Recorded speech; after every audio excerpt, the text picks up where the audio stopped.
Ever After Drake, The McCain Saga, Book 1. Written by Keary Taylor. Narrated by Stephanie Bentley. Chapter 1. I believe in fairy tales. I believe in happily ever after and having a true love's first kiss after knowing someone for only 3 days. Life is depressing and boring if you can't open up your heart and fall fast and hard. If you can't love furiously, what's the point of living? You might as well slowly freeze to death. Princesses never get their hearts broken. They get the beautiful gown and the cake as big as they are. They get glitter and sparkly shoes. But in the end, none of that stuff matters because they're marrying the love of their life. All my life, I've wanted to be a princess. I've fallen. I've loved. I've laughed. This just isn't working out. I think we should break up. Sorry, babe. But in the end, I always wind up with this dead, black hole in the pit of my stomach. This is the first time it's come in the form of a text message, though. My fingers hover over my phone and a million nasty words are racing through my head. Words like telling him what he ought to go do to himself. Things like, "What the bleepity bleep is wrong with you?" are on the tips of my fingers. But I can't make those vile things come out of my head and onto the screen. "Have a nice life," is what I reply. It's my curse. I'm always too nice. And sometimes I hate myself for that. Because Alan deserves far worse for breaking up with me, via text, after being together for 4 weeks, after I took him on that fantastic vacation to the coast, after dropping this on me the morning of my first day at my new job. Crap! I hiss, looking over at the clock and realizing I've got exactly 41 minutes until my first class starts. I scramble for the edge of my bed, only to have the sheets tangle around my feet. This is unfortunate since I'm trying to stand up and cross the room. My upper half leaves the comfort of my bed, and my lower stays put. I crash to the ground, and the wood floor gives the back of my head a wicked good freaking morning. Ow! I wince, tears springing to my eyes. I try very hard to convince myself that the tears are only because my head hurts. They have nothing to do with Alan. No time for a shower. I slap some deodorant on, spritz myself with some citrus body spray, and pull on some fresh underwear. Thankfully, I set my clothes out the previous night and pull on some dress pants and a summery sleeveless shirt. I squint at myself in the mirror for a minute, pulling a brush through my blonde hair, wishing I had time to do something more with it than just let it fall in soft waves. I dab on a fresh coat of mascara, and that is all I have time for. It is exactly 7 paces from my bathroom to the few cupboards and sink that make up my kitchen. The studio apartment I moved into 2 weeks ago is tiny, but it's all I can afford for the moment. I grab a bagel from the fridge, wedge a tube of cream cheese in it, and grab the box of stuff I put by the front door last night. I feel frazzled and exhausted and slightly emotional, but at least I am out the door. Grace, however, is not my middle name, and I nearly trip and stumble down the 2 flights of stairs and finally make it out the front doors. I scored the best parking spot last night, and my aged red Mini Cooper is right in front of the door. At least one thing is going right. And leaning against my car is the one man in the world I know will never break my heart or disappoint me. Something told me this morning that you were going to have a rough start, Armando Ricci says with a smile. He opens the back hatch for me, and I trip as I step off the curb and the box tumbles into the back of the car. "You are an angel," I say as I right myself and accept the coffee he's holding out. I kiss his cheek as he does mine, and he hugs me briefly. It's been an unfair morning. "What happened?" he asks. His eyes seem so bright and alert on this cursed morning compared to his dark skin. Flawless skin that looks like the smooth side of a Hershey bar. "You seem upset." "Alan broke up with me. I say with a sigh as I open the passenger door and fling my purse inside. I then turn back to Armando and cross my arms over my chest. Via text. No, Armando says in horror. His eyes grow wide and his mouth opens in a gigantic O of disbelief. Classic drama queen. that repulsive hetero scumbag. Tell me about it, I say, my eyes stinging again. My throat feels tight and my insides quiver. Aw, crap. You've made me cry, Army. I wipe at my eyes just as one tear works its way onto my cheek. I've been doing so good up to this point. You're only crying because you know I care, he says as he pulls me into a hug. He puts a hand on the back of my head and holds me close into his chest. As always, he smells amazing.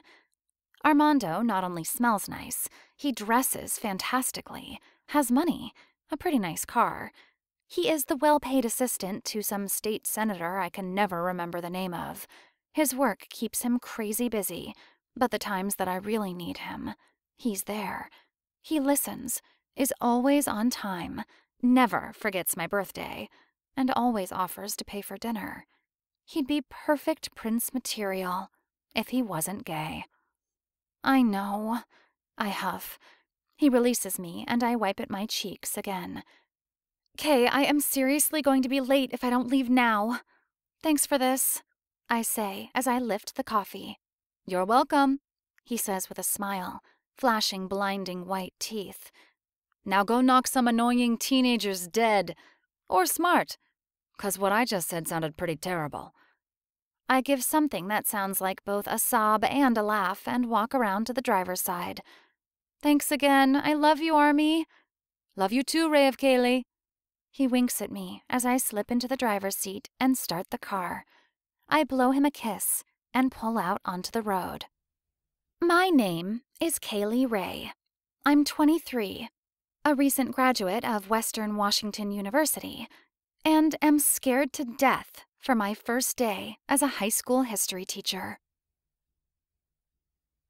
It's not a good sign that the halls are already crowded and crazy when I get to the school.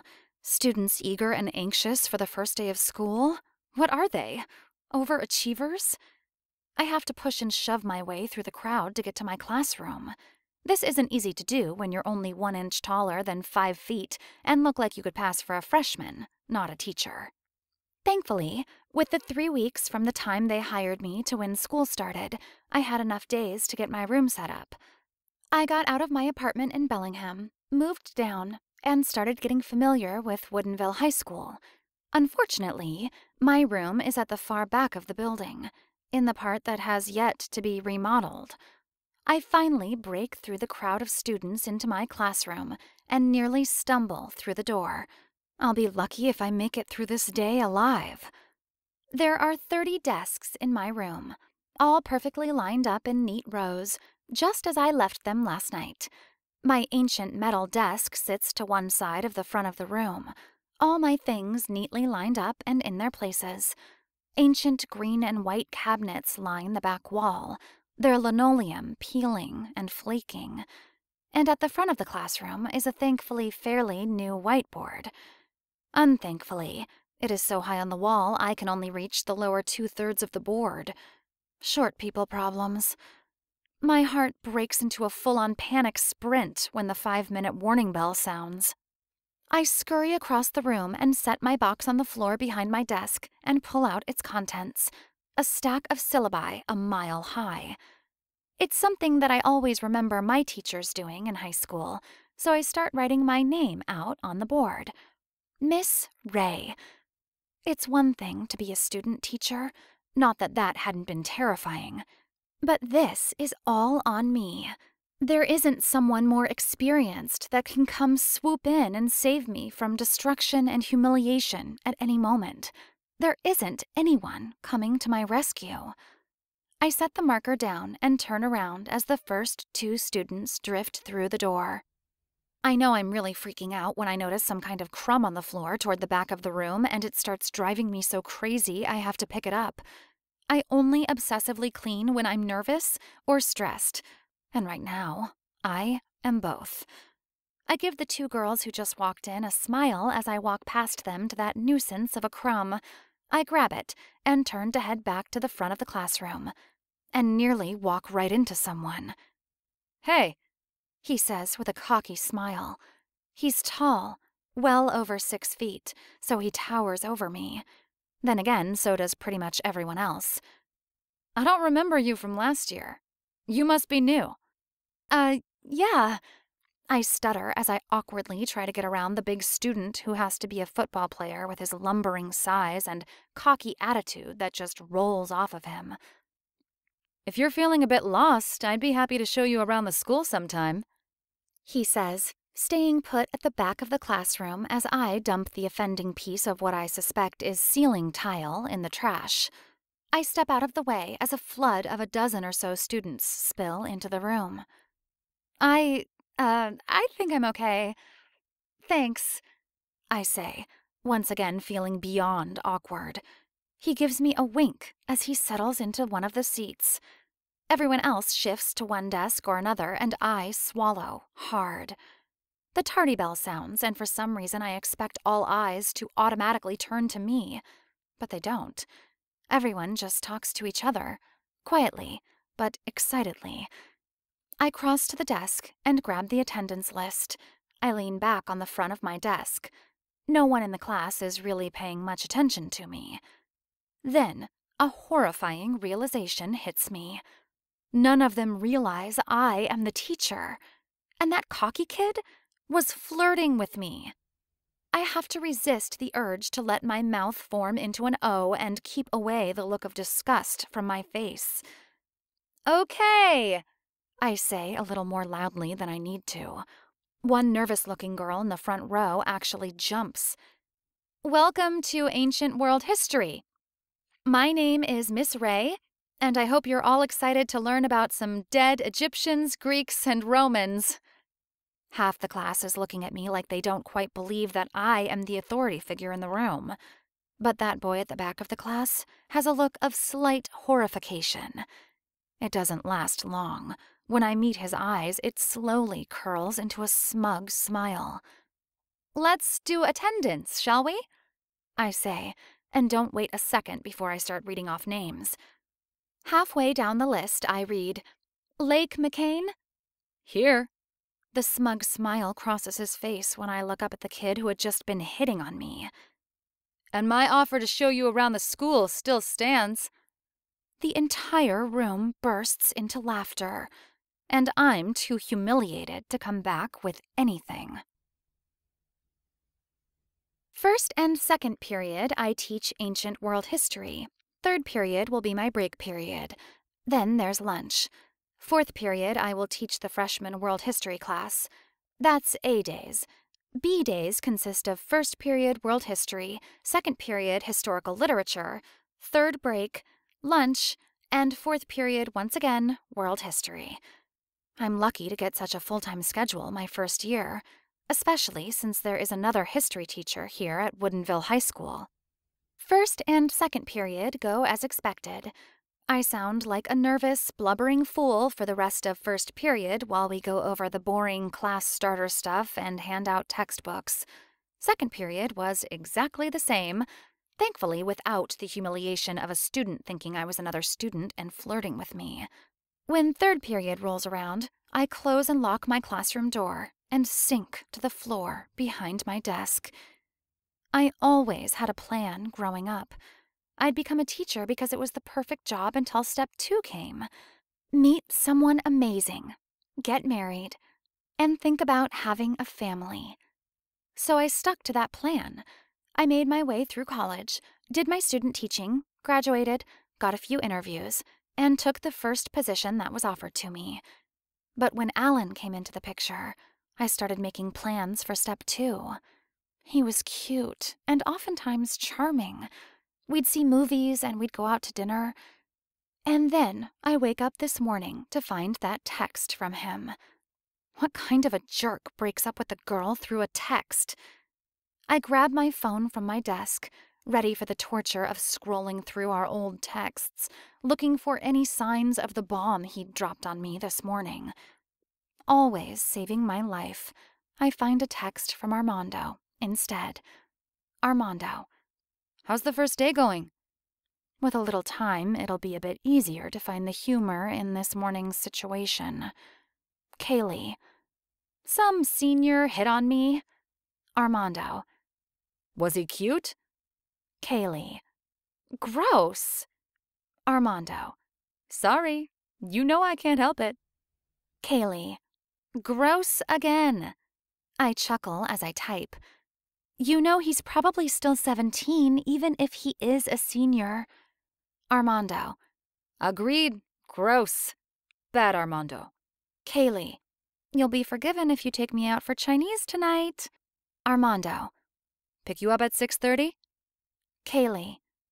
Don't be late. A knock cuts through the dark silence, and I nearly jump 2 feet off the ground. There's the sound of keys jingling, and I scramble to get to my feet. The door opens, and someone steps inside just a half second before I pop up behind my desk. Hi. A man says. His eyes are wide, and it's obvious I scared him, and this is automatically weird. I'm sorry. I wasn't sure if you were around, and I really needed to grab a book from that cupboard. He points somewhere toward the back of the classroom. Hi, I stutter awkwardly as I take him in. He's young-looking, but not nearly young enough to be mistaken for a student. His soft brown hair is short and spiky. He's wearing a tighter-fitting pair of black jeans, chucks, a gray button-up shirt rolled to his elbows, and a black vest. The barest hints of facial hair hug a chiseled chin that betrays his slightly boyish face. I'm, Drake, he says awkwardly, and I realize that I'm just standing here in the dark staring at him. You must be the new history teacher? Yes, I suddenly say, far too loud and startled sounding. Yes, I'm Kaylee Ray. I step from behind the desk and cross the room toward him. He takes 3 steps toward me, and the door swings closed behind him. He holds out his hand, and I shake it. I'm proud that my hands aren't shaking.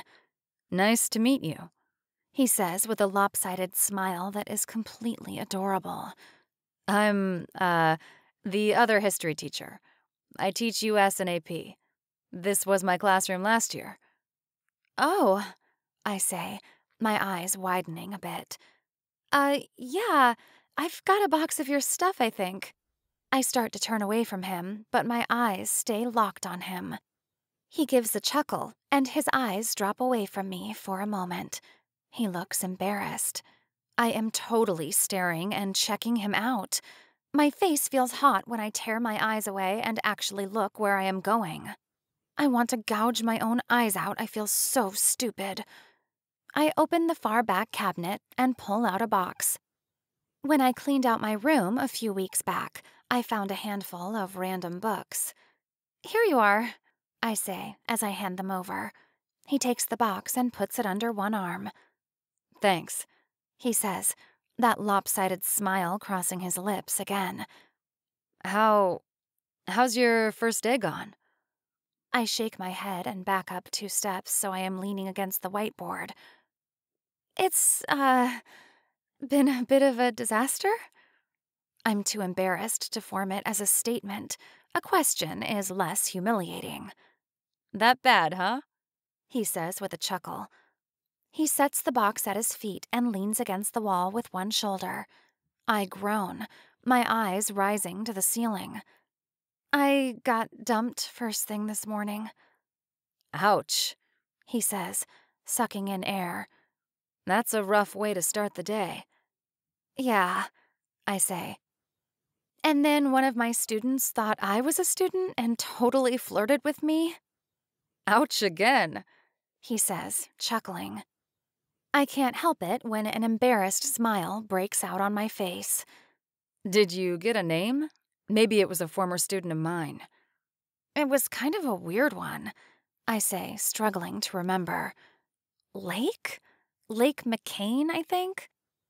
A chuckle bubbles up out of Drake, which escalates into a full-bellied laugh that goes on for a good 20 seconds. He actually wipes at the corner of his eye while I give him a quizzical look. Lake? He says, trying to get his laughter under control. Lake is my little brother. My last name is McCain. What? I cry, the humiliation doubling. Oh my gosh. I cover my face with my hands. Your brother? Lake can be a little assertive, he says, and I can hear the smile that is still on his face. But he's an idiot for assuming you're a student. I uncover my face just a little bit to look at him and see a warm expression on his face. There's the hint of a smile, and his eyes are soft and open. Is Drake McCain flirting with me? Instantly, my eyes dart to the ring finger of his left hand, completely devoid of any kind of band.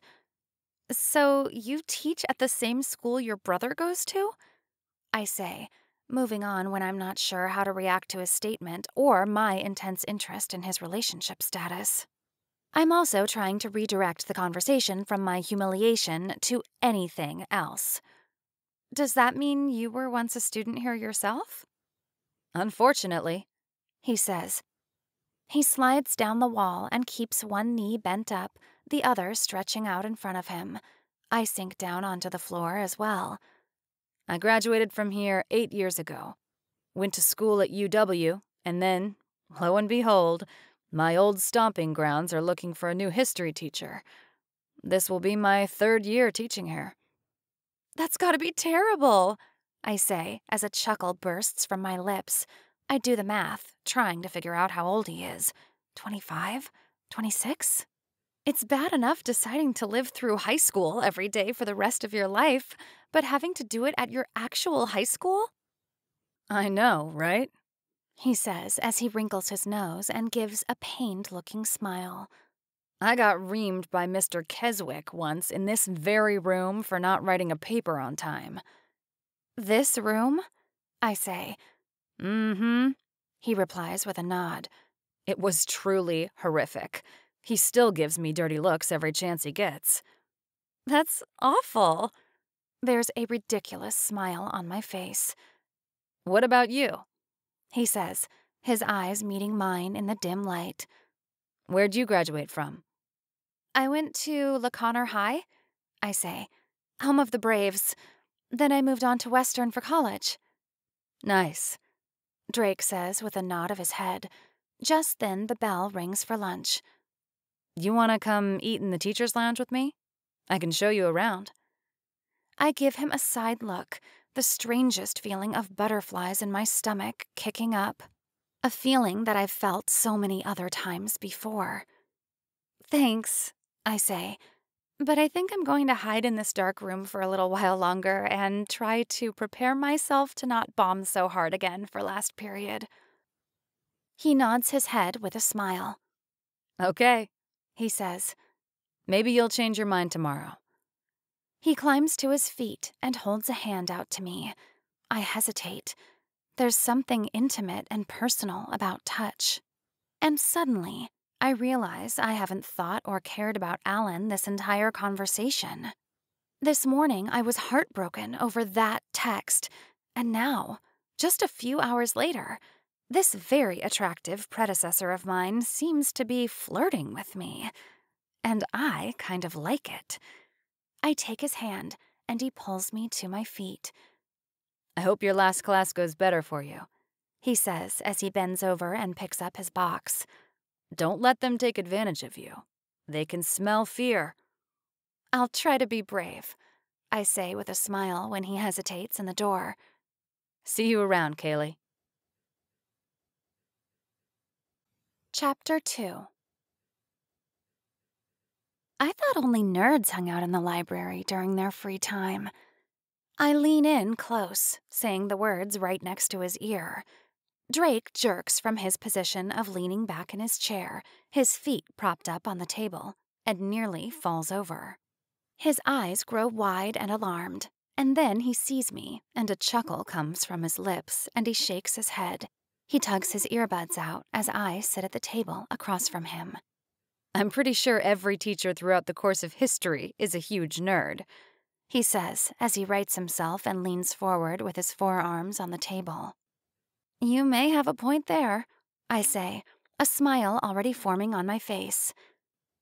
We have chosen to spend the rest of our days within the walls of a school. One day, we may even be wise, he says, his eyes brightening. What you listening to? I ask. The sound of his music cuts softly through the silence of the library. So far, I've managed to not bomb my second day of teaching. The Fray, he answers, grabbing his iPod from his lap and turning the volume down. Song? He says, glancing back down at it. Happiness. Never heard that one, I admit. You should check it out. It's a good one. Let me see, I say, holding my hand out. He looks at me hesitantly. I realize then that Drake always has this slightly surprised look on his face, at least when he's been around me. Like he's expecting to get in trouble, or that I'm going to do something surprising and scare him. It's kind of adorable. But the most endearing part is the smile that always seems to follow that look. Just like right now. He leans across the table and hands me an earbud. He places the other in his own ear. I place the bud in mine, and he clicks play again. Do you always listen to music like this? I ask as the singer goes on about the ins and outs of happiness. It's kind of sad and beautiful at the same time. Drake shrugs. I like all kinds of music. Rock? Some might consider this rock, he says as his eyes meet mine. They're a color that isn't quite brown, but isn't quite green. Hazel warm. How about country? I tease. Not all, but there's some good stuff out there. He has that lopsided grin on his face again. Reggae? Bob Marley will always be king. He gives a stuttering laugh, and I burst out into it too. How about Broadway? I say quietly when the librarian shushes us. 'Kay, don't make fun, but I know every song from Newsies by heart, he says, his eyes dead serious. He is, however, fighting a smile. I love Newsies, I say with a coo. Young Christian Bale was so cute. I don't like it for that reason. He laughs again. I actually cover my smile with a hand. I feel like such a nerd, laughing and giggling with a boy in the library. The song comes to an end, and Drake pulls both our earbuds out and clicks the iPod off. So, I say, leaning back and folding my arms over my chest, this is twice now I've seen you just lounging about during third period. Is it safe to assume this is also your break period? It is indeed, Drake says with a nod. You're pretty lucky to have scored third period break. It is most coveted since it precedes lunch. What administrative gods did you please before you started here? Pure dumb luck, I say. Though I may have offered up a prayer to Ray before school started yesterday. Really? He asks, his expression unsure. I laugh, trying to keep it quiet and not really succeeding. No, I say, shaking my head. Don't forget, I teach ancient world history. I had to throw in an Egyptian god joke somewhere. Though my last name is Ray, so Ray, the sun god, has always been one of my favorites. Ray suits you, Drake says, his eyes fixing on mine. He has this play on his lips, like there's a smile hidden just under the surface. I give a little smile of my own, unsure how to handle these little things he keeps saying. So, are there any teachers at the school I need to stay away from? I ask, redirecting the situation. My change in conversation has obviously thrown Drake off, and he gets that look on his face again. But just for a moment. He really needs to stop doing that. It keeps doing unexplainable things to my insides, like filling them with butterflies and rainbows. Mr. Allen, for sure, he says, leaning back and propping his feet up on the table once again. He's notorious for flirting with any woman who has blonde hair, despite the fact that he's been married to his wife for something like 25 years.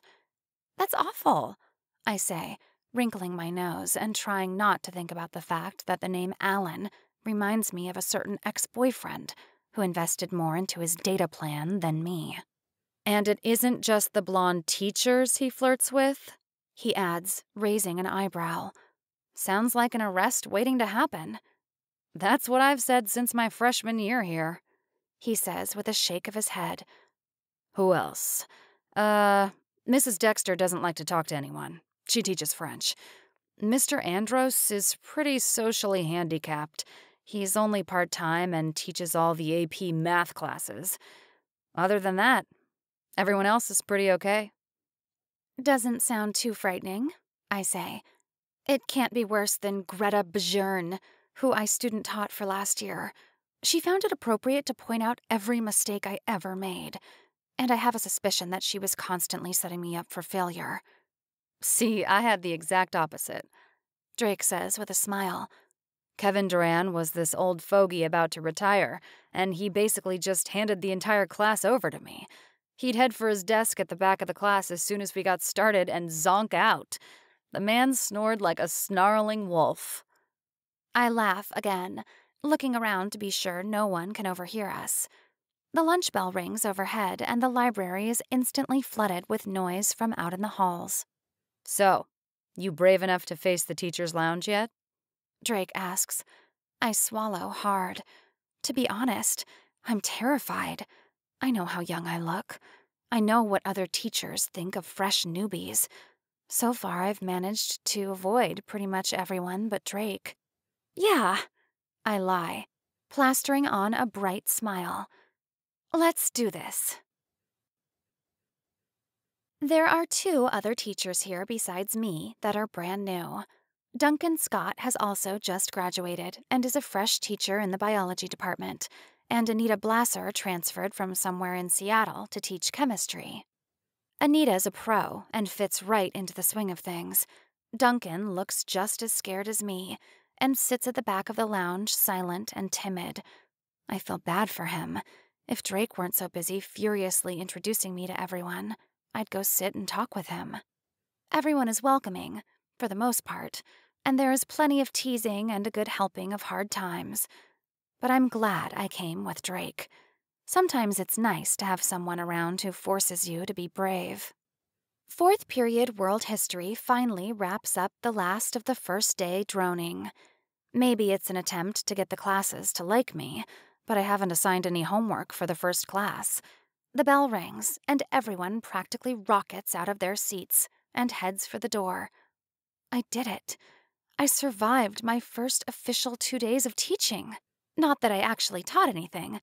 Telling students that we'll be briefly going over the history of the entire world doesn't really count.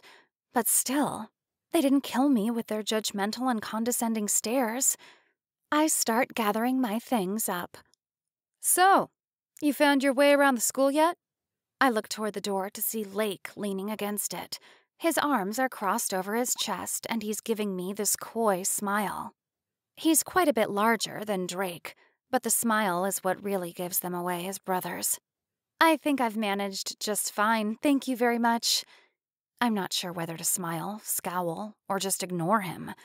But most of these options would be mean, and I just can't do it. Don't you have practice right now? Suddenly, Drake is behind Lake, slapping a hand down on his shoulder. Dad's going to kill you if you're late again. And leave this pretty little thing to fend for herself? Lake says, his brows furrowing when he looks at Drake. How about I help Miss Ray out while you go plow into your fellow teammates and grunt like a caveman? Lake is glaring daggers at Drake, but he does eventually turn and walk down the hall. Drake looks at me, a lopsided smile on his face. I just look back, my eyebrows raised and disbelieving. Sorry about him, he finally says. This school's senior boys are notorious for giving pretty young teachers a hard time. There he goes again, giving me compliments. I laugh, shaking my head. It's fine. I guess I should have expected it, considering I look like a freshman myself. Drake's brows furrow, and he shakes his head. I don't think you see yourself very clearly. I can feel my face blushing and my cheeks burn. A smile spreads on my face, and my eyes drop away from his. So, I say to the floor before I find the nerve to look up again. Your dad's the football coach? Yeah, He says with a breathy chuckle. us McCains have deep roots in Woodinville. Dad's been coaching the team in one form or another since I was in, like, 3rd grade. I sling my bag over my shoulder and pick up the box I need to take home. I start for the door when Drake gives me a little smile and pulls it out of my hands and tucks it under one arm.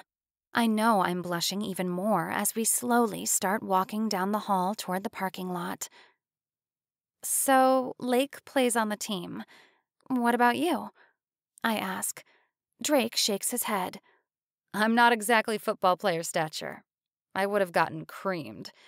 Dad was always pretty bummed I never played. But this isn't some sob, daddy was never proud of me story. He's a good guy. I give a little smile, a jealous twinge forming in my heart.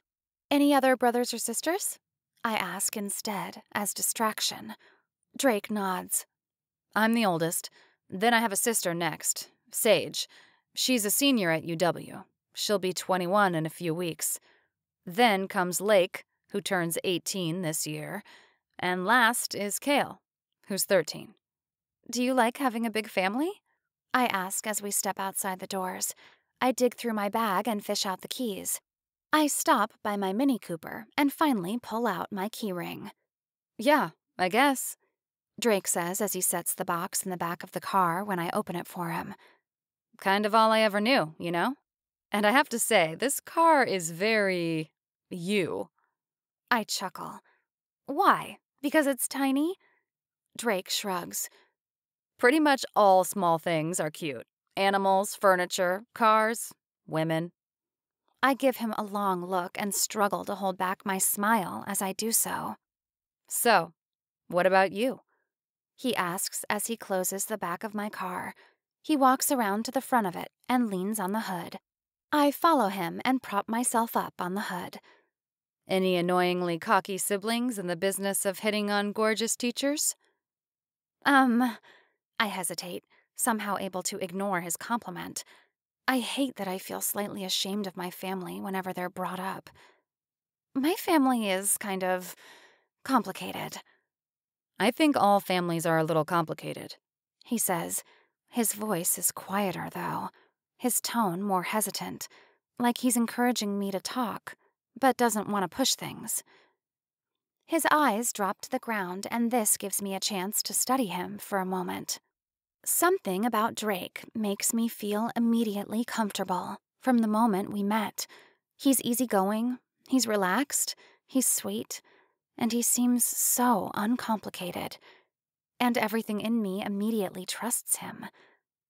Okay, I say, taking a deep breath. How's this for complicated? My mom got pregnant with me when she was 17. She was a senior in high school. My birthday is at the end of July, so she was very pregnant when she graduated. My birth dad was some guy she met at a party and never saw again. She doesn't even know his name. Drake has looked back up at me, and his eyebrows are slightly drawn together, and I can already see he feels bad for bringing any of this up. But I continue. It was just the two of us for a really long time. I mean, we lived with my grandparents for a few years, but then they decided to be one of those retired couples who drives around in a motorhome all over the country. Grandpa had a heart attack 5 years ago, and Grandma followed him soon after. Mom didn't handle all that very well. My 8th grade year, Mom married Dick Campbell. They stayed married for 2 years, and during that time, Mom got pregnant with my little brother, Skylar. He's 7 now. We're 16 years apart. Yeah, I guess yours is a little more complicated than usual. Drake chuckles awkwardly. You know the sad part? I say, bumping his shoulder with mine. Even though my mom was only married to Dick for 2 years, I'm closer to him than I am my mom. She started working with this insurance company while she was pregnant with Skylar, and she travels constantly. She's almost never around. Skylar lives with Dick. He's a good guy. We've stayed close. Drake looks at me for a long moment, and I am suddenly aware of how close we are. The breeze blowing around us is warm, and it pushes his scent toward me. He smells of summer and comfort. His arm and my arm, his thigh and my thigh, are side by side, touching, and everything about it feels so natural and easy. I'm glad you have someone you can count on, He says, his eyes still locked on mine. Everyone needs someone who supports them in life. I give him a little smile. Well, there is Armando. And Drake's expression falls. His eyes grow wide and his lips turn down, his shoulders slump. And I smile. I thought you said you got dumped yesterday. He blurts before he can catch himself. I burst out in a quick, harsh laugh, but cover it with my hand. You are flirting with me, I say, pointing a finger at him as I stand from the car. You're flirting with me bad. Who's Armando? He says, his expression warring for a distinct emotion. Humor, horror, embarrassment. It takes me a moment to get my laughter under control. I clutch my stomach and turn away from him for a second. I'm having trouble breathing. Arm? I suck in a huge breath and try to keep from laughing as I finally turn back toward him. Armando is my best friend. He's also super into men. The relief on Drake's face is immediate and immense. Finally, a smile spreads on his face, and he rolls his eyes as he stands. You're horrible, he says, as he takes 2 steps away from me. I'm still fighting laughter. But I must not be in too much trouble, because when he stops and looks back at me, he's got a smile on his face. You're bad. That was just mean. I am not mean, I say, mock defending myself. I don't know how to be mean. You knew what you were doing, he says as he glares at me. He shakes his head and starts walking away. I'll see you tomorrow, mean girl. Chapter 3. It must be a good sign that I wake up with a smile on my face. Soft light makes its way through the foggy windows. It's warm in my bed, and cozy and comfy. My dreams have already slipped away, but there is the slight reflection of a lopsided smile in them. I smile up at the ceiling, my eyes sleepily drifting open and closed. Alan, who? A soft snoring pulls my eyes from the white ceiling to the beat-up couch just a few feet from the foot of my bed. Armando's head is half hanging off the couch, kinking his neck. He's got one knee bent up and the other leg is propped up over the arm of the couch. I can lay down on it just fine, but Armando is 6'1". He showed up at my apartment last night just as I was going to bed. He reeked of alcohol. Armando is extremely bubbly and happy when he's drunk. He started going on and on about some guy he'd met at the bar named Todd. I didn't think he even realized he was at my apartment. He'd caught a cab and rattled off whatever address came to mind. But a few minutes after his arrival, he crashed on my couch and didn't wake up. I smile at him and watch for a moment as he sleeps. He'd be horrified if I told him he was snoring. I'm careful and quiet as I get ready for the day. It's Friday, and I am extremely relieved and at once disappointed by that fact. The weekend means days off, and I know I'm in trouble when I'm sad that it means I won't see Drake again until Monday. I leave a note for Armando that says he can stay as long as he needs and that there's a clean towel for him in the cabinet in the bathroom. The morning air outside is warm and soft, summer hanging on for just a few more days. My car whines and sputters when I start it, and then I am headed for school. The first period bell rings and students start filtering in slowly over the next 5 minutes. Just before the tardy bell rings, Lake swaggers in. that coy smile on his face again. "So my brother came over to the house for dinner last night," he says, raising his eyebrow at me. Apparently, he has the same talent Drake does. "The guy was grinning like a fool all night. Any idea why he was in such a good mood?" I have to fight back the smile that instantly wants to form on my face. I'm pretty sure I utterly fail. "I have no idea, Mr. McCain. If you'll take your seat?" Lake smiles again and gives me a wink before walking toward the back of the classroom. We spend the rest of the class familiarizing ourselves with our pathetic excuse for a textbook. Ancient world history doesn't get priority when it comes to expensive books. We'll start with Mesopotamia, move on to the Egyptians, then focus on the Greeks, and wrap up with the Romans at the end of the semester. The sleepy eyes that stare back at me make me pretty sure this is going to be a challenging class. Lake and his two buddies at the back chatting away don't help either. But I do appreciate when I meet Lake's eyes that he elbows his buddies for them to shut up. Second period follows, and as the minutes tick by, my heart rate picks up, faster and faster. I have to fight from grinning like an idiot as we close in on the last few minutes of class. Finally, the bell rings and students start filing out of the classroom.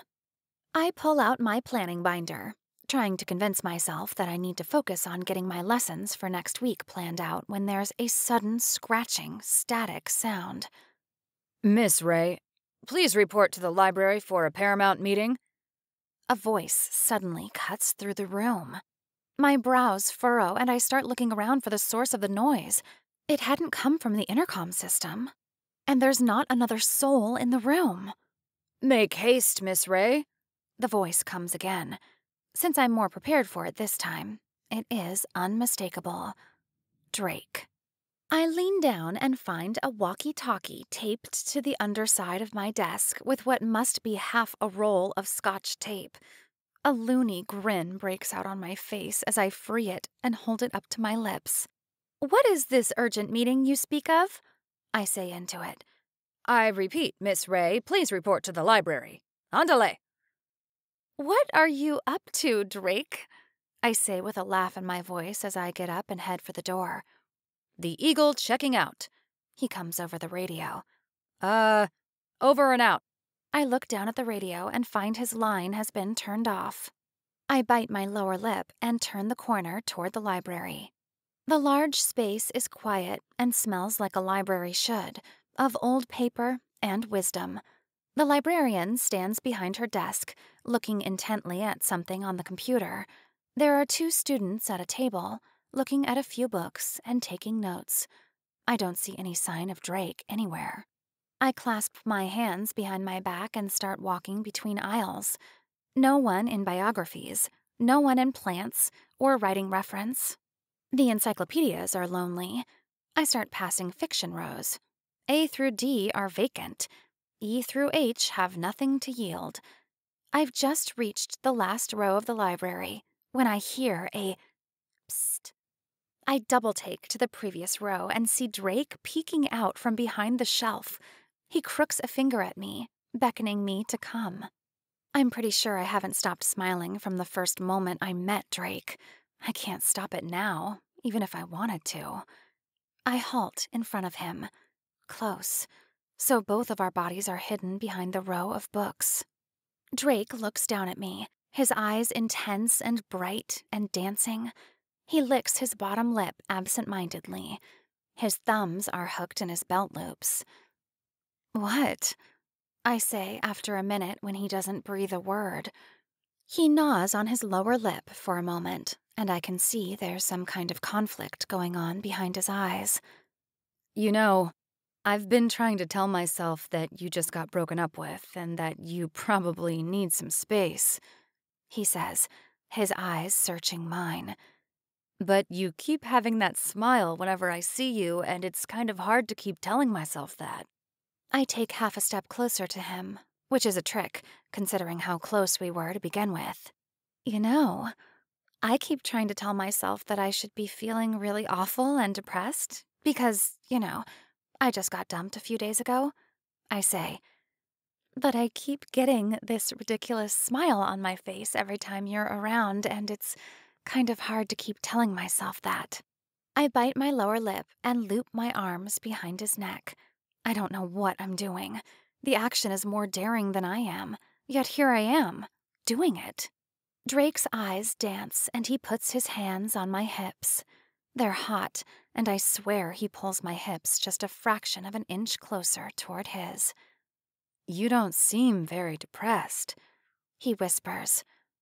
I don't feel very depressed. I breathe back. I think I want to see just how ridiculous I can make that smile get. He's leaned in, and his lips are just a fraction of a breath away. I think that's a good idea. Now his hands do yank my hips toward him. At the exact same moment, his lips consume mine. Everything in me explodes, most especially something down in my lower belly, with electricity and fireworks. My fingers knot in his hair, and my lips part, and his tongue says hello to mine. Drake turns us, and my back is pressed to the bookcase, and his body is exactly the right shape to mold to mine. I bite his lower lip and feel a smile form on his face. His hands tighten on my hips.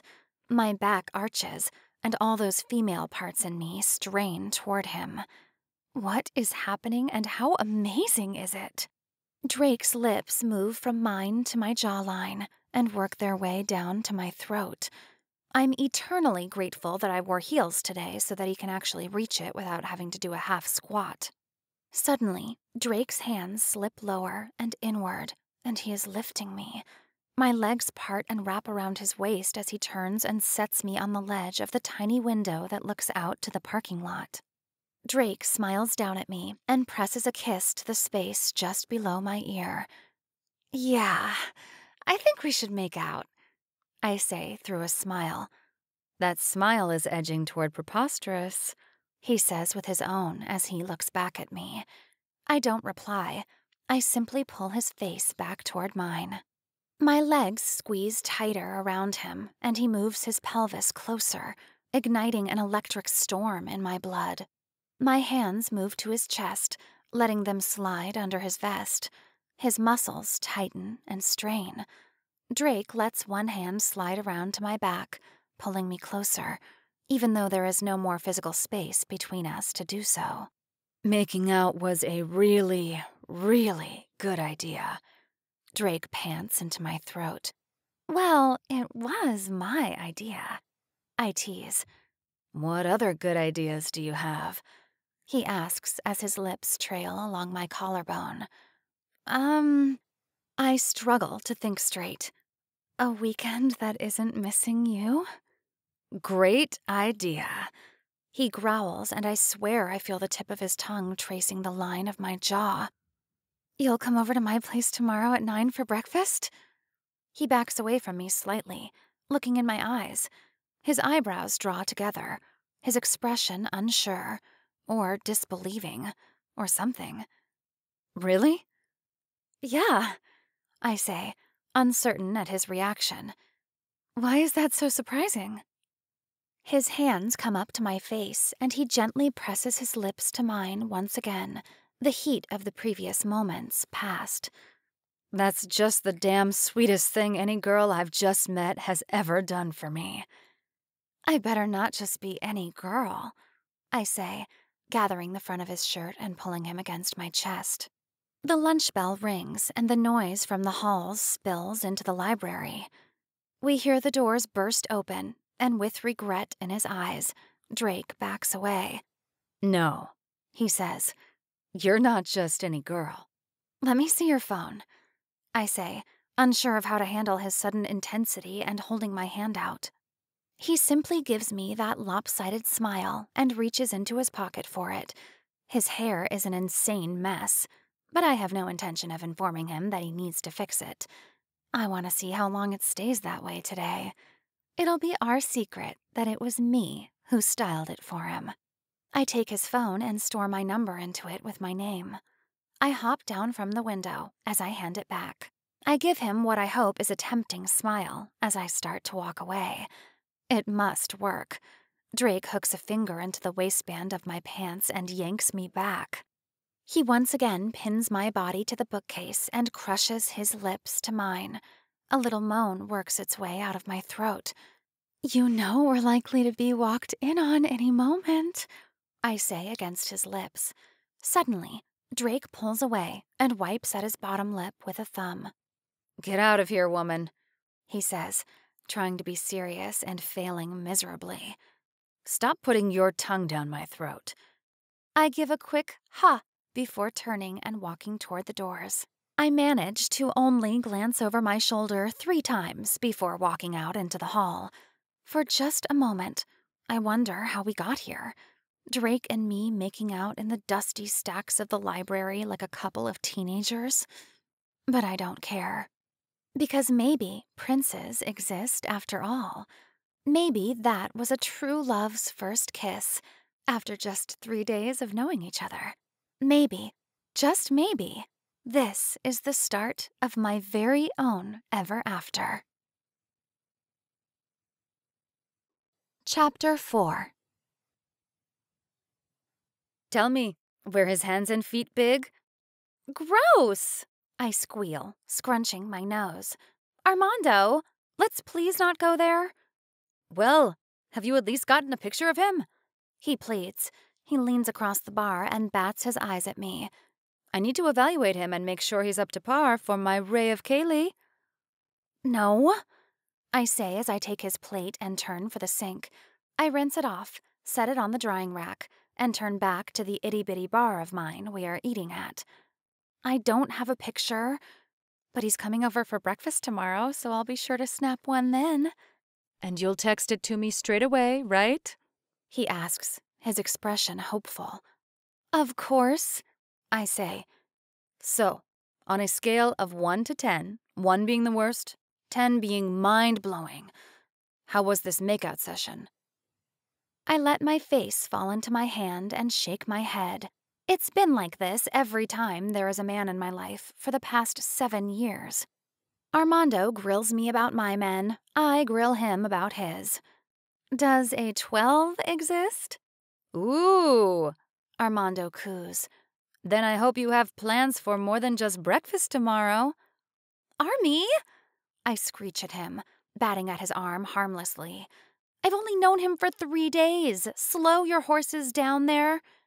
What's taking you so long? He asks with a wink. I just shake my head. Armando's known for moving things on a little fast. I oftentimes worry for him. He could have so much more than what he's settling for. But seriously, I'm just happy to see you're not obsessing about that horrendous stooge you previously called a boyfriend. Alan? I clarify. That's the bastard. Never liked him anyway. You tried hitting on him at that party, I say through a laugh.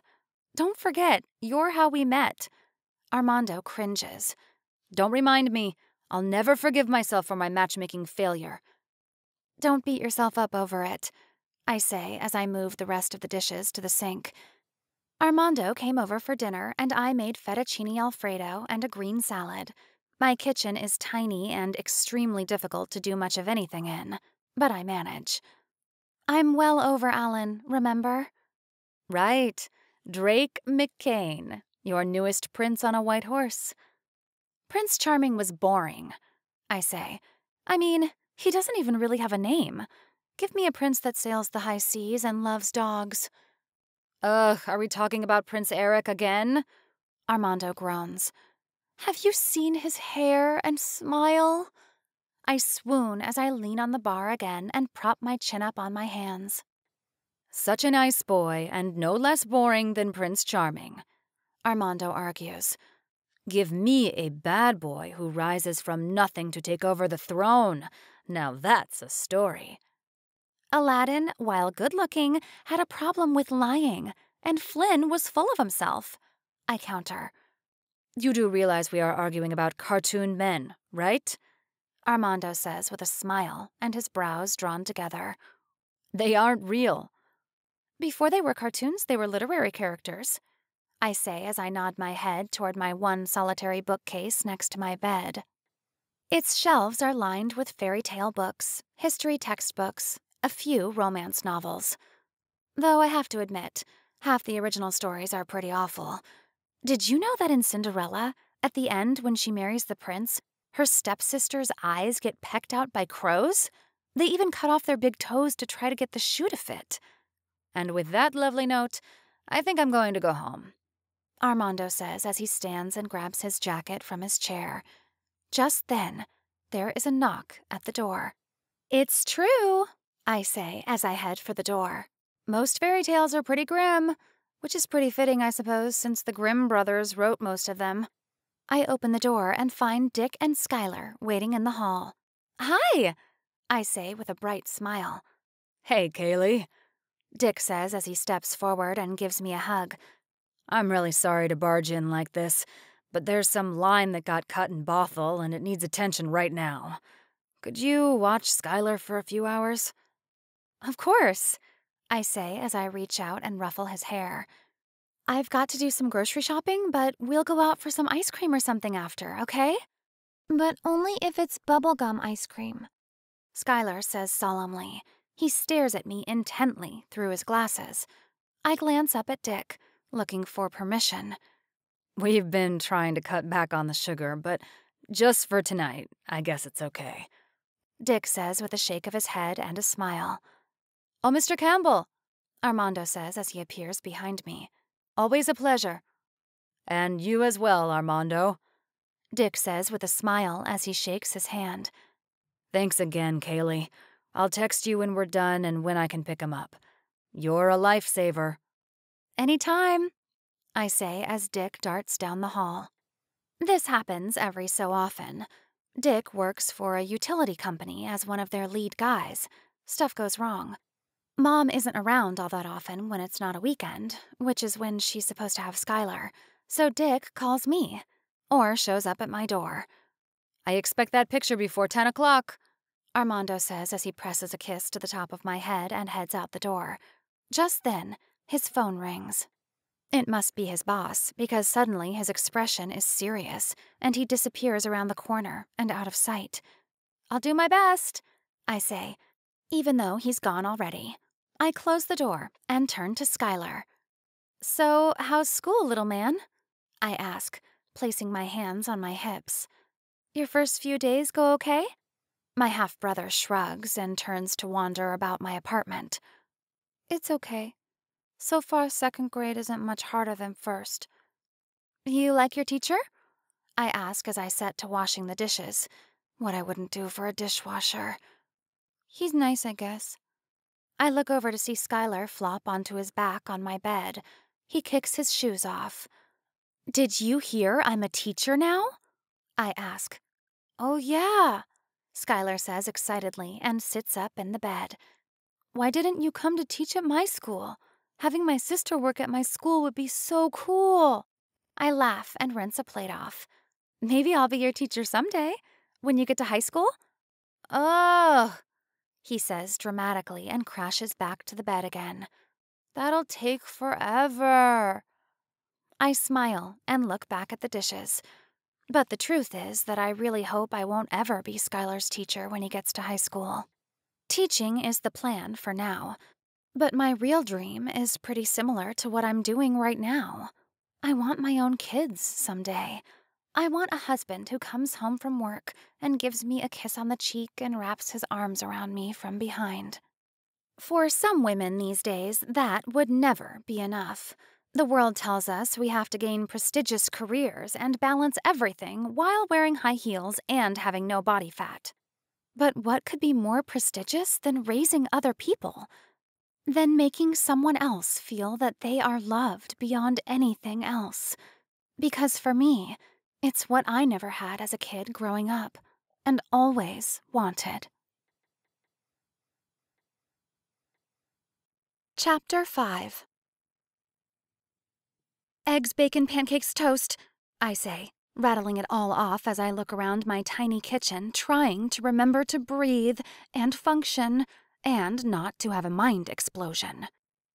My hands shake as I scoop the last of the pancakes out of the pan and put them onto a plate. I'm a nervous wreck. Nerves, excitement, anticipation. It's all making me freak out. What's going to happen today? We had an incredible makeout session yesterday, but what does that mean now? I can't help but overanalyze everything. My stomach jumps up into my throat when the knock sounds through the studio apartment and my ears start ringing. Calm down, I breathe to myself. It's just a date, I guess, with a guy you made out with, in the library. I wipe my hands on the towel hanging from the stove and shuffle in slippered feet to the door. My heart is hammering and my fingers shake as I grip the doorknob, but that smile breaks out on my face the second I open it. Drake stands there, holding a bouquet of multicolored daisies. He bears his own smile, though he's pressing his lips together tightly to contain it. "Hi," I say, my voice higher than I mean it to be. Hi, He says quietly. "Come on in," I say.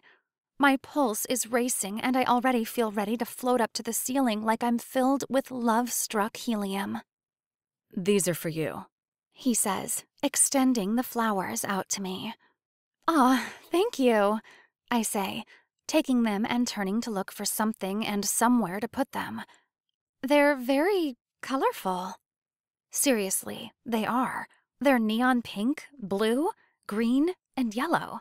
Incredibly unnaturally colored. Okay, I'm a little broke and flowers are really expensive. He laughs in mock defense. For some reason, really colorful ones are really cheap. I'm tempted to tease him more about them, but I can't do that. Not after he made the effort to at least look for some nice flowers for me. I appreciate it. Drake does a little circle, taking in the entire apartment. It doesn't take long. So, this is where you live? He says, giving me a smile. "Yep," I reply. "It's not much, but you know how being a first-year teacher goes. Couldn't afford much more." I do indeed.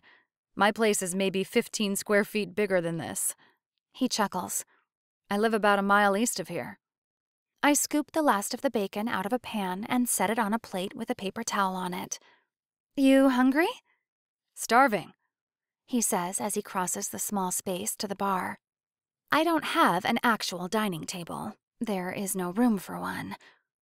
I normally down a bagel or something at 6:30 on my way to school. 9 feels cruelly late. "Hey, don't complain about the time when someone else is making the food," I say, brandishing a spatula at him. Hey, He says, holding up his hands in surrender. I appreciate the food whenever it is served. I give him a crooked smile and set a plate in front of him. "Eat up," I say as I start loading my own plate. I think I accidentally made enough food to feed a small army. My brother went grocery shopping with me last night and insisted I get all the food. How old did you say he was again? Drake asks around a bite of bacon. 7, I say as I come around the bar and sit beside Drake. Dick came over and asked if I'd babysit while he popped into work. You like kids? He asks. He glances over at me while he pours syrup on his small mountain of pancakes. "Yeah?" I say hesitantly. Talking about such matters with someone you've only met a few days ago is a bit heavy, but this is Drake, and I feel way too comfortable around him. "I love kids," Me too. he says with that famous lopsided grin. You know, I was 13 when Cale was born, and me and him used to have so much fun when he was little. "And now?" I ask as I fork some scrambled eggs into my mouth. He's turning into a teenager and he's already obsessed with girls. He chuckles. "Sounds like a heartbreaker in the making," I say. Drake digs into his pocket and comes out with his phone. He clicks away on it for a second and holds it up. He's showing a picture of a younger boy who does indeed look to be around 13. He's got much darker hair than Drake and dark eyes and brows to match it. His features are chiseled and too mature for his age. "He's a good-looking kid," I say. Drake raises an eyebrow at me and turns his phone back to him. He clicks again for a second and shows me once again. That's Sage, my sister, he says. She's pretty, with honey brown hair and the same sharp jawline Kale has. She's wicked smart and has ambition like you wouldn't believe. She sounds a bit scary, I chuckle. She kind of is, Drake laughs. I wouldn't be surprised if she rules the world someday. That reminds me, I say, standing from my stool and reaching for my phone on the counter. I open it up and pull up the camera. Smile! He only has a moment to form that lopsided one I love so much before I snap the picture. What's that for? He asks. Armando says he needs to evaluate you for me, I say as I text him the image. And who knows, maybe I just wanted a picture for myself. There's a smile on his lips, but his eyes are serious and thoughtful. He pulls out his phone, and I give a shy smile as he snaps a picture. After that, we are quiet for a few minutes. We eat, we drink apple juice, and keep catching each other's eye. I want to go do something fun today, I say, finally. How good of a swimmer are you? He says, wiping at his mouth with a napkin. It feels as if he's taking a moment to evaluate what I've just said, like I surprised him. I like that. I'm adequate, I think. What did you have in mind? A challenge, I say, finishing off the last of my food. Now hurry up and finish. I'm going to get changed into my suit. Hang on, he says. He grabs my arm gently just as I am about to walk away. I want to see something. He pulls me slowly toward him as he turns on his stool. His eyes are warm and serious at the same time and locked on my face. A grin starts growing on my lips as he pulls me closer. The hand that was on my arm slides around to my back, encouraging me to come closer. I step between his legs and my eyes can't seem to look away from his lips. And ever so slowly, he leans forward. My eyes slide closed, and he brushes his lips against mine. Slow, gentle, tender. Yep, He says quietly. Still kills me. I back away from him just barely so I can look him in the eye and bite my lower lip. Who are you and how is this so easy? I say. I'm nothing special, He says, his hand still on the back of my neck. I'm just a poor high school teacher that drives a rust bucket of a car and has good taste in beautiful things. I think I have to disagree with you. I breathe as I stare at his lips. You're something special. Suddenly, Drake's phone starts chirping from the bar, and we both laugh as we break apart, and he reaches for it. I'm going to go change, I say, leaving him to reply to his text. I grab my swimsuit from my drawer and a simple baby blue sundress and head for the bathroom. I look at myself in the mirror. My eyes are bright, my cheeks flushed pink and warm. The last time I felt this happy and relaxed is nowhere in recent memory. By the time I come out of the bathroom, I find Drake doing dishes. Let's leave those for now, I say as I search around for a bag that can hold a towel and some snacks. I don't want to waste this day doing boring day-to-day stuff. Drake gives that lopsided smile over his shoulder at me and washes his hands off before drying them. You say for now. Does that mean you'll let me come back and wash them later? I'll think about it. Now let's go. Drake follows me down the 2 flights of steps and out the front door. So, I suggest we take your car, Drake says as we step out into the warm, late summer air. See that sad excuse for an automobile there? That's my car. It is indeed a rust bucket. I'm pretty sure it was once a maroon color, but now it's heavily veined with orange rust. The back passenger door is buckled in, and the window has tape crisscrossing all over it to hold in the shattered glass. I think maybe we should. I agree. Suddenly, I am much more fond of my Mini Cooper. Drake gives me directions, and 7 minutes later, we stop in front of an apartment building. Be back in a second, he says, and darts out of the car without another word. Not 3 minutes later, Drake is back in the car, and we are off. We drive for about 40 minutes, and our elevation rises, and the trees grow thicker and taller.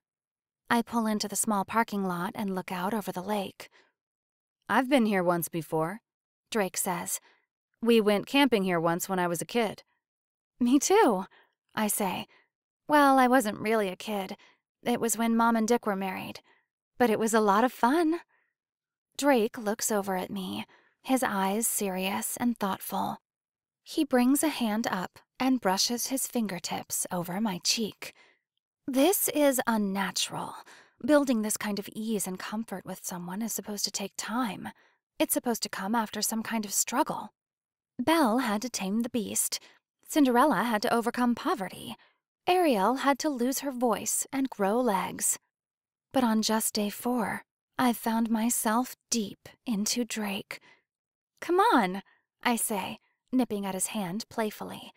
"Let's see if you sink or float." I scramble from the car, and not bothering to get the bag that contains our stuff, I take off toward the lake.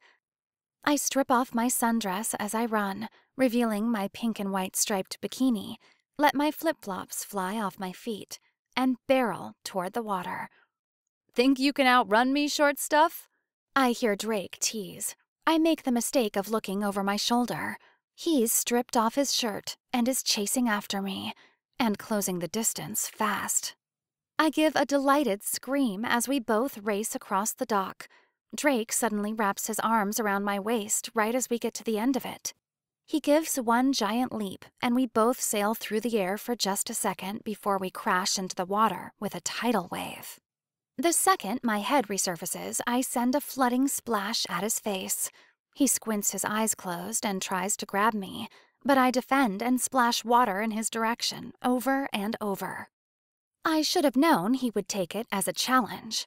A wicked grin forms on his face, and he suddenly takes a giant breath and slips beneath the surface of the water.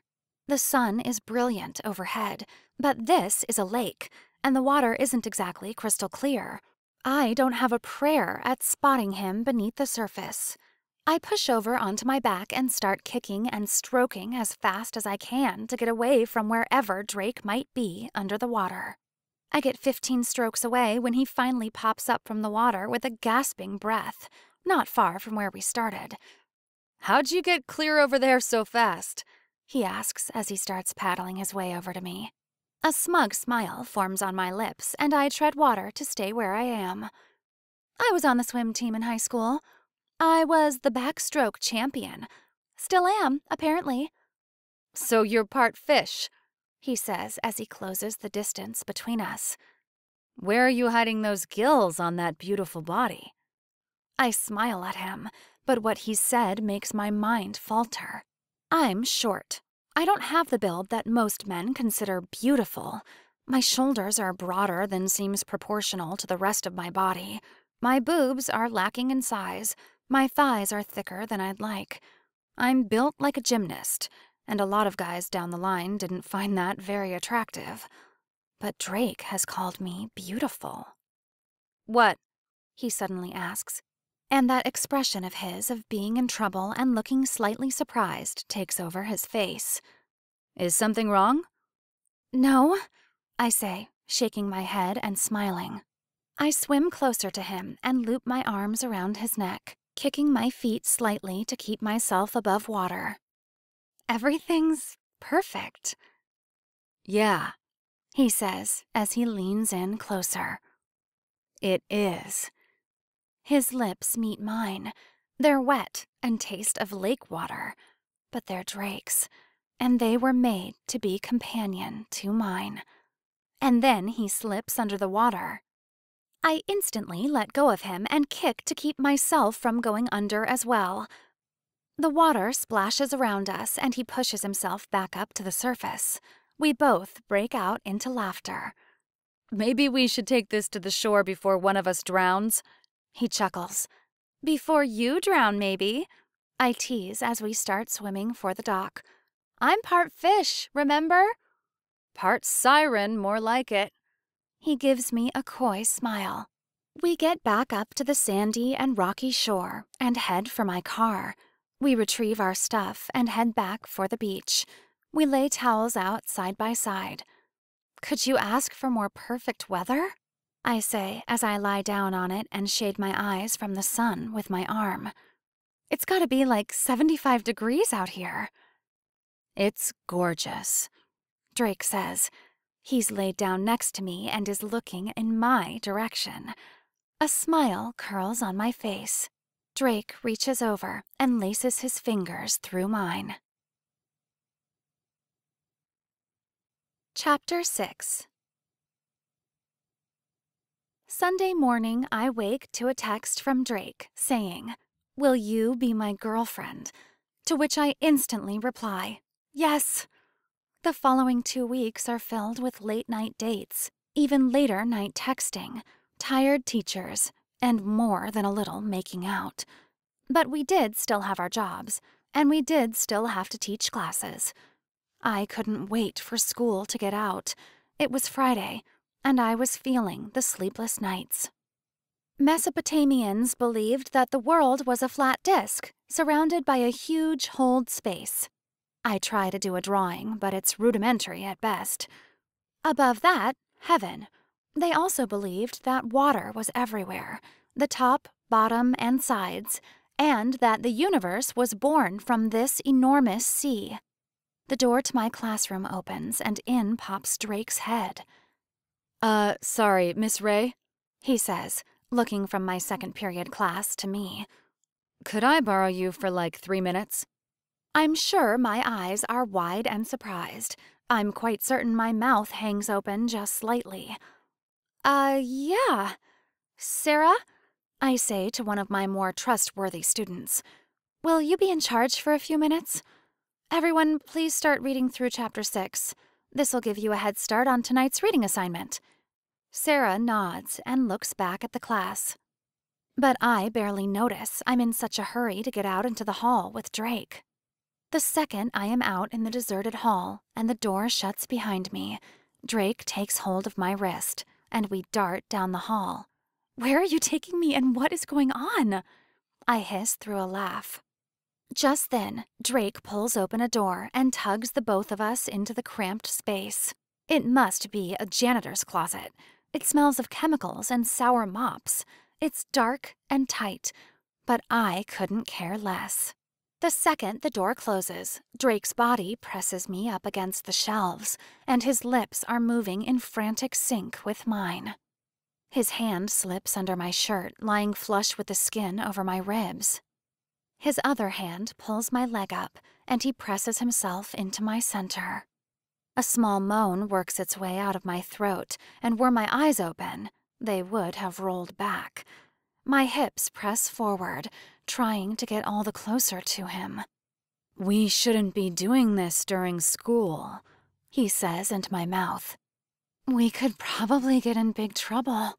I breathe back. "Principal Riker would be most displeased." His lips move to my neck, having to bend far over since I am wearing flats today and he's got a good 10 inches on me. But this couldn't wait till next period, I say as my thoughts start going all blurry and glittery. "Nuh-uh," Drake agrees, shaking his head. "But I also had something I wanted to ask you." What's that? I respond automatically. I'm heavily distracted by his hand that has slipped from my thigh to my rear end. "Will you come meet my family?" He asks. His kisses slow down. Instead of being passionate and frantic, they are slow and tender. After a moment, I feel him back away slightly. And if there were any light in here, I'm pretty sure I'd find him staring at me. Drake, I start to say. He's caught me by surprise with his question in the heat of the moment. "You don't have to," he quickly adds. "I mean, I know it's way early and it's only been like 3 weeks since we met, but I cut him off with a soft kiss and bring my hands up to either side of his face. I'd love to meet your family. I breathe against his lips. "Really?" he asks, and I can hear the smile I know is on his face. "Really?" I say, smiling on my own in the dark. "Okay," he says, his voice out of breath. "Everyone's coming over for dinner on Sunday at 6. Sage is coming home from Seattle, so you can meet them all." "I'm looking forward to it," I say. I am, but suddenly I'm also nervous. Meeting the rest of his family is a big step, one I suddenly realize I am so ready for. "Ask your mom what I can bring to dinner and what I can help with." Drake chuckles through the dark. "She's going to love you." I hope so. I hope so bad, and it's startling how bad I do want it. This feels important. Meeting his mother and getting her approval. Why is it so important?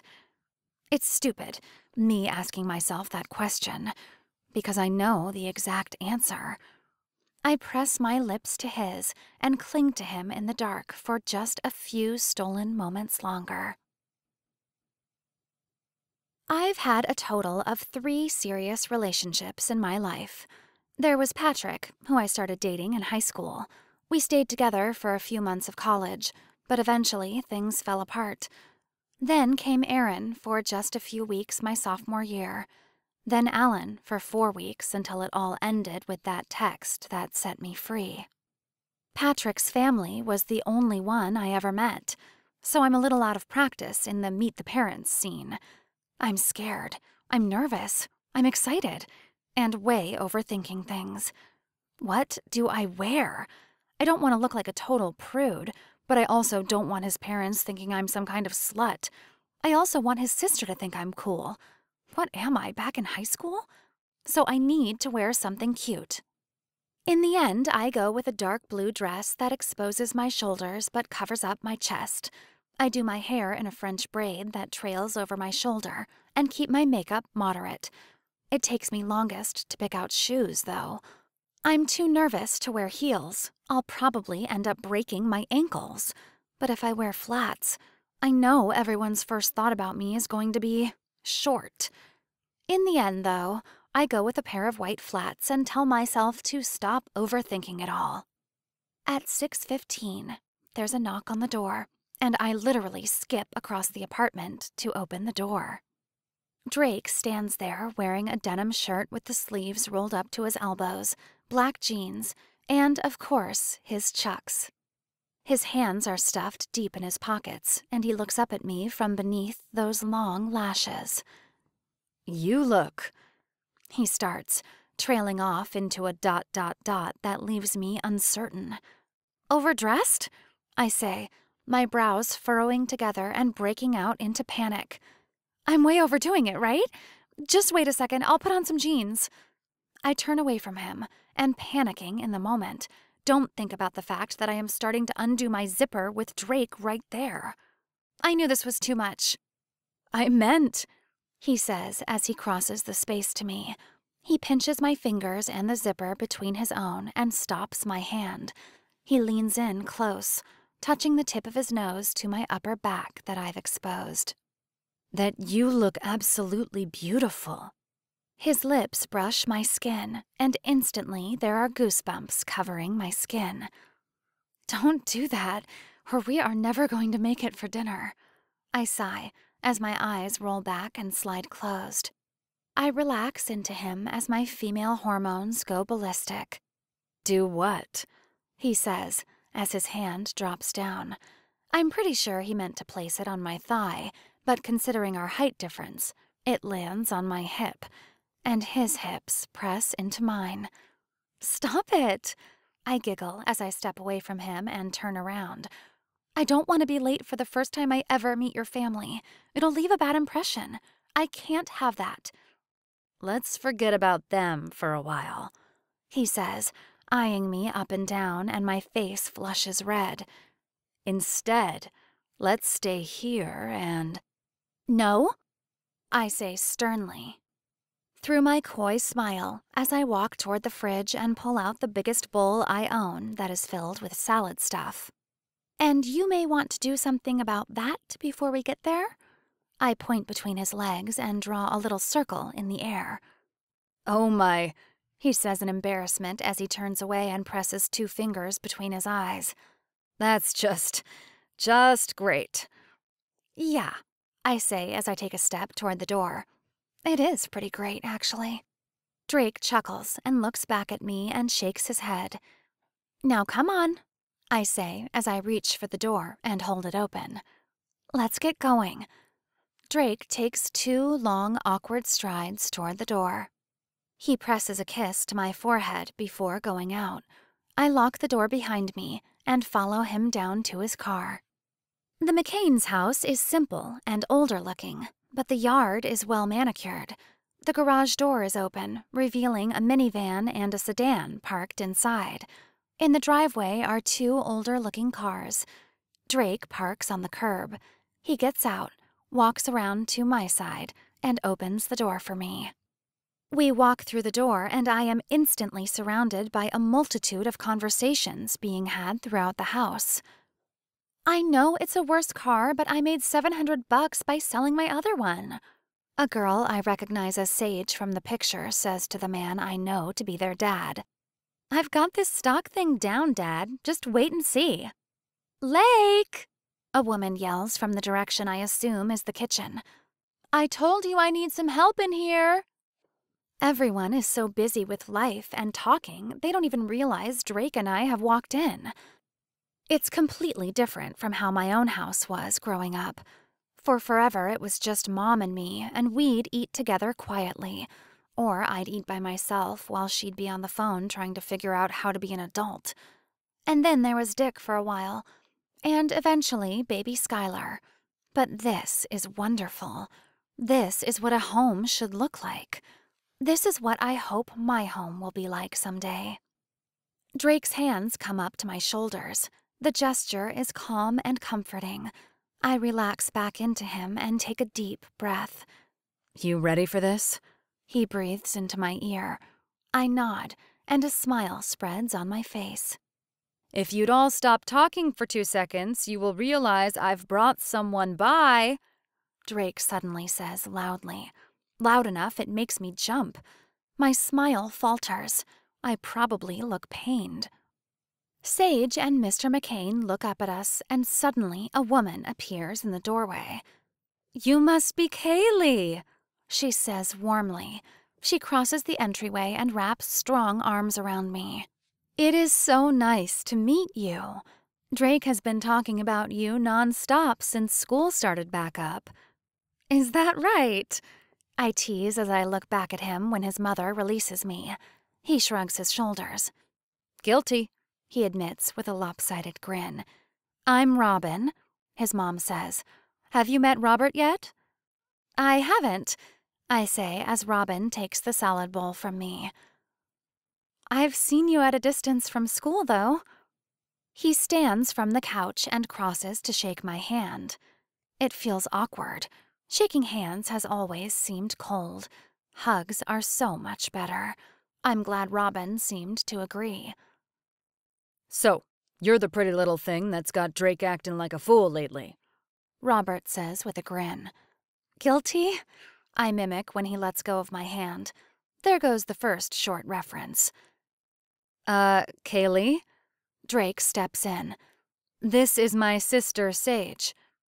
I love your dress, she says with a smile from the couch. Oh, thank you, I say, looking down at it. Score 1 for me with the family points. I'm suddenly very glad I didn't change.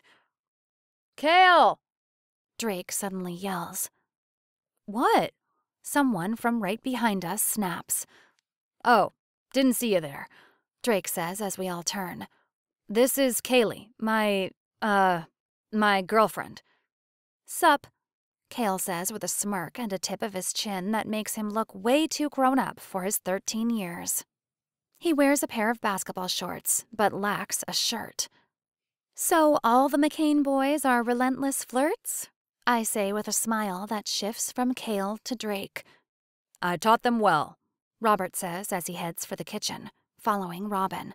Oh, stop that, Robin chides. Don't encourage them. Gross, Sage says with a shake of her head as she stands and starts for the kitchen as well. For the first time, I realize what she herself is wearing.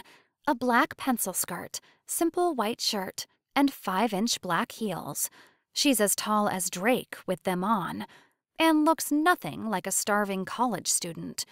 Yeah, I'm definitely a little intimidated by her, and she's only said 5 words to me.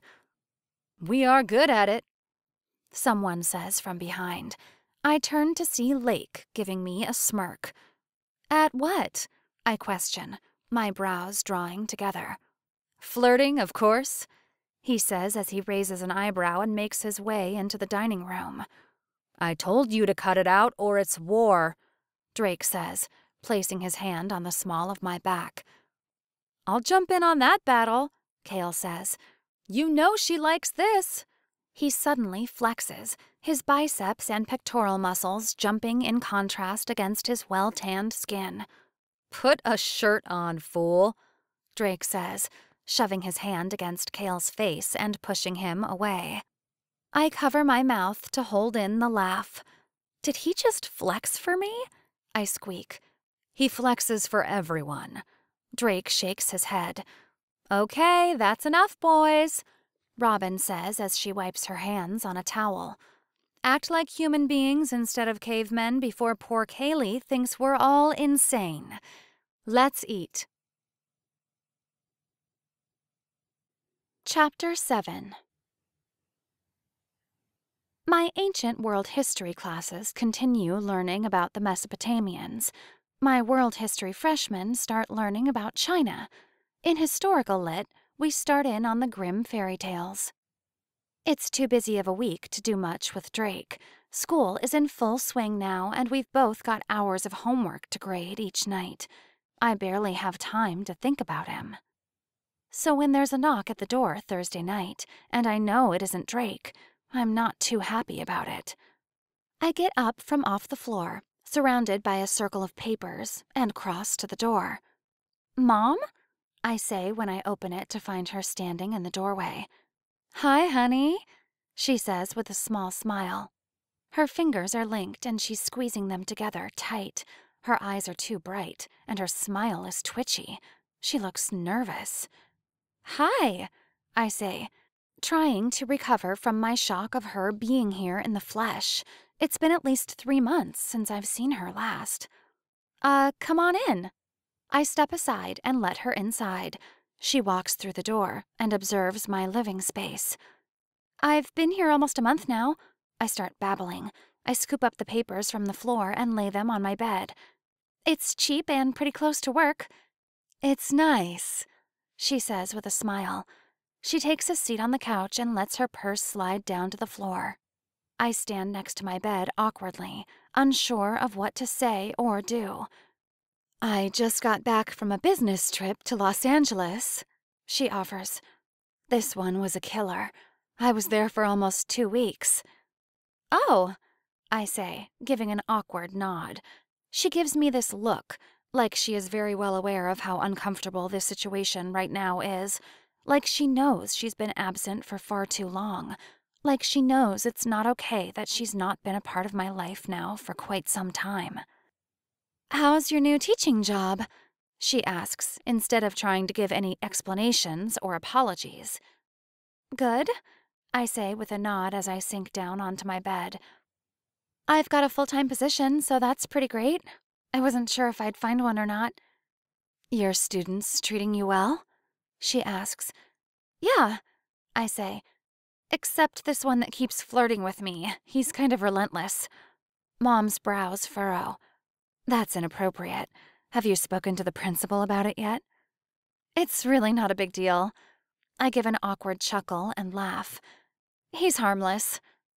"Be careful," she says with a small shake of her head. "Situations like that tend to get teachers in trouble." I saw this thing on the news a week or 2 ago about a teacher who got into a sexual relationship with one of his students. The parents sued him, and he's probably going to serve jail time. "Mom," I say in exasperation, "it isn't anything like that. Lake's just being a boy. Trust me, I'm not encouraging him." She says, observing me closely.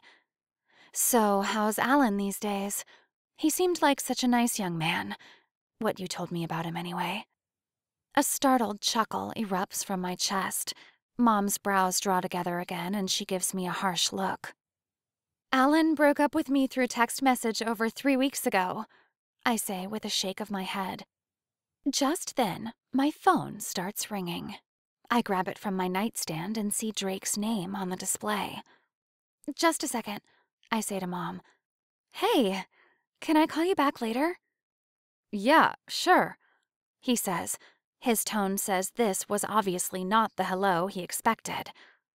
Everything okay? I sigh. I'm honestly not sure how to respond. I take that as a no. He says when I take too long to reply. Is this something I can fix with a chocolate muffin and an extra large coffee in the morning? That'd be a good place to start, I say. A smile is already creeping onto my face. 'Kay, don't forget to call me back. I won't. Talk to you later. I hang up, and for just a moment, I forget why I was in such a bad mood. What's the new man's name? Mom says in a teasing way. I look up at her and see a smile curling on her lips. You've got a man grin on your face, Kaylee. No, I don't, I say, shaking my head and trying to force my lips to not curl up. You have no idea what you're talking about. I may have been single for the vast majority of my life, honey, she says as she leans forward and rests her arms on her knees. But I know what kind of smile is made by only a man. I shake my head and my smile goes away for real now. The world I have with Drake is beautiful and surreal. It's above reality, and I don't want anyone to touch it, especially not my mother, who's only barely started to figure out the real world as an adult in the past few years, and forgot that she needed to be a mother at the same time. I don't really want to talk about this, I say, unable to look at her.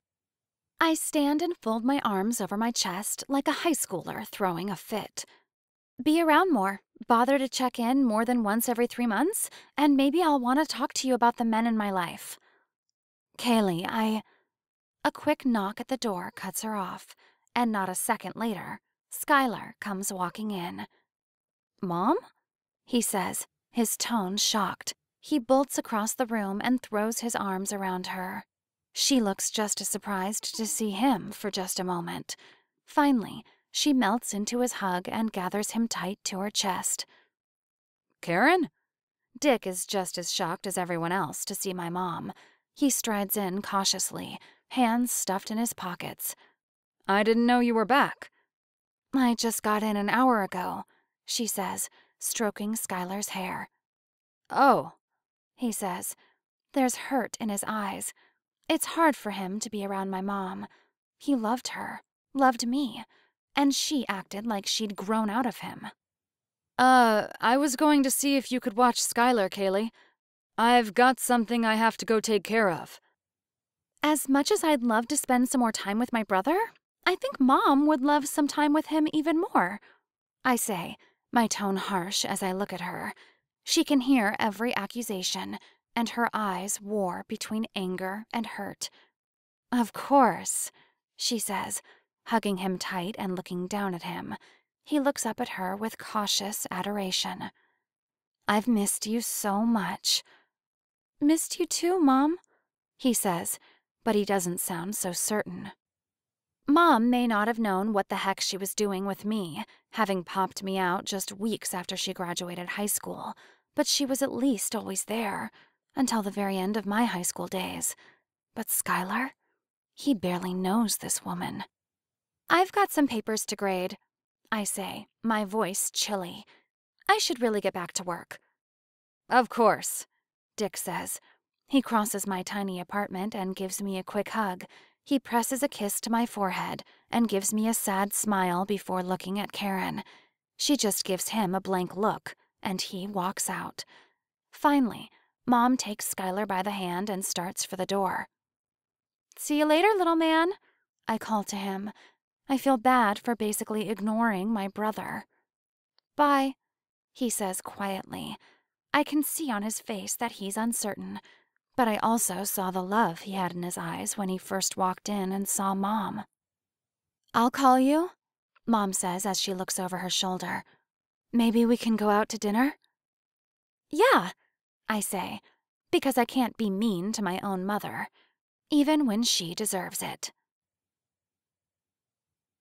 You forgot to call me back. I look up from the papers I'm trying to quickly grade before the bell for first period rings. Drake stands in front of my desk with a brown paper bag in one hand and an extra-large coffee in the other. I'm so sorry," I say, letting my face drop into my hands. I'm exhausted. My head isn't in the papers, and I am dreading the day that is sure to be a long and hard one. Hey, Drake says, and I hear him set the food and drink on my desk. His hand touches my arm, and I peek up at him. it's okay. It was pretty obvious you were having a bad day. It was perfectly fine until my mom showed up after how many months of absence without a word of communication? And then Dick brought Skylar over, and it was just... I fail to find the right words. I want to scream or hit something. Hey, Drake says, placing a hand on my cheek. I put my hand over his. My eyes lock on my desk, and the point halfway between him and me. you survived it. Can I make it better? A smile starts to form on my face, but it's too tired and too frustrated to make it all the way. "You brought me food," Well, how about a date tonight? Sort of. he says. I finally look up at him. Tonight's the homecoming football game. Lake's starting. I wondered if you wanted to come with me. Just looking into his eyes, something in my soul lightens. I instantly feel less weighed down. The sour taste my mother's visit has left in the back of my throat vanishes. "Only if we go out for Chinese after?" A smile breaks on his face, and he gives a little huff of a laugh. You've got a deal, Miss Ray.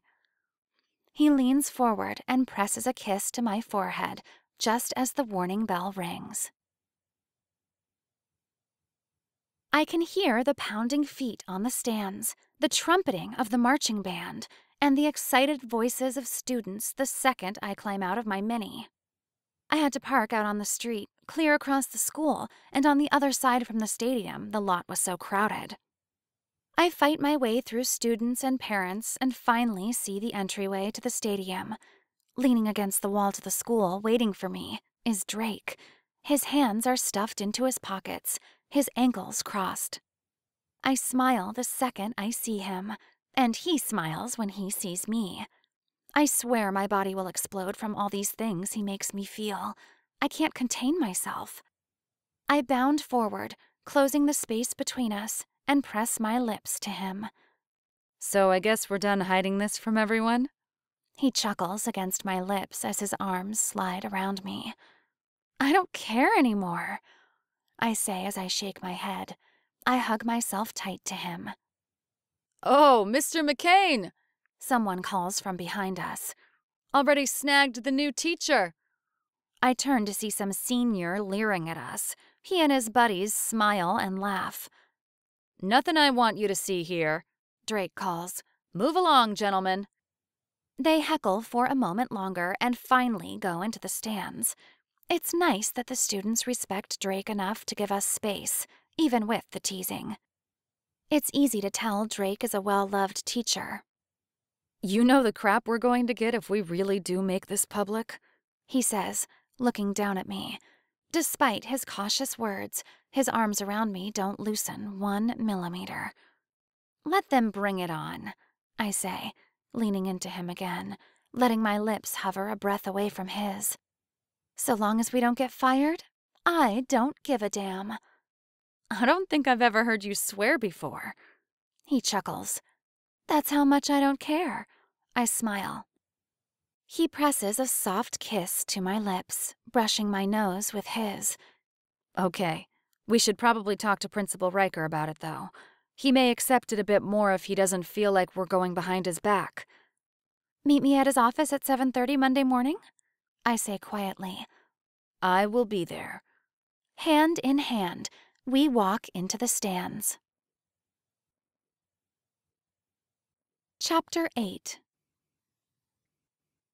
Good morning, Mr. McCain, I say Monday morning. He and I walk side by side, having arrived at the school at exactly the same time. The morning is chilly and misty. The school grounds are quiet and just starting to get light. Good morning, Miss Ray, he says, while giving me a side look and a smile. Drake holds the front door open for me, and we step into the silent halls. So, what do we do if he's not okay with this? I ask quietly. My heart is racing and threatens to beat out of my chest. My palms feel sweaty, and I swear my vision is failing. I've just barely gotten this teaching job. If I screw this up this early and get fired, no other school is ever going to want to hire me again. We'll run away together and live somewhere far, far away, Drake says in a tone that sounds dead serious. It brings a little bit of a smile to my face, but I'm still scared out of my mind. The walk to the office feels very long and all too short at the same time. Suddenly, finally, we are outside the doors. Drake stops and turns to me before he opens it. Whatever happens in there, I want you to know it's been worth it, he says seriously. He takes my hands in his, and my heart is now in a dead sprint. But unlike just a moment before, my vision is crystal clear, and all I can see is this incredible man who has made my life amazing. I have zero regrets. Me either, I say, a full-fledged smile cracking on my face, and the words are so true. It means everything that Drake cares enough to risk this, and that I would do the same for him. I lean forward, and he meets me halfway, his lips assuring me that even if I do lose my job, this is right where I am supposed to be. Come on, he says, backing away reluctantly. He opens the door, and we both step inside. Principal Riker is sitting at his desk, scrawling something on the pages before him. He doesn't look up when we come in, but he does wave us in to sit down. With shaking hands, I sink into a seat across from him. I may look like I still belong in high school, but for the first time in years, I feel like I'm in high school again. Sitting before him, about to confess to him that I've done something wrong.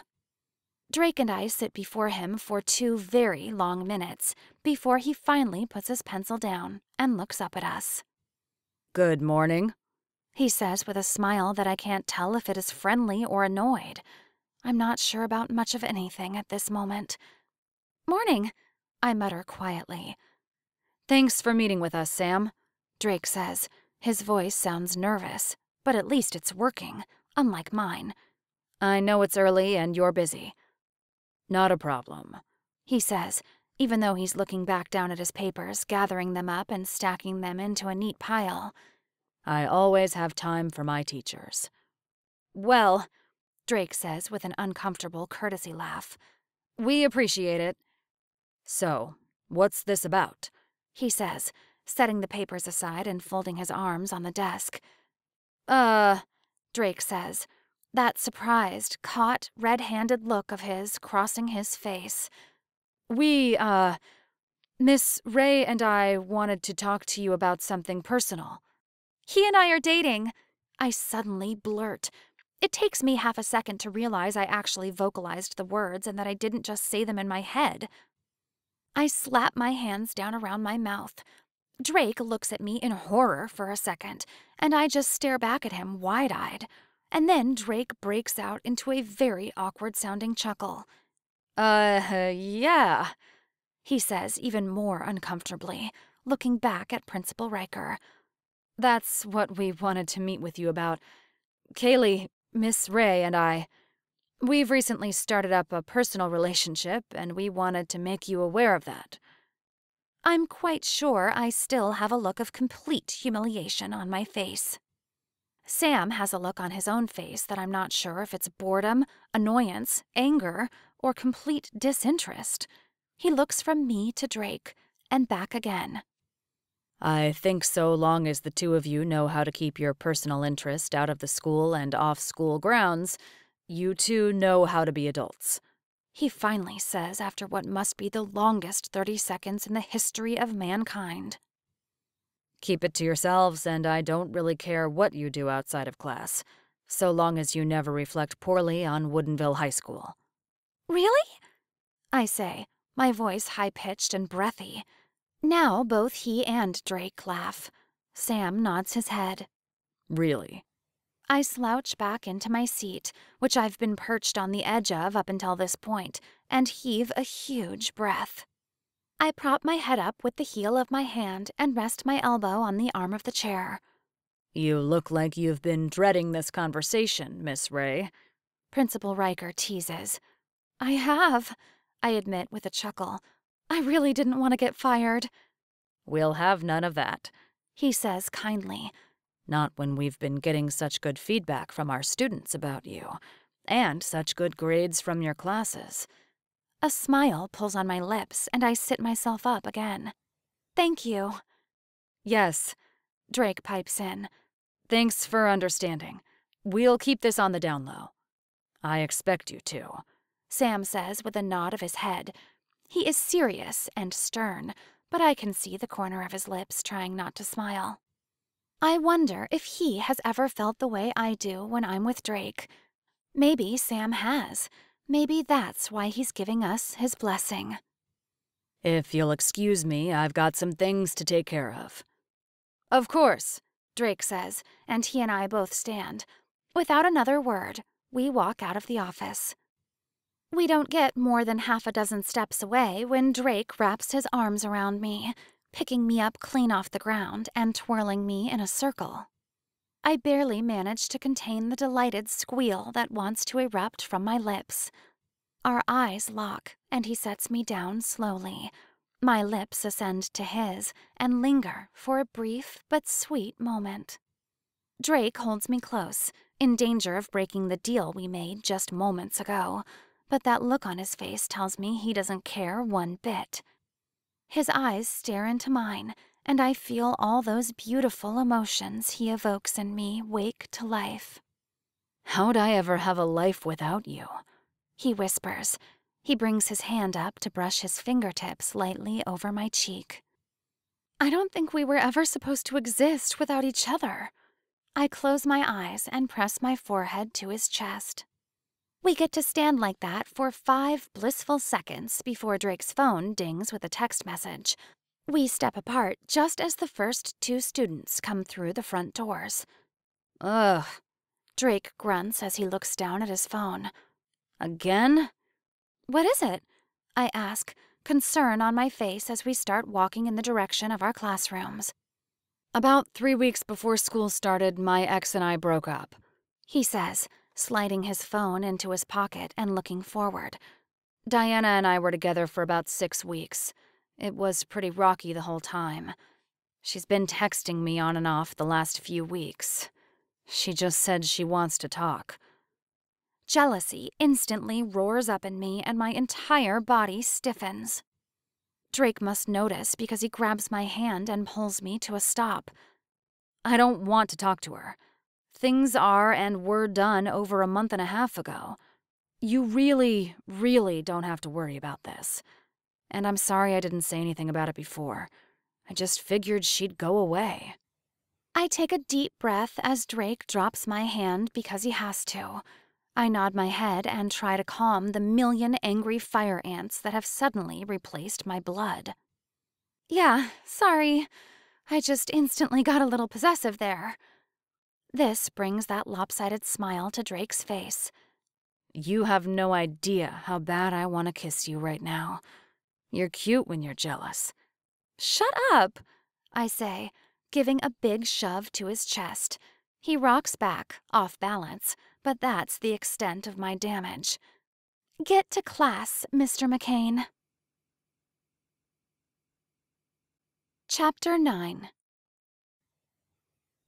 The first week of October rolls in, bringing cooler weather, changing leaves, and rain every 3rd day.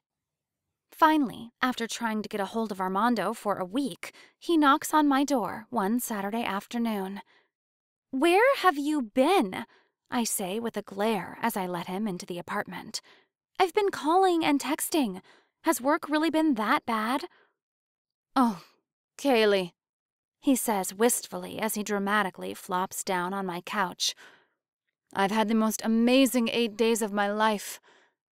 I do a melodramatic intake of breath and sit on the coffee table in front of the couch. "You met someone!"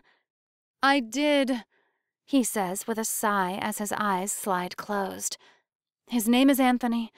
He's sweet and sophisticated and beautiful. We've just had the most wonderful week together. "No wonder you never answered any of my calls or texts." I tease him. "You were otherwise preoccupied." Was I ever? He says with a shake of his head, his eyes still closed. "Picture?" He reaches into his pocket and opens his eyes a small slit while he scrolls through, looking for a picture. Finally, he turns the phone and hands it to me. The man is attractive. He's got reddish-brown hair done up in a dramatic faux hawk, freckles dot his cheeks, and he smiles with brilliantly white teeth. "I take it you're happy then?" I hand his phone back to him. More than that, he says as his eyes flash wide open, and he stares up at my ceiling with a foolish grin on his face. I think I'm in love. "I'm happy for you," I say, smacking his arm lightly. "You deserve to find someone perfect." Armando looks over at me and finally sits up. He drapes his arms across the back of the couch and crosses his legs. How about you, Ray of Kaylee? Have you found someone perfect? Have you found your Prince Eric? The idiotic grin spreads from his face to mine, and instantly I feel warm inside.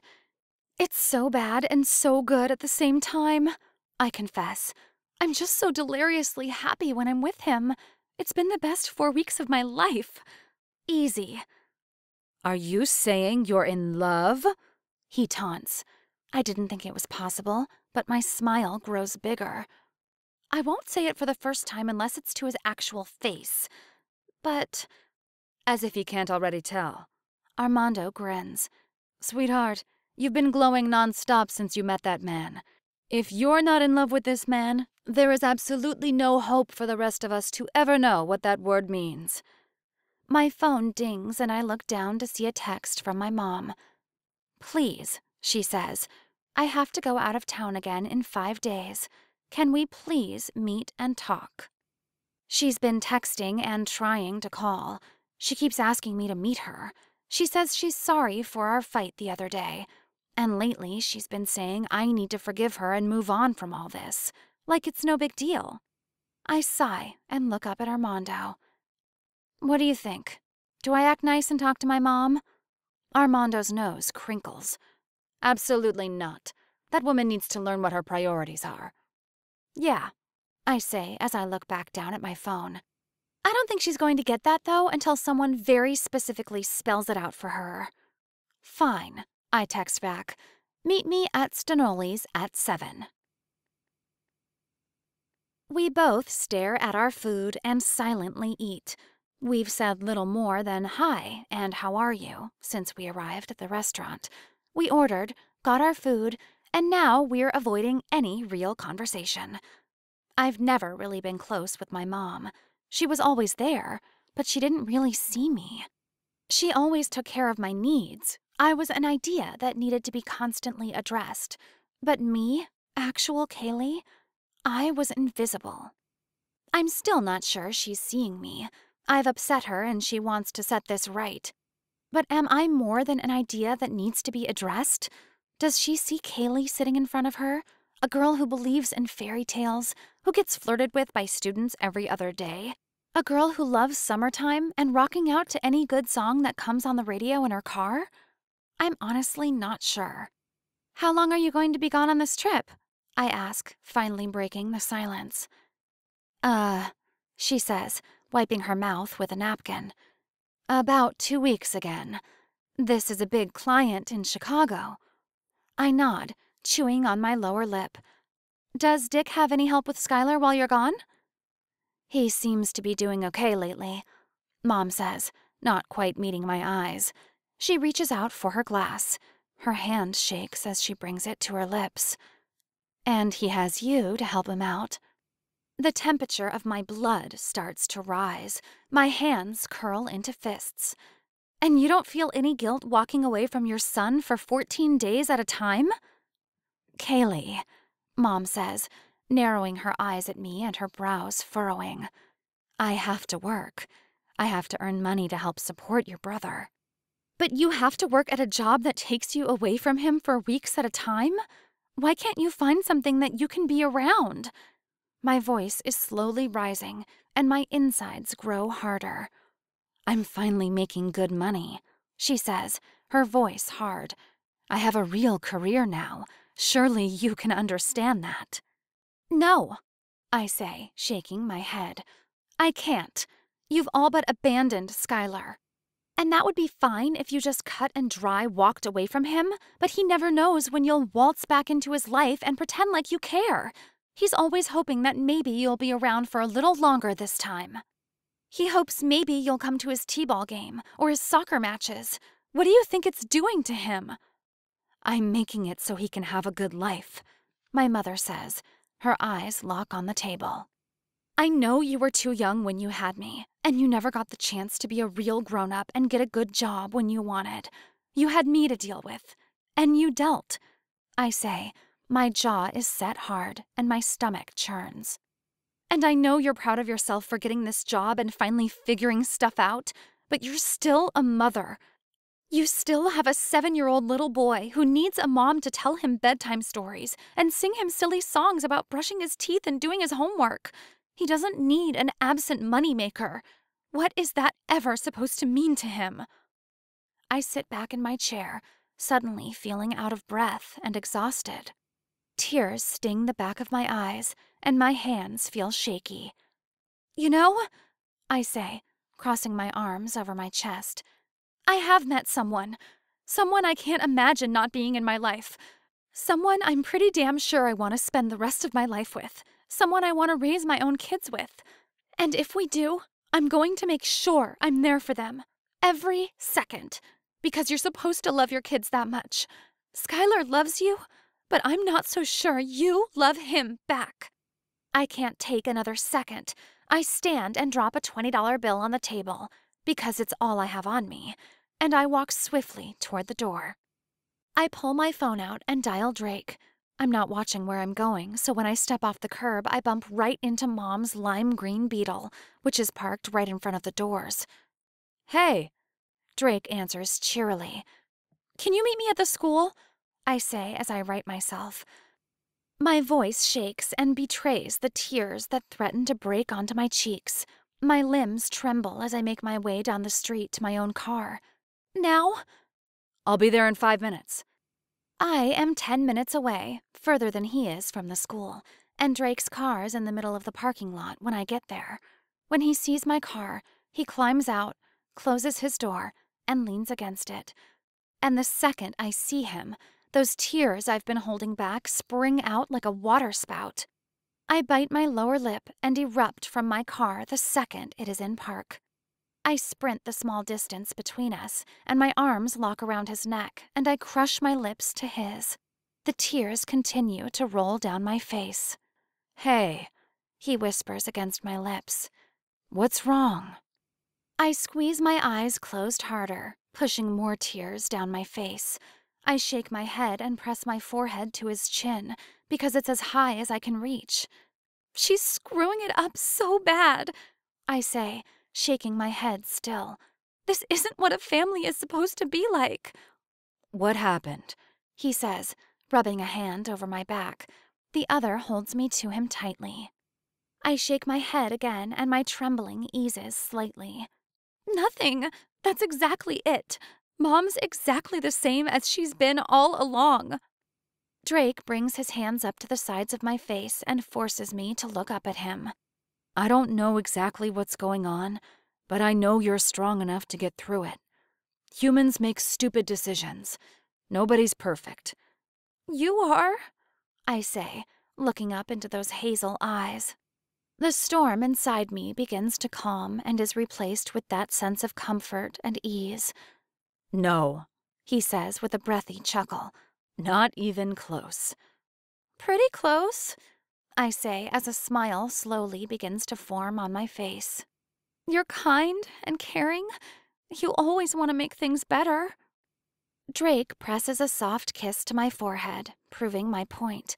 His arms once again wrap around my body, promising safe harbor. I relax into him, taking a deep breath. I love you, He breathes, and everything that has ever been wrong in my world is righted with those words. I look up into his eyes, and there I see the truth of what he's just confessed. I love you too, I say, more than anything. He brings his forehead down to mine, and his lips hover a millimeter from mine. All I want to do is give you a happily ever after, He whispers. You're already giving it to me. I let my lips brush his as I speak. My eyes slide closed, and I let myself live in this moment that is perfect and untouchable to the real world. Drake, I don't ever want to let you go, I say, feeling the back of my eyes sting again. Not out of frustration or anger or abandonment this time, out of pure happiness. I want to create a life with you. I want to make a family and a home and a forever with you someday. Drake stills for just a moment, and then he shifts, dropping down on one knee. He takes one of my hands in his and stares up at me intensely. That smile that only Drake can put on my face forms on my lips. Kaylee, I promise that I will do everything in my power to give you that forever, He says as a smile starts forming on his own face. I don't know that I'm any kind of a prince, but I'll do everything I can to give you a happily ever after. Will you let me give you that? One more tear springs onto my cheek, and I nod my head furiously. Yes. Drake stands and once again brings his hands to either side of my face, and his lips move in sync with mine. It wasn't a marriage proposal. It's too soon for that. We still have so much to learn about each other. But sometimes you just know when you're standing beside the one you're meant to be with. Sometimes you know exactly when you've found your prince. Chapter 10. You know that awesome black sesame chicken we had a few weeks ago? I ask as Drake and I walk toward the doors Tuesday night. Yeah? He says as he slips his hand into mine. I hope we're safe. School got out 2 hours ago. There's no lingering students around that I can see. I found this recipe last night that looks exactly like it. I was thinking I could make it for dinner tomorrow if you want to come over. That sounds perfect, He says, leaning over and kissing the top of my head. Sometimes I wish I was taller and those kisses could be on my cheek instead of my head, like a child. I've got to pick up Skylar now, and then I'm going grocery shopping, I say as we walk out into the bright sunshine. The ground is soggy and wet from the rain we've gotten the past 2 days, but at the moment it's warm and bright. You want to come? Sure, He says. I think it's time I finally meet at least one member of your family. We climb into my car, and 15 minutes later, Skylar runs out of Dick's house and piles into the back seat. Hey, he says. His voice sounds surprised. Who are you? Hey there. Drake greets him as Skylar buckles and then just gives him a large-eyed expression. My name's Drake. I'm Kaylee's boyfriend. Does that mean you're a boy who is her friend, or does that mean you two kiss? He asks, sounding absolutely grossed out. Drake says, glancing at me, not entirely sure how to handle this awkward situation. I just smile and shake my head as I head toward the store. At the same time, I hear Drake's phone ding with a text. Well, me and Kaylee are friends, but I also happen to really, really like kissing her. Disgusting, I hear Skylar say. Drake and I both break into laughter. And I have absolutely no fears that Drake will be an inadequate father. The very thought sends 1,000 butterflies through my insides. The morning is quiet and peaceful, and I have exactly 12.5 minutes until the warning bell is going to ring for first period. I've finally caught up with all the homework I have to grade, and I'm just finishing up next week's lessons plans. The door to my room opens and closes. I finish my last few notes, glancing over them once more before standing to head for the whiteboard, and stop when I realize the person who's come in is not a student. "Hi," I say to the fairly tall brunette who's looking at me with a slightly confused expression. She looks around my age, clearly too old to be a high school student. "Can I help you?" Yeah," she says uncomfortably. She looks around my classroom, confused. "Sorry, I thought this was Drake McCain's classroom." "Oh," I respond with a smile. "This was his room last year. He's in 305 now." "Okay," she says. "Thanks." And without another word, she walks out and lets the door close behind her. The warning bell rings and students start pouring through the doors over the next few minutes. "Morning, Miss Ray," a voice says. I turn to see Lake walking through the door, backpack slung over one shoulder. He's got one hand in a pocket and ease on his shoulders. He's going to be a heartbreaker someday. Probably already is. "How you doing today?" "Just fine, Lake," I say with a smirk and a shake of the head. "You know, you should really stop flirting with me. I am dating your brother." I add this last part quietly. "No need to whisper," he taunts with a whisper of his own. "The entire school already knows about you two. When two teachers hook up, it tends to spread quickly." I'm sure my face flushes red and suddenly I can't look at my class who is settling in. "Well, that's embarrassing." Lake chuckles and looks at the class too. "Hey, I'm supposed to tell you that my mom wants you and Drake to come over for dinner again on Sunday.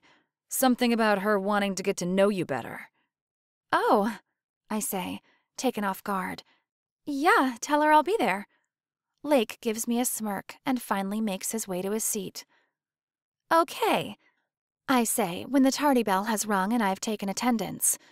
"We've been talking about Rameses II. Today, I want to talk a bit about his wife, Nefertari." The students take out their notebooks and pencils start scratching across paper. I pace in front of the class with a whiteboard marker in hand. I've got notes written all over it, only halfway up the board since I can't reach any more of it. We don't really know much about the relationships between the pharaohs and their wives, but we can glean some idea from these two. Nefertari was featured quite prominently on her husband's temples and monuments. He wrote love poetry on the walls of her burial chambers. This is unusual. So, do you think maybe they were in love? The class just stares back at me with tired eyes. I think so, I continue. But did you know that the royal succession line ran through the females? Unlike most of the cultures we see in history. This is why we see situations that get kind of weird sometimes. Things like marriages with brothers and sisters, fathers and daughters. This finally gets a reaction from the class. There's grunts of disgust and several declarations of gross. Good. I've got their attention on this early morning. I don't see Drake during our third period break hour, and Mr. Scott informs me at lunch that Drake suddenly called in a substitute and left right as first period started. I text him a few times, asking if he's okay. He doesn't respond.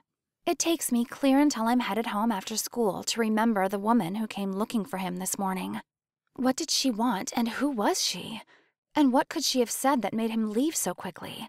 He obviously wasn't sick, and it didn't seem like some kind of family emergency since Lake stayed all during first period. There's a sinking feeling in the pit of my stomach that grows heavier and heavier as I get home. But determined not to jump to any irrational fears before he can come and explain himself during our date, I go up to my apartment and start making our dinner.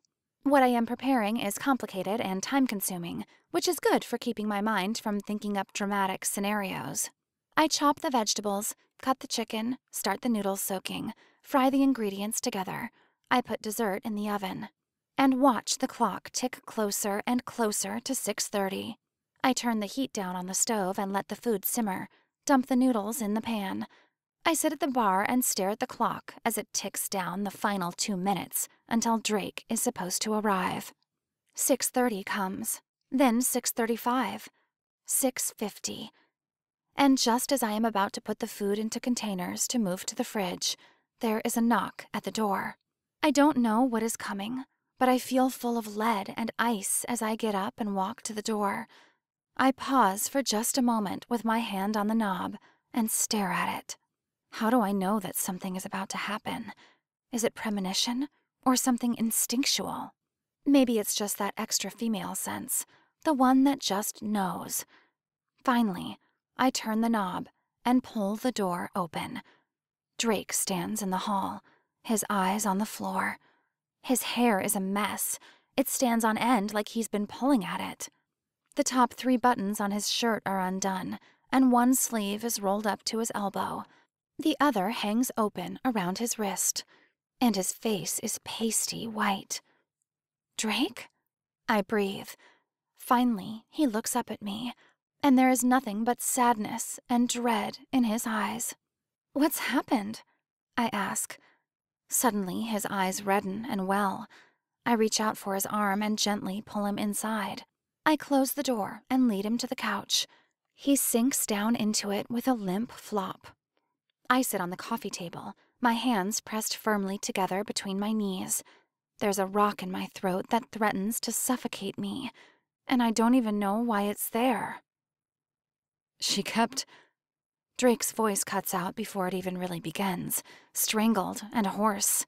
She kept saying she really needed to talk to me, and I kept brushing her off. He shakes his head twice. She really did need to talk to me. My body slows, and frost starts growing in my chest. That woman who came looking for you this morning was Diana, wasn't it? Drake still doesn't look at me. He stares vacantly ahead and nods. He struggles to speak. We broke up the 2nd week of August, but...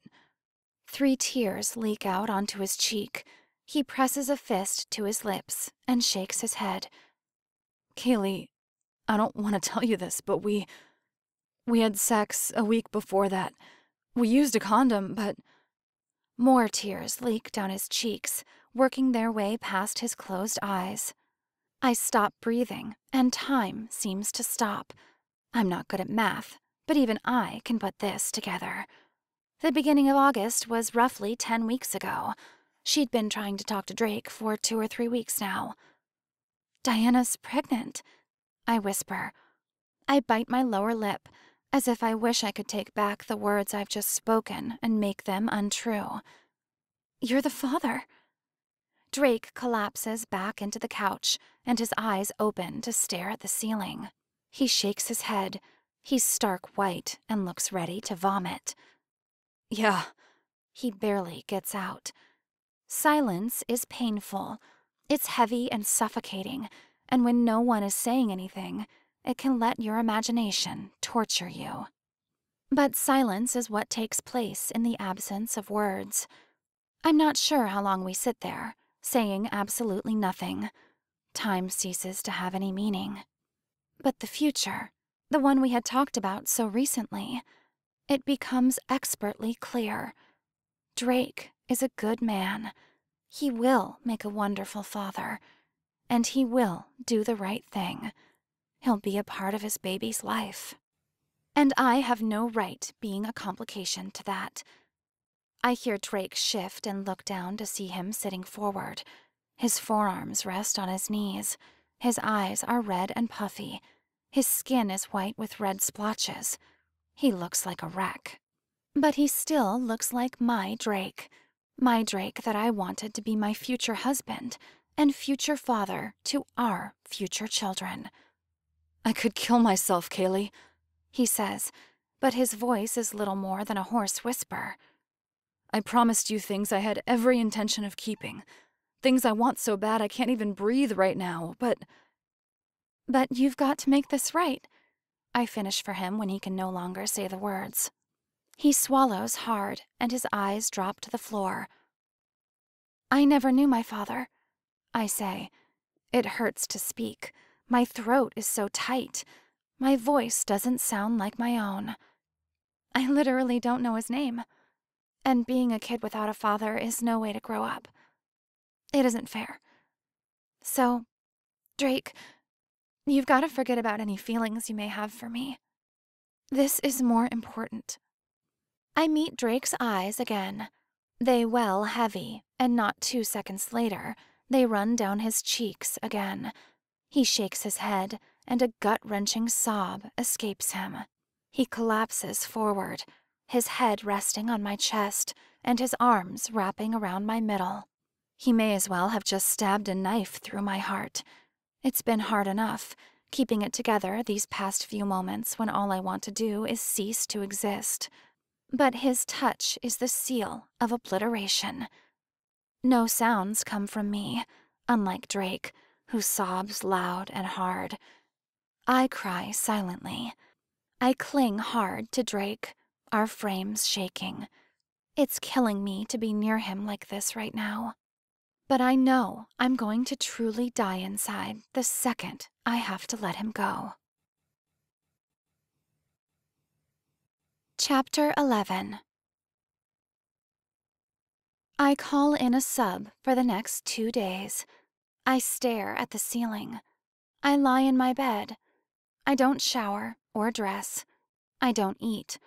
I don't breathe or think or live. Life isn't a fairy tale, and I'm not a princess. This isn't some Hollywood romance where we get a happily ever after and dreamily float off into the sunset. What a stupid girl I was. Thursday night, someone knocks, and I do not have the energy or spark to get up and answer it. Kaylee? Mom. Kaylee? Are you in there? She knocks again. She's quiet for a minute, and then I hear a hand on the doorknob, and it squeaks as she turns the handle and comes inside. If I was going to let myself drown in misery, I should have at least locked the door. That way no one could have walked in and interrupted. Oh, honey, she says dramatically. I hear her drop her purse and rush across the apartment. She kneels beside me on the bed and brushes the hair off my forehead. I should be embarrassed, and I know I look bad. A pair of underwear and an oversized sweater are all I'm wearing. I haven't touched my hair or face since the bomb of life-ending destruction was dropped on me. What happened? She says quietly. If I weren't so emotionally drained and numb, I'd hear the actual, genuine concern in her voice. I might have looked up into her eyes and seen the fear there. Instead, all I can do is lie there and continue staring up at the ceiling. Kaylee, what is going on? Mom asks again. Dick said he hasn't been able to get a hold of you for a few days. The school says you've called in sick. Honey, what's the matter? Drake's gone, I say. My voice sounds weird, unused, broken. You two broke up? It takes me a long moment to process what she's saying. I blink slowly and look back up at the ceiling. More like we exploded. Mom doesn't say anything for a really long time. She brushes the hair back from my face again. She's quiet on the outside, but I can feel the storm of questions and inability to provide any comfort swirling inside of her. I'm going to be okay, I say. My voice is hollow. I know you have to leave for your trip today. You can go. Her brushing of my hair quickens for a minute or so. She has no idea how to handle me, and I'm grateful for that for a while.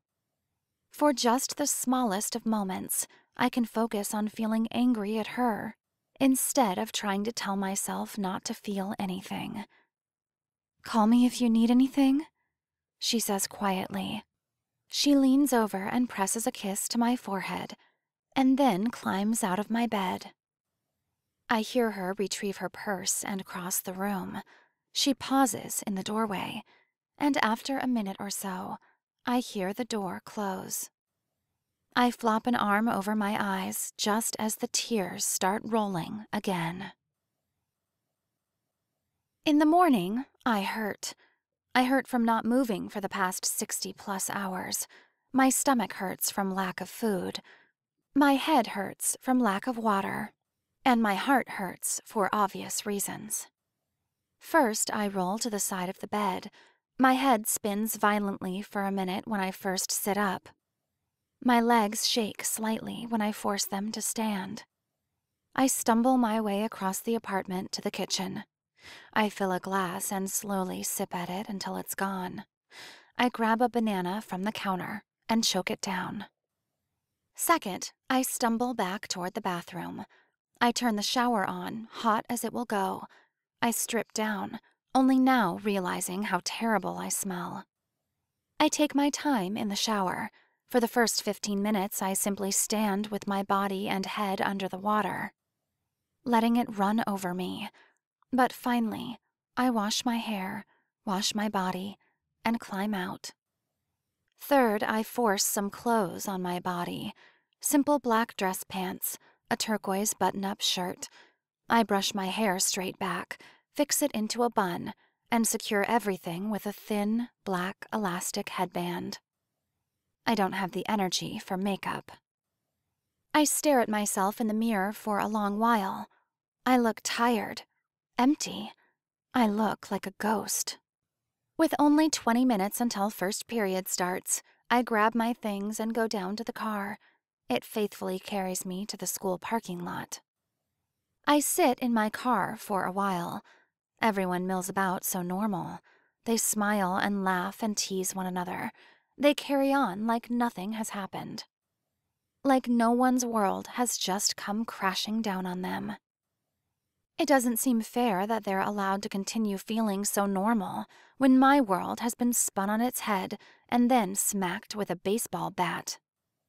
Finally, I walk into my classroom just as the warning bell sounds. I start writing the lesson material on the board as students start trickling in. I make the mistake of glancing toward the door just as Lake walks in. His expression is serious, something it isn't very often. He has genuine hurt and concern in his eyes. He takes a few steps toward me and tries to smile. It's lopsided and looks exactly like Drake's. I try to smile back, but instead, tears bite at the back of my eyes.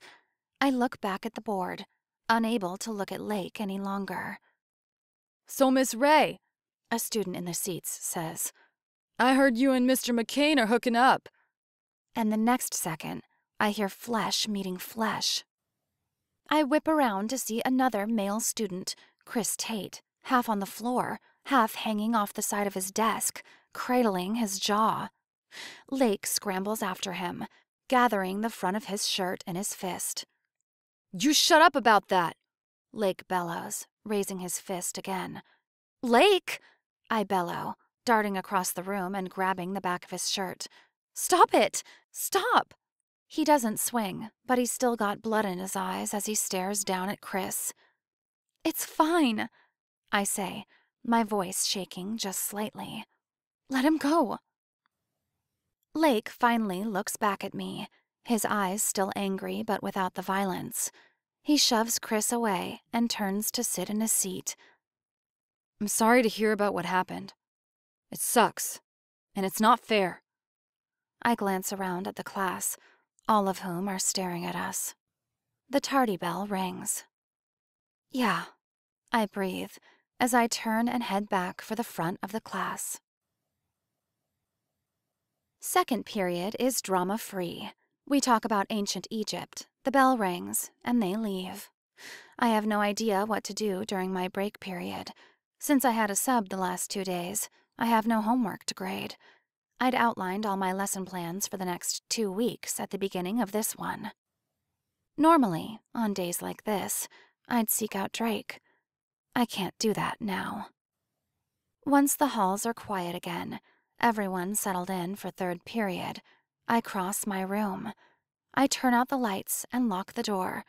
I walk back to the corner where my desk is, place my back on the front wall, and sink to the floor. My knees bend up and my elbows rest on them, and I let my face fall into my hands. Everything in me wants to sink back into that numb and hollow state I've been in the last 2 days. It was easier to be empty than filled with pain and broken glass. But I have one more class today, and I can't fall apart now. I lean my head back against the wall and stare up at the ceiling. I kept thinking about it, that first night after Drake told me Diana was pregnant. Was there a way for him and me to still be together, despite all this? The situation would be complicated and messy, but could it still work? But then I kept picturing the baby that was to come in, 7 months? And I couldn't do that. If there was any chance that Drake and Diana could use this time to create any kind of a positive relationship between the two of them, they had to do it. They had to try and make a happy family for that unborn baby. Because every child deserves a chance at a happily ever after. I honestly don't ever want to see the baby, but I will not stand in some little boy or little girl's way of getting a happy life. A movement to my left catches my eye, and I look toward the door. Drake is standing at the window that runs the length of the door. His hands are stuffed in his pockets. There are big bags under his eyes. He looks exhausted, beaten, worse than I looked this morning. He raises a hand and presses his palm to the window. His eyes may look empty, but I know the death he's experiencing inside. Because one of the worst parts about this is that I know Drake loves me. The night we talked in the parking lot about the future left no doubt in my mind.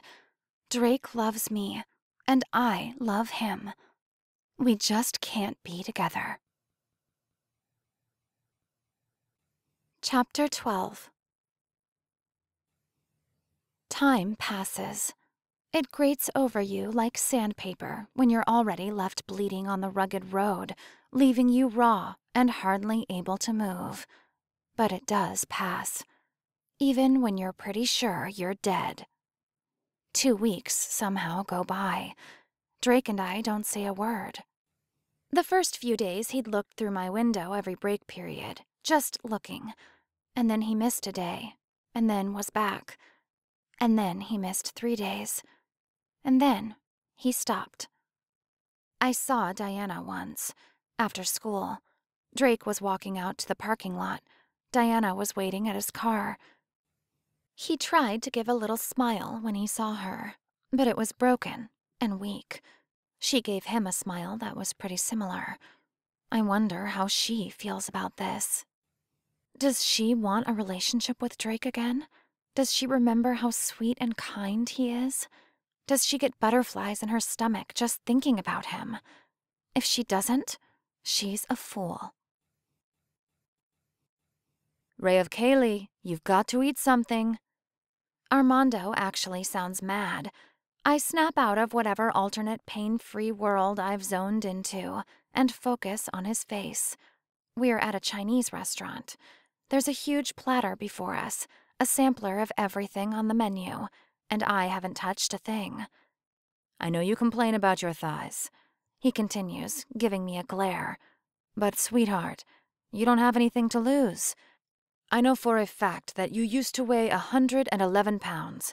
If you are less than 100, I will start stuffing cupcakes down your throat until we get you back up to par. I glare at him, hurt and angry, but also glad that someone cares. I'm not below 100, but I'm only 1 pound above it, and that terrifies me. Kaylee, you have got to start living, Armando says as he hands me chopsticks. I know how you felt about Drake, and yes, you two were perfect, but you have to continue living a life. You can't let this consume you forever. It's been less than 3 weeks. Give me a break. I hiss as I take the chopsticks and break them apart. I grab a tangle of noodles and shove them into my mouth to make him happy, and don't taste much of anything. I wish I could, but I don't. I can't. I know you're hurting, and I get that it takes time to get over people, He says, eyeing me with compassion now. but I'm scared for you. I've never seen you this low. It's true. Armando has been my best friend since high school. He's been there for me through thick and thin, just as I've been for him. I was there when he came out of the closet our senior year, when he got his first boyfriend freshman year in college, and he was there to wipe away my tears after every boy broke my heart. The back of my eyes sting and I shake my head. I'm done, I say, my voice showing hints of quivering. No more searching for Prince Charming. No more falling fast and hard. No more falling at all. I can't do it anymore, Army. I can't survive this. You can survive this, He says, reaching over and taking my hand in his. You've always survived it in the past, and I know you can make it past this one. I bite my lower lip and nod. I mean it, though. I'm done looking for the one. I'm done falling in love and getting my heart broken. Armando looks at me for a long time, and it's easy to tell he doesn't know what to say. Finally, after over a full minute of silence, he speaks. Guard that beautiful, soft heart well. I lock the door to my classroom behind me and try not to drop my boxes at the same time. My historical lit class has finished their papers on the differences in historical fairy tales and modern ones. I've got a long night of grading ahead of me. They're 7-page papers, single-spaced. I may have been feeling a little vindictive when I gave the assignment 2 weeks ago. Hey! School got over 2 hours ago. The halls should be dead silent right now. So I drop my box and papers go flying. I jump so hard. I look up to see Sage walking toward me. Sorry, she says, bending to help me gather the papers back up. This is a trick, considering the 4-inch red pumps she's wearing. She's also wearing skin-tight black pants and an oversized white button-up shirt with black polka dots. Didn't mean to scare you. No, it's fine, I say as we finish stacking the last of them up. I dump them back into the box. How are you? We both stand back up and start walking down the hall toward the parking lot. Good, she says, flashing a winning smile. I have to respect Drake's sister. She exudes confidence, like nothing bad can ever stick to her. Classes are going well. I've got my professors wrapped around my little finger. The money I put into the stock market has doubled in the last few weeks. You're going to be an impressive woman once you graduate, I say. What's your degree in again? Business, she says. Her heels click on the tile floor, echoing off the lockers that surround us. I nod, swallowing hard. Lake may have Drake's smile, but Sage has his eyes. I heard about you and Drake, and Diana, she says, her voice softening slightly. It's not fair how things ended up. I stop in the hallway. We're not far from the doors. No, I say, feeling the numbness start to creep in on me again. It's really not. Sage is quiet for a long moment. I feel her eyes on me and look at her, and we just stare at each other for a long moment. I can practically see the words behind her eyes. People hurt you in life sometimes, she finally says. They can destroy you. They can take things away that you didn't even know were there, and they can change who you are without your permission. She folds her arms over her chest, and it feels like a defensive move. But we have choices when it comes to things like this.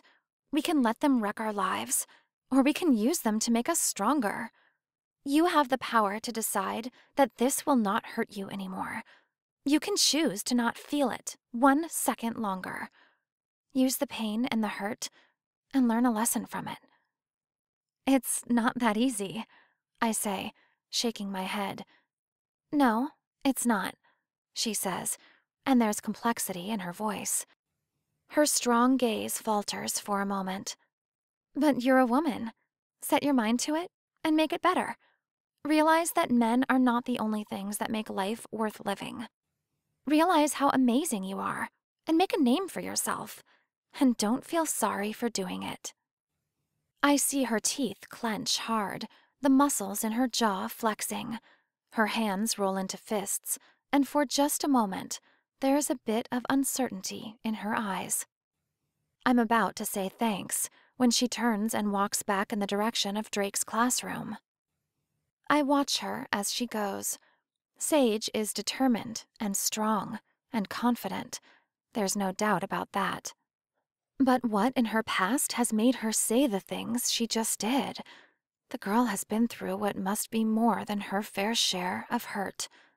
Still, her advice is solid, and right now, I need someone's thoughts and opinions that are outside of my own.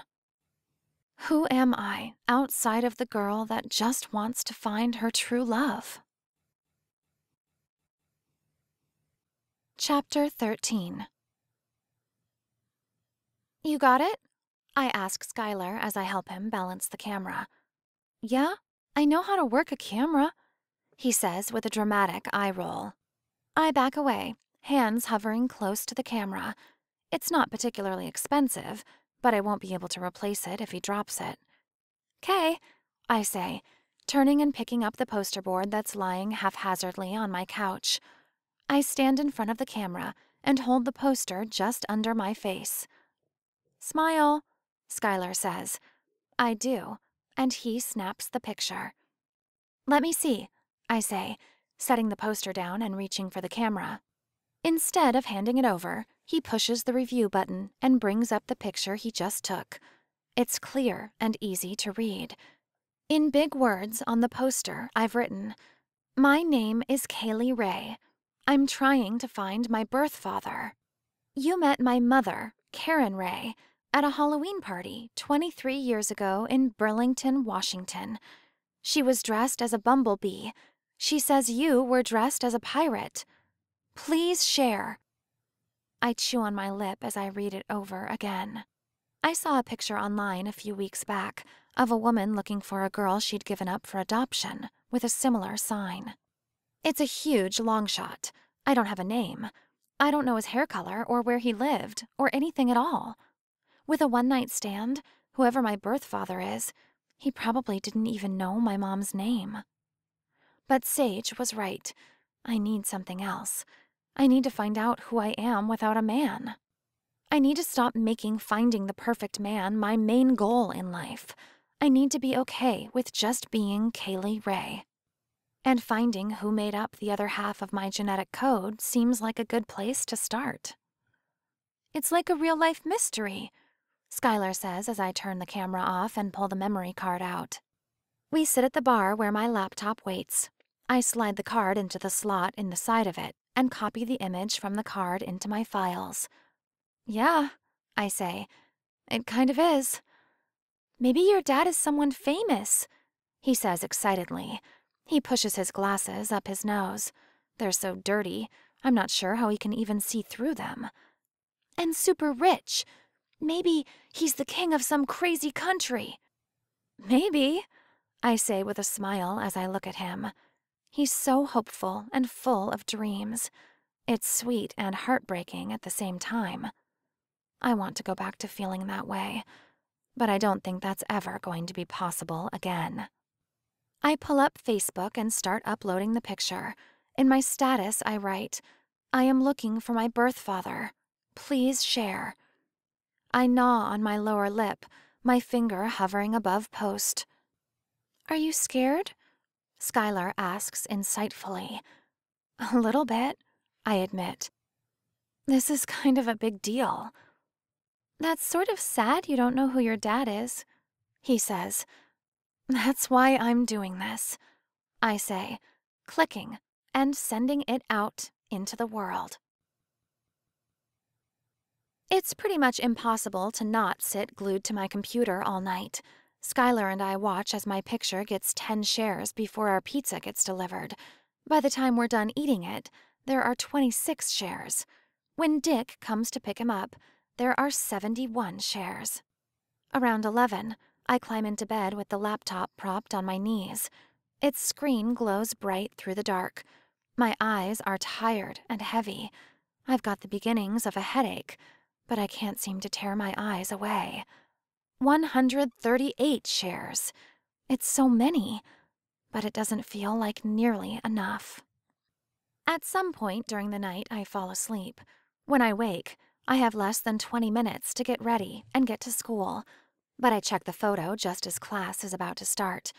512 shares, and so many comments of support. No one claiming to be my father, or to even know him, but lots of people wishing me luck. So many people that I don't even know. It's easy to view the world as an evil place when you watch the news. There's shootings and violence and death, and people just generally doing evil things. It's easy to forget that there are still good people out there. I know hardly any of the people who have shared my picture, but they're helping me find my birth father. When school starts that day, we start talking about Germany and freshman world history. In historical lit, we read a few of the Grimm fairy tales, and I assign them to write a 2-page paper on one of the characters, going over their strengths and weaknesses. The bell rings, and students file out. I pull out my planning folder and marvel at how I've already almost made it through my first 2 months of teaching. "Miss Ray?" a small voice asks. I look up and find a young girl standing a few feet from my desk. She's the only freshman in the class. This is generally only a junior's class, since lower levels of English are required before enrollment. Only very motivated freshmen and sophomores are allowed. "Hey, Hannah," I say with a smile as I set aside my binder. "Can I help you with something?" She chews on her lip for a moment, and I can see indecision on her face. "It's okay," I encourage her. "What did you want to talk about?" Finally, she sinks into a desk on the front row, closest to me. "Is it true that you and Mr. McCain broke up?" she asks. Everything in me sags with her question. It's a constant struggle to keep myself upright, to keep myself moving forward, to put on that smile and to act like a normal human being. It's been just over 3 weeks now since my romantic life ended, but it's only gotten fractionally easier to deal with. So when anyone even mentions his name, it feels like a bag of bricks is laid over my shoulders. "Yeah," I say after what is probably too long of a delay to seem like I'm okay. "Yeah, we did." She shakes her head again, her eyes sad and serious behind her glasses. "Why?" she asks. "You two being together was like the most romantic thing I'd ever heard of. You both teach history. He's still all boyish-faced. You're the cutest little woman who ever existed. And the way you two looked at each other." Her voice has turned wistful and dreamy. I try to give her a little smile, but it doesn't quite work. "We didn't quite get the fairy tale ending I wanted," I admit. "Sometimes real life gets in the way." "What happened?" she asks. From the tone of her voice, I can tell she's not trying to be prying. She just wants to know what could tear apart something so right. "It's personal," I say out of respect for Drake's privacy. "But it wasn't anything he did intentionally to hurt me. This isn't a case of the guy being a jerk. He did the right thing." Hannah shakes her head, and her expression is sad. "It's too bad. You two were kind of my inspiration." "What do you mean?" I ask her, tilting my head to the side a little.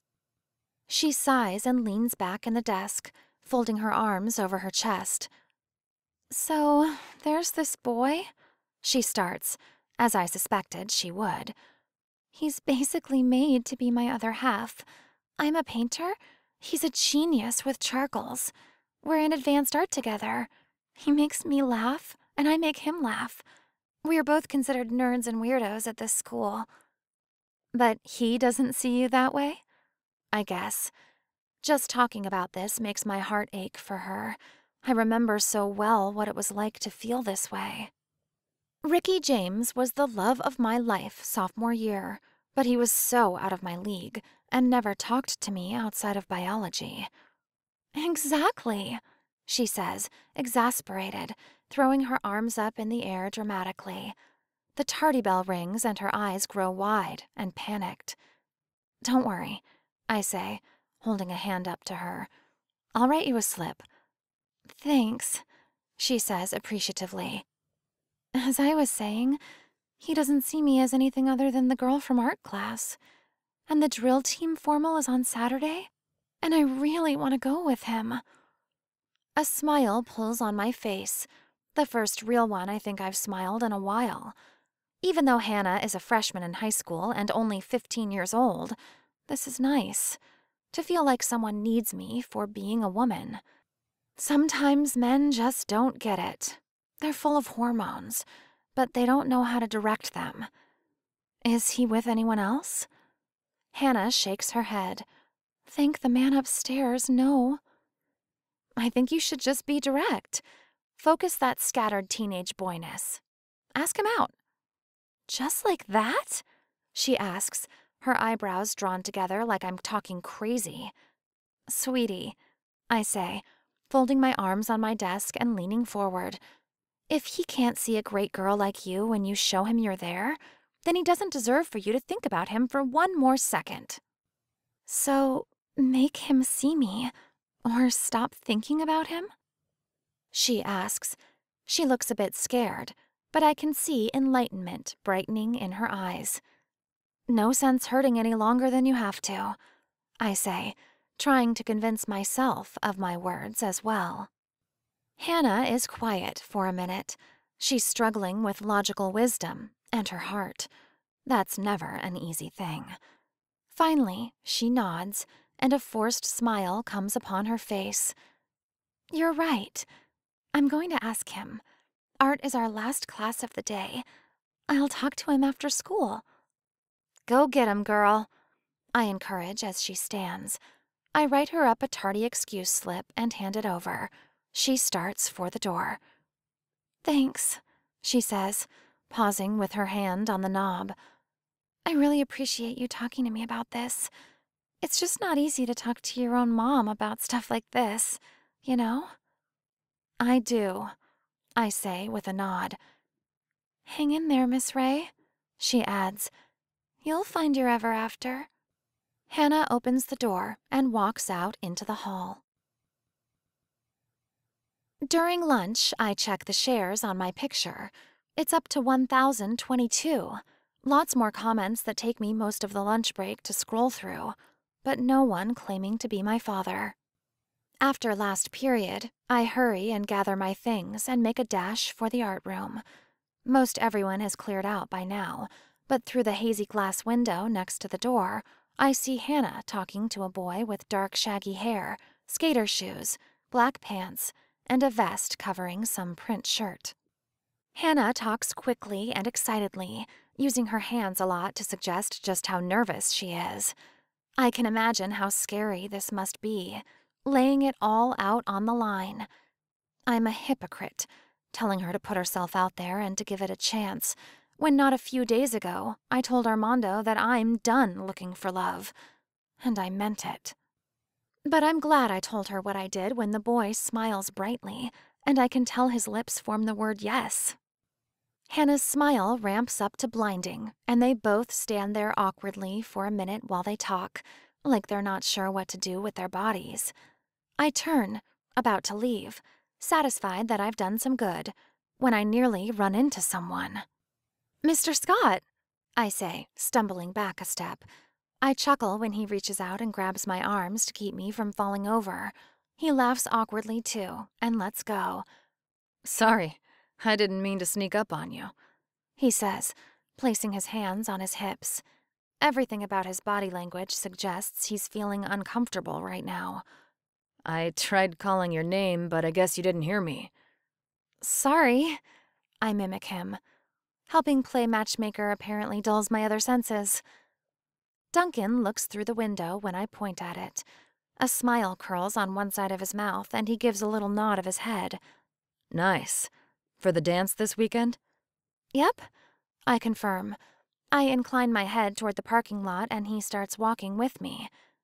That's actually kind of why I was looking for you, He says, once again returning to being awkward. the dance committee that I'm helping with is scrambling for chaperones. A rock instantly forms in my stomach, and my blood starts declining in temperature when I can see where this is going. I know Duncan is single, but my eyes dart to the ring finger of his left hand all the same. Yep, still ringless. I was wondering if maybe you'd help me out in keeping an eye on the kids. I could come and pick you up if you want. And there it is. It's not exactly a date, but he had to throw in the pick-me-up part. We've stopped walking halfway down the hall, and we look at each other for a moment that I'm not sure how long it lasts for. I try to form coherent thoughts. The thought of any man ever asking me out again has never once crossed my mind since the moment I met Drake. This has pulled the rug out from under my feet, swift and hard. But I remember the advice I just gave Hannah about putting yourself out there, and here I am in the opposite position, with Duncan nervously asking me out. I'm sorry, I say. I'll help with the dance, but I can't. You know, I'm kind of wrecked. I think for forever. I gave no consideration to where we were when we stopped in the hall, so my stomach drops out when the door behind us opens and out walks Drake from his classroom. The moment freezes, and all I can see is Drake's face. His eyes grow wide, his mouth slightly open, that expression of being in trouble and surprised on his face. The Drake face that is so adorable and funny at the same time, but not in the least bit funny in this moment.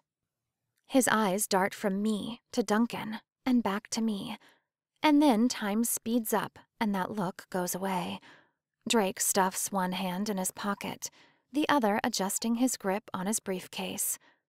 Mr. Scott? Miss Ray? He says, with a little nod of his head. He gives us a little lopsided smile that has pain and sadness saturating every cell of his lips. And then he walks away.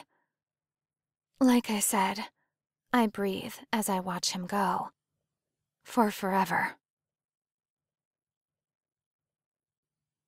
Chapter 14. I don't have the money to buy a dress for the dance Saturday. In the end, I go with a bridesmaid dress I wore at a friend's wedding 2 years ago. It's light blue. It has a sweetheart neckline that makes my boobs look bigger than they are.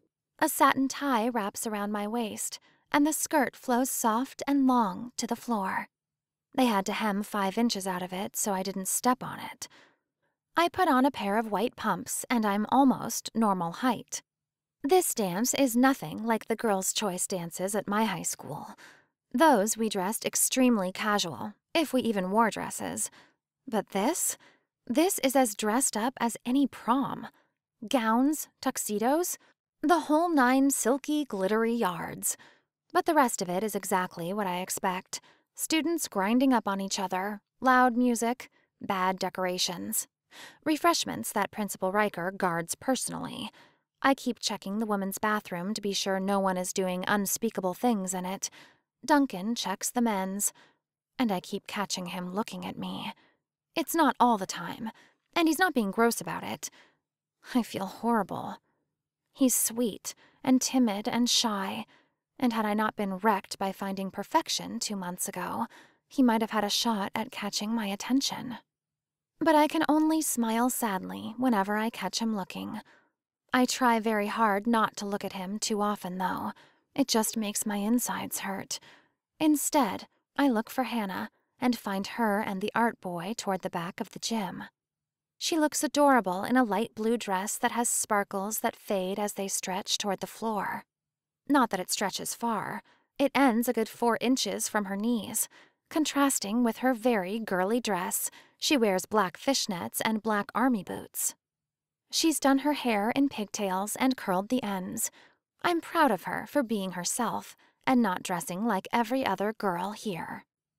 Art Boy wears slacks and chucks and a black shirt and a tie that has some kind of writing on it that I can't read from this far away.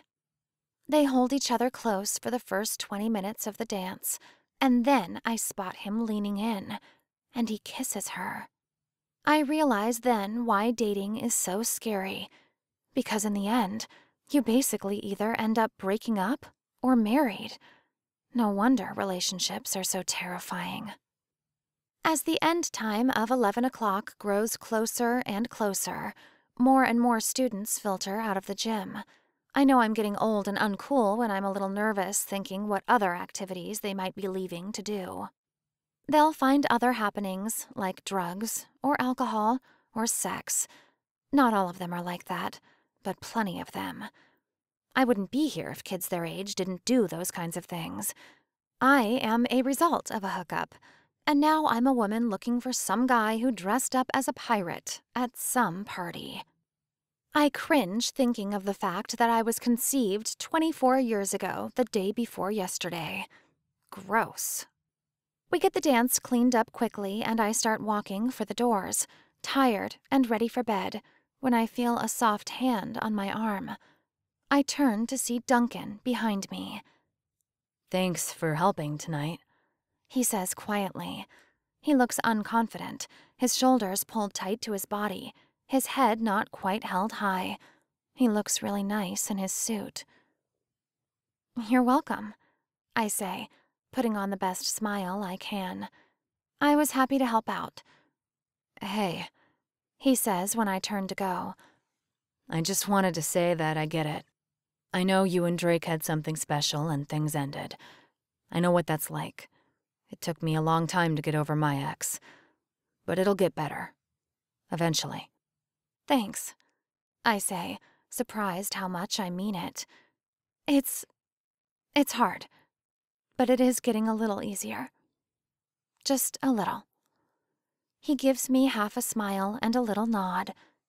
You'll get there. Have a good night, Miss Ray. Night, I say quietly and turn. As I drive home that night, I feel something I haven't felt in a while. A small sense of peace. Like maybe, just maybe, I'll survive this. I pull into an open parking spot around the corner from the front doors of my apartment building and carefully climb out so I don't step on my dress. I walk along the side of the building and suddenly hear sirens. When I round the corner, I see a crowd of people gathered. What's going on?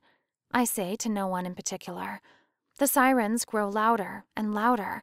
Suddenly, I catch the scent of smoke when the breeze shifts into my direction. Mrs. Betty Grandma started a fire on her stove in 1C, a young Hispanic woman says, irritation overflowing in her voice. It spread through the curtains pretty quick, and now she's smoked out the entire building. Is she okay? I ask, looking toward the mentioned apartment. I see a few small flames lick through the windows. My eyes shift up a floor and over 2 units. My apartment. She's sobbing over there, the woman says with a shake of her head. Sure enough, there she is, crying into some man's chest who looks very uncomfortable about serving as her human tissue. The sound of the sirens from the fire truck are deafening when they pull to the curb. A herd of firemen pile out of the truck and assess the building before rushing in. Water sprays against the windows as they put it out. Not 2 minutes later, a news van rolls up. In all, it takes them less than 5 minutes to get the fire out, and people start getting interviewed. I shuffle back and away from the cameras. We all wait on the curb as they check the rest of the building. Half an hour later, someone who looks to be in charge comes out. The unit the fire started in is going to need some extensive repairs, but the fire hasn't caused any structural damage. We'll talk to your building manager about the fact that the building's sprinklers didn't turn on. The entire building is smoked out. We'll get the windows open, but you all are going to have to find somewhere else to stay tonight. A collective groan jumps into the air. The firefighters talk to people a while longer, but now everyone is on their phones, calling for a place to crash tonight. I grab my own phone from my purse and am mentally thinking of who to call. Dick and Skylar were going on a scout camping trip this weekend. They'll have the house locked up, and I don't have a key. Mom's place will be locked up too while she's on her business trip. I dial Armando and hold the phone to my ear. It rings 5 times and goes to his voicemail. Crap, I mutter as I hang up.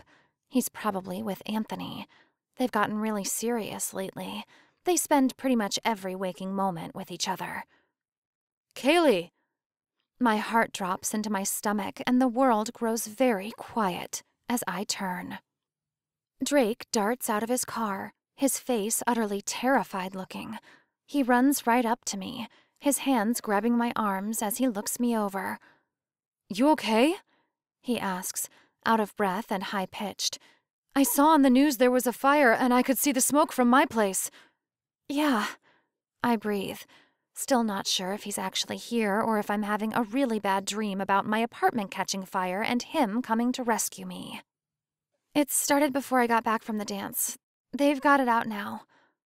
Oh, he says, his hands dropping away from me. He shoves them in his pockets and his eyes drop to the ground. His adrenaline reaction of coming to find me seems to be wearing off. "'Kay, I'm glad. I kind of freaked for a second." We stand there awkwardly for a moment, neither of us knowing what to say. "So," he says after a while, "can you go back into the building yet?" I wrap my arms around myself, suddenly freezing. It's the beginning of November, and thinking I'd only have to go from warm building to car, I didn't bring a jacket. No, I say, rubbing my hands over my bare arms.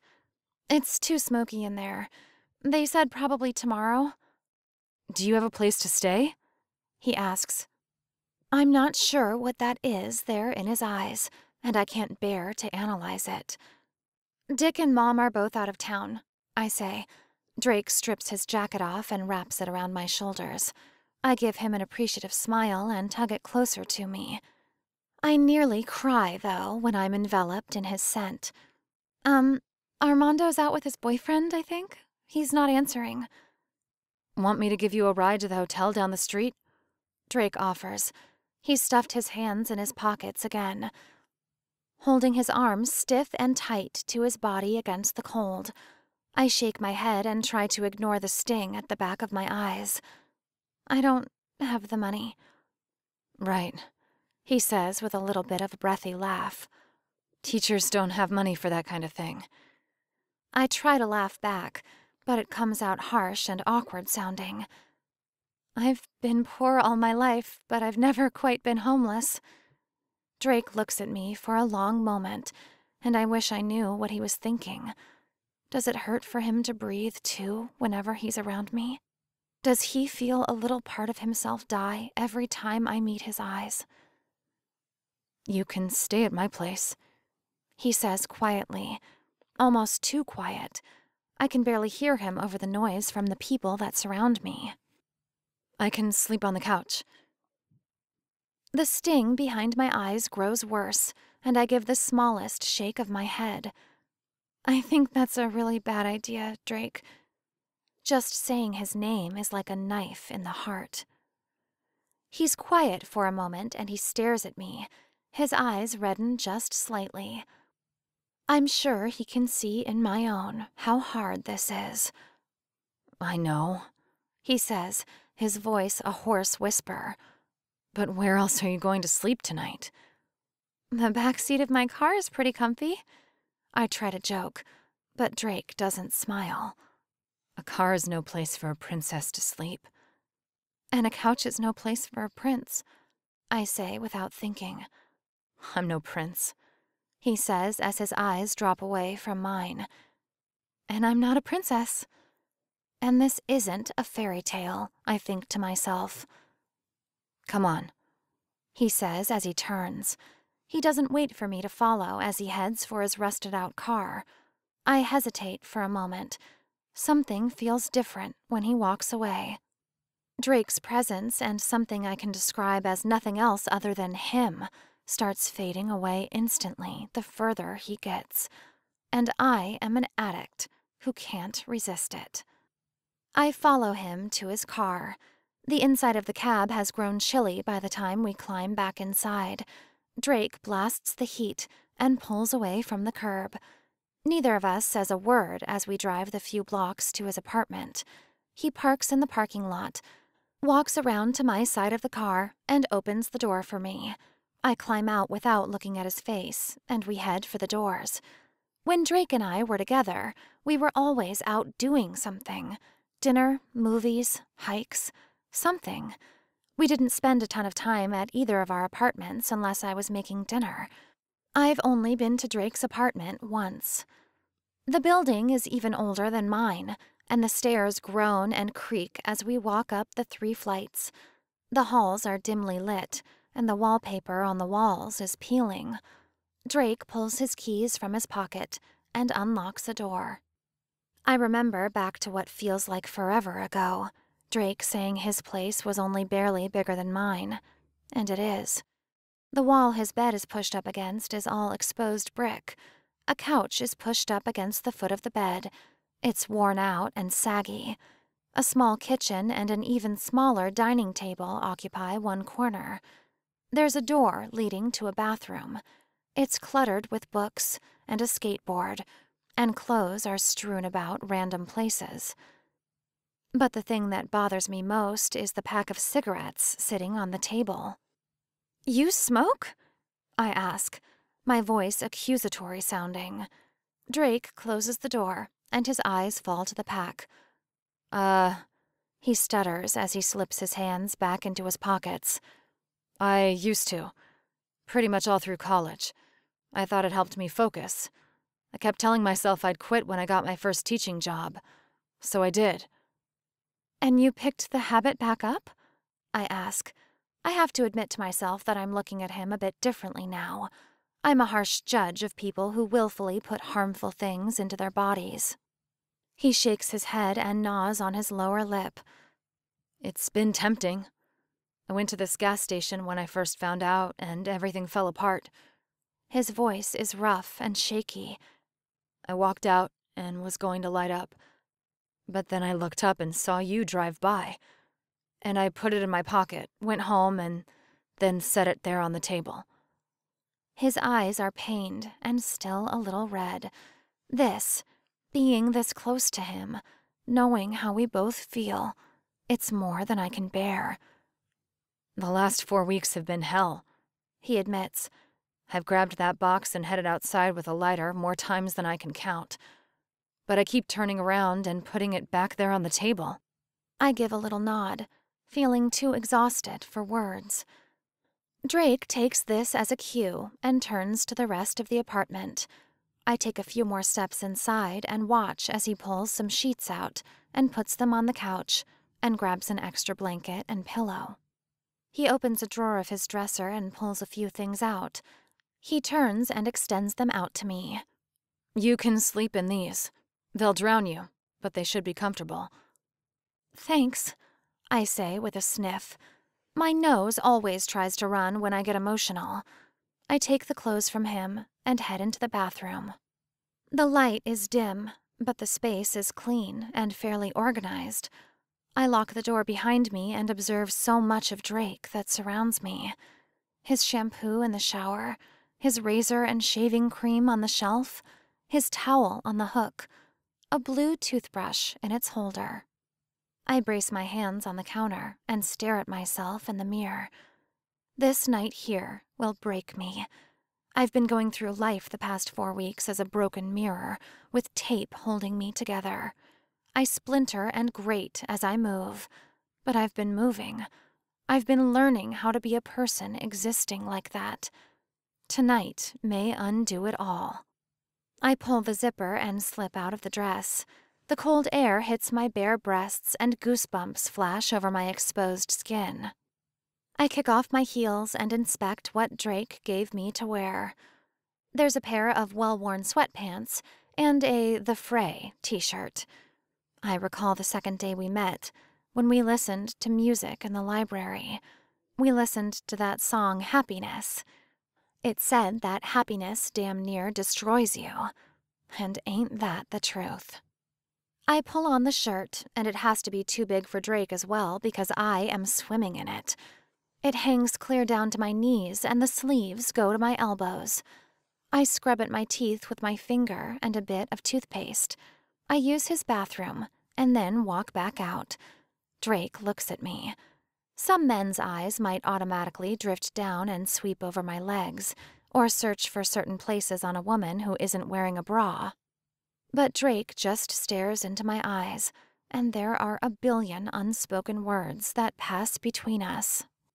The moment passes slowly and irrevocably, and the space between us renders me unbelievably lonely.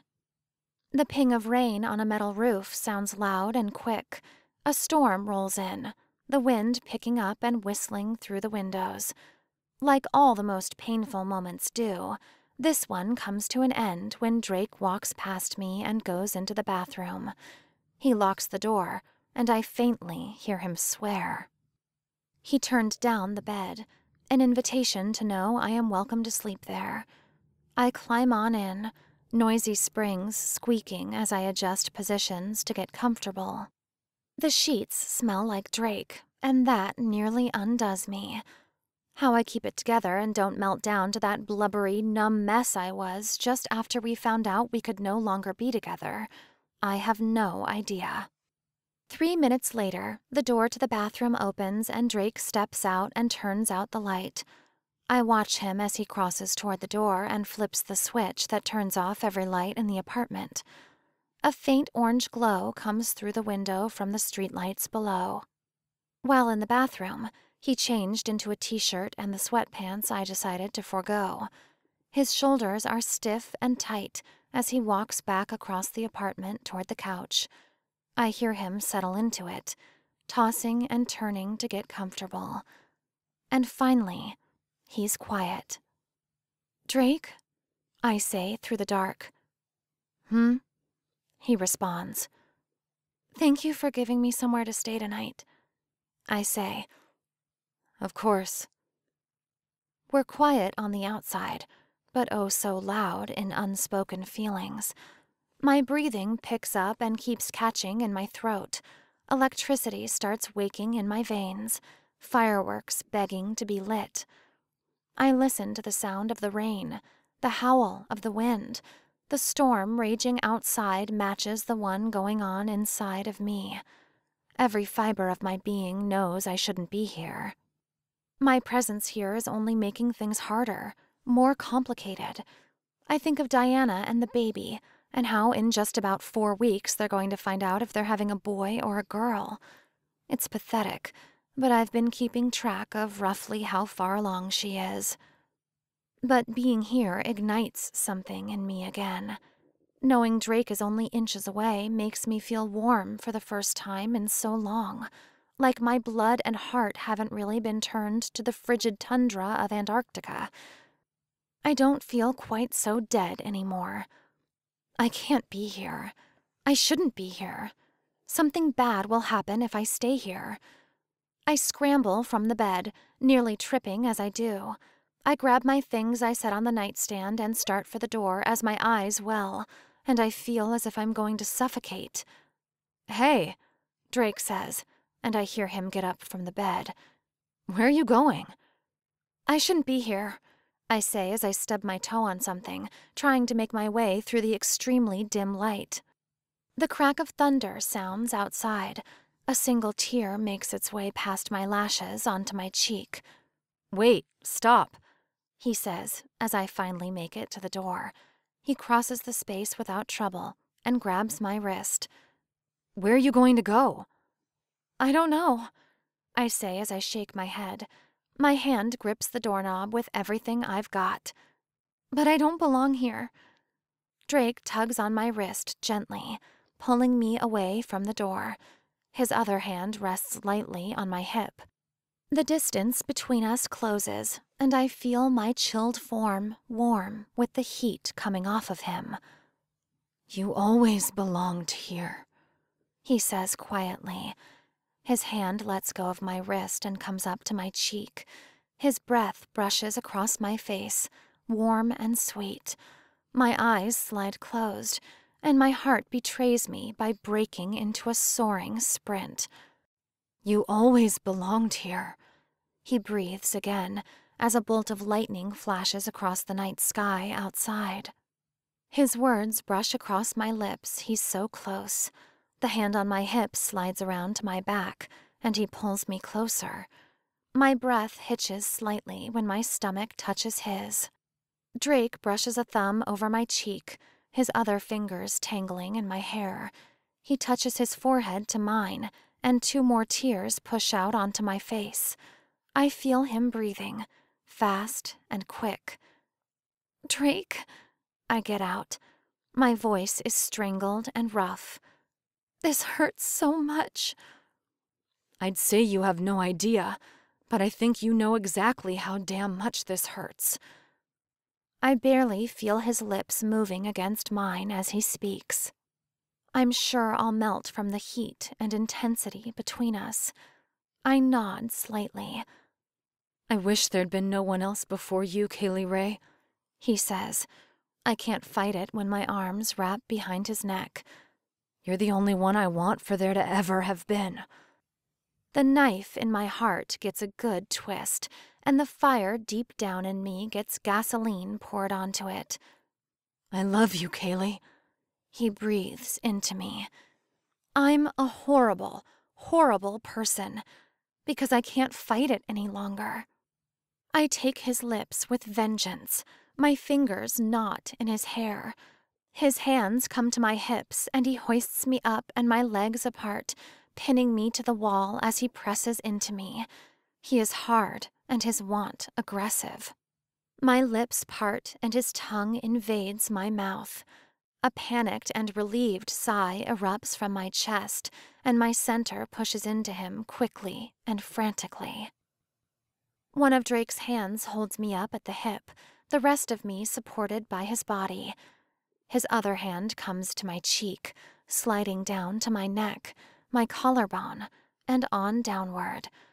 I push us away from the wall, pulling him with me to the couch. I shove with as much force as I can and push him down onto it. I straddle him and let my lips take his again. There is something grand here, something heavy as the earth and as endless as the universe, something Ray and Zeus and all the other gods could never have dreamed up. Drake and Kaylee were always meant to be the greatest love story ever told. This was meant to shame all other loves before us. "I love you," I breathe against his lips. He shifts his focus, sliding down to my neck and igniting a whole new kind of wonder in my body. "I love you, Drake." Tears slide down my cheeks, tears of loss, tears of hope, tears of love, and tears of uncertainty. "I never want to let you go," he pants into my skin. But we both know that come morning, when the sun comes up, this storm stops, and reality sinks in again, that he's going to have to. Chapter 15. Drake and I have one blissful night together. We lie wrapped around each other in his bed, legs tangled tight, my face buried in his neck, his cheek on the top of my head. Our arms grip each other so hard, surely there will be bruises. We don't have sex, no matter how bad we know each other wants to. Sex is what got us into this ripped-apart mess. There will be no more mistakes, other than the fact that I am here when I know perfectly well that I am not supposed to be. I wake in the morning to the scent of Drake. He smells like sunshine and fun summer nights. He smells like home and love. I don't open my eyes for a long time. I just lie there, pretending this is the real world. This is the way things are, and always will be. I hear Drake's heartbeat, slow and steady. His chest rises and falls, my head going up and down on it. He's dead asleep, most of his body perfectly relaxed, but his arms hold tight around me, promising to hold me forever.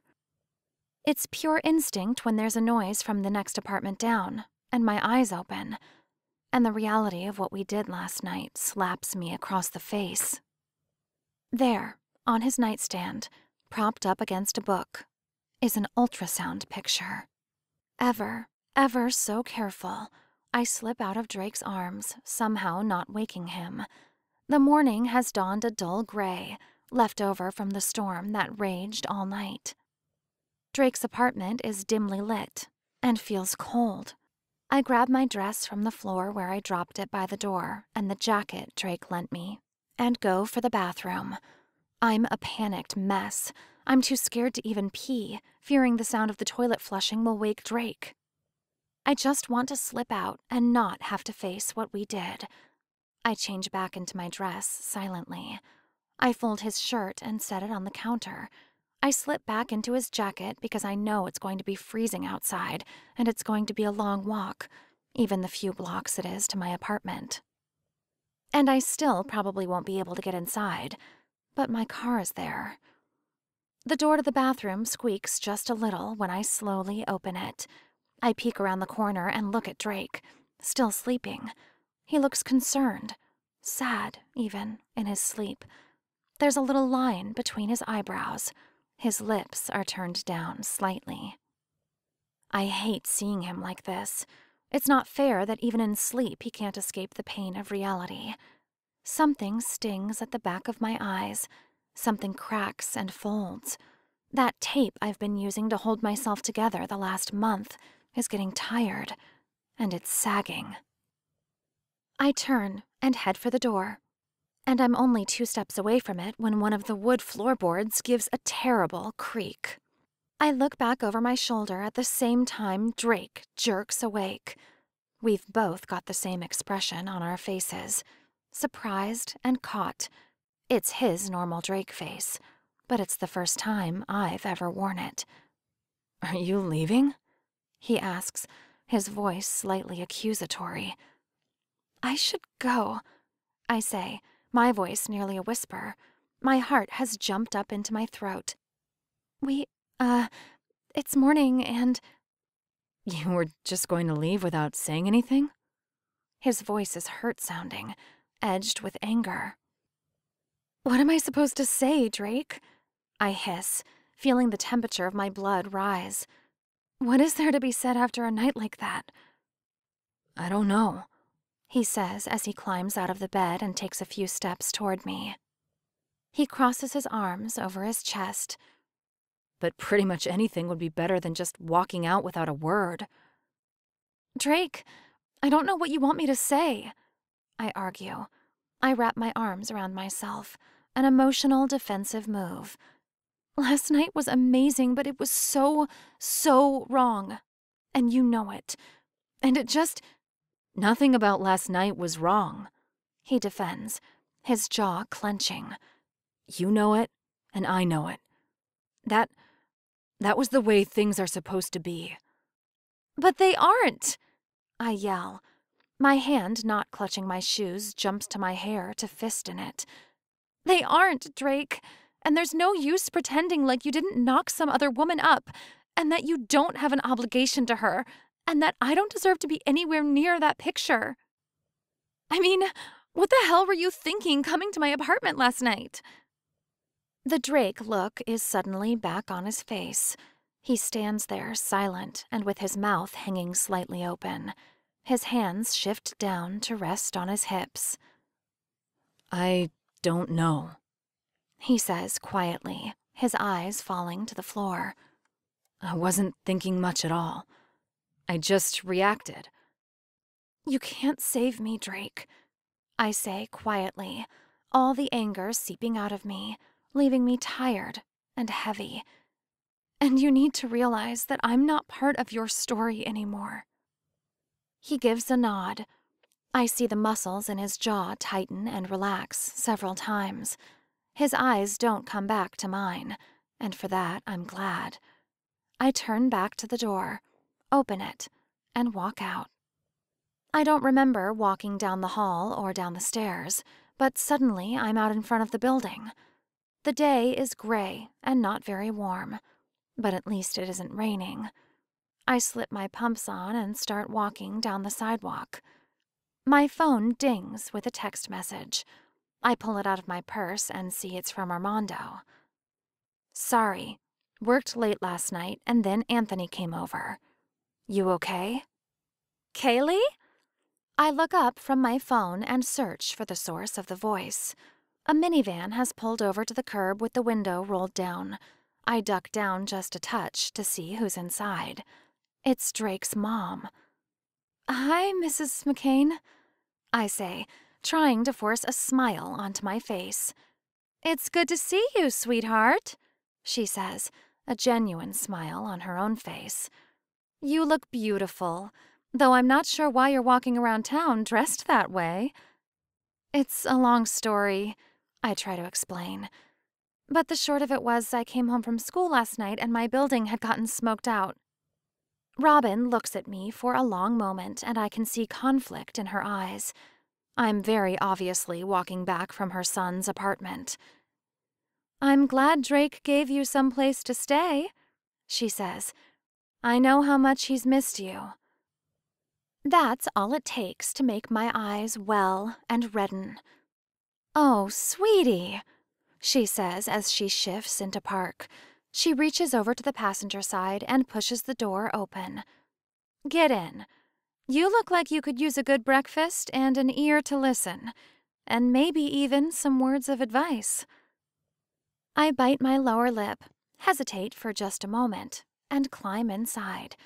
My little shiver works its way up my spine as she rolls the window up and blasts the heat for me. My nose has, of course, started running, and I give a little sniff as I wipe under my eyes. So, where are we going for breakfast? I ask when I don't know what else to say. Nothing helps heal a broken heart quite like home cooking, she says as she reaches over and gives my knee a little squeeze. A laugh that sounds a little nasally and awkward bubbles up out of me. I couldn't agree more, I say when she hands me a tissue from a stash in the door of her minivan. Wish I'd had that growing up. Robin gives me a little smile and doesn't say a word as we make our way to their home. The house is quiet when we get there. It's not quite 8 o'clock this Sunday morning. I have little doubt that Lake and Cale are still sleeping. We come in through the door to the garage, and Robin tells me to hang the jacket I stole from Drake on the hook in the mudroom. Robert sits at the kitchen table, peering through a set of reading glasses perched on his nose and reading a newspaper. He looks up at us when we walk through the door. Well, good morning, darling, he says, looking at me and not his wife. This makes me smile. Don't you look pretty this morning? How about I go look through some of Sage's old things and see if there isn't something you can change into? Robin asks, placing a soft hand on my upper arm. I'd really appreciate that. Thanks, I say with a smile. She shuffles off down the hall, leaving Robert and I alone. Why don't you have a seat? He says, pushing out a chair for me with his foot under the table. I walk over and sink down into it. The team's been playing hard this season, I say before any awkward silence can take root. Robert shakes his head and gives the smallest of eye rolls. I don't know about that. Bunch of hormonal boys more concerned about girls than the game that might get them full-ride scholarships. Sounds like typical high school boys to me, I say. He gives a chuckle and nods his head. Try these on, Robin suddenly says from behind me. She hands over some clothing items. Thanks. I head for the bathroom she points toward.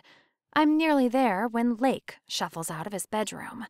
His hair is sticking straight up on one side, and his eyes are puffy and mostly closed with sleep. What are you doing here, Miss Ray? He says, squinting at me. I say awkwardly. Never mind, he says as he shuffles past me toward the kitchen. I smile just slightly as I watch him go. I slip into the bathroom and change into the clothes Robin produced for me. The jeans fit okay, other than that I have to roll them 3 times so I don't trip on them. There is also a white undershirt, which I'm grateful for considering I still don't have a bra, since one did not work under my dress. There's also a black t-shirt, which is quite long but otherwise fits all right. I walk back out and head for the kitchen. Lake shuffles back toward me, a banana in hand. He squints at me again. Now you're wearing my sister's clothes. Are you moving in? No, I say with a chuckle. Go back to bed, Lake. He just gives an affirmative nod and walks back into his bedroom and closes the door. I round the corner into the kitchen and find Robin working on breakfast. She's pouring pancake batter onto a skillet, and on the stove behind her I can see eggs and bacon cooking as well. Can I help with anything? I ask. Robin shakes her head. Sometimes you just have to let someone take care of you, sweetie, and I can tell today is one of those days for you. Well, thanks, I say awkwardly as I sink onto one of the stools at the bar. I prop my chin up on my hand, my elbow on the Formica counter. What were you out to do when you found me this morning anyway? I was on my way to Drake's, she says, glancing up from her cooking. I was going to invite him to dinner tonight, and to check on him. You do much of that lately? I ask, already feeling uncomfortable, but curious nonetheless. Robin looks at me a long moment. There's been conflict on her face since the first moment she saw me this morning. She has no reason to dislike me, but she is also Drake's mother. Mothers protect their sons. They also generally take their sides, even if, in reality, there aren't any real sides to this situation. I think I've gotten to know enough about you to see this situation has wrecked the both of you, she finally says as she flips 2 pancakes. Drake's been a bit of a mess. Really? I ask. It slips out before I can stop it. I don't think you're surprised to hear that, she says, giving me a serious look. My son loves you more than he's ever loved anything in his life. He's managing to take care of his responsibilities, but he's a useless lump outside of those times. Wouldn't even get out of bed that first weekend, Robert pipes up. I look over my shoulder at him. He's folded his newspaper up and climbs out of his chair to sit by me at the bar. I practically had to drag him by his shirt collar out of his apartment and to our house for Sunday dinner. I chew on my lower lip, my stomach feeling knotted. This isn't easy, but somehow it makes me feel better than I expected, sitting here, hearing the outside observation of his parents. How's he handling the whole Diana situation? I ask. That's not something we can exactly talk about. I'm sure it isn't, Robin says as she sets a plate with 2 pancakes in front of me. I'm not hungry at all, but she's being so nice, so motherly. Drake, he's trying. He wants to do the right thing with the baby and give it the best home he can. He's been trying to give things with Diana a second chance. It wasn't like they broke up for some horrendous reason. Things just weren't going anywhere. So he's been trying. The knife that's been in my heart the past 4 weeks gets shoved in a little deeper. But you can't force something that isn't there, she adds, just as she gives me a plate with a pile of scrambled eggs and 3 slices of bacon. But he's doing what he should. He's been to 2 doctor's appointments with Diana. They're going to do another ultrasound in a few weeks to find out the gender of the baby. I think he is excited for that. I try to smile, but it just hurts. I bet it's a girl, I say. Robin smiles too. I think he'd be adorable with a flock of little girls. Hey, Robert says defensively. I need some grandsons. Maybe I'll live long enough to coach 2 generations of McCain players. You will, Robin says, giving him a stern scowl. Which is why you only get this for breakfast. She pushes a bowl of fruit in his direction. You're a mean, mean woman, he teases as he stabs a fork into a piece of pineapple. A mean woman who wants you around for a long, long time, she says as she leans over the bar and presses a kiss to his nose. They're adorable and everything I ever wanted growing up. I silently wonder if I've gotten any leads on my picture post yet. How are you handling everything? Robin says as the sweet moment fades away. She scoops more pancakes onto a plate. I can't imagine this has been easy. I shake my head and swallow a bite of eggs. It hasn't. It's been really, really hard. But I'm proud of him, if that makes any sense. He's doing the right thing. He's a good man. Robin gives me a sad little smile. He is. Always has been, she adds. When he was a kid, back in elementary school, there was this little boy that was getting picked on. Drake wasn't very big, never has been, but that didn't stop him from telling the bully off. He came home with a black eye that night and was so angry about that boy. Oh no, I say with a little laugh. Robin nods and chuckles too. He kept at it. He couldn't stand to see anyone picked on. He got beat up a few more times, but he got it to stop eventually. He's always been a good kid, Robert says around a mouthful of strawberry. Never gave us much of any trouble. Until I caught him with a pack of cigarettes his senior year. He told me how he smoked all through college, I say with a small wrinkle of my nose. I guess no one's perfect, Robert says.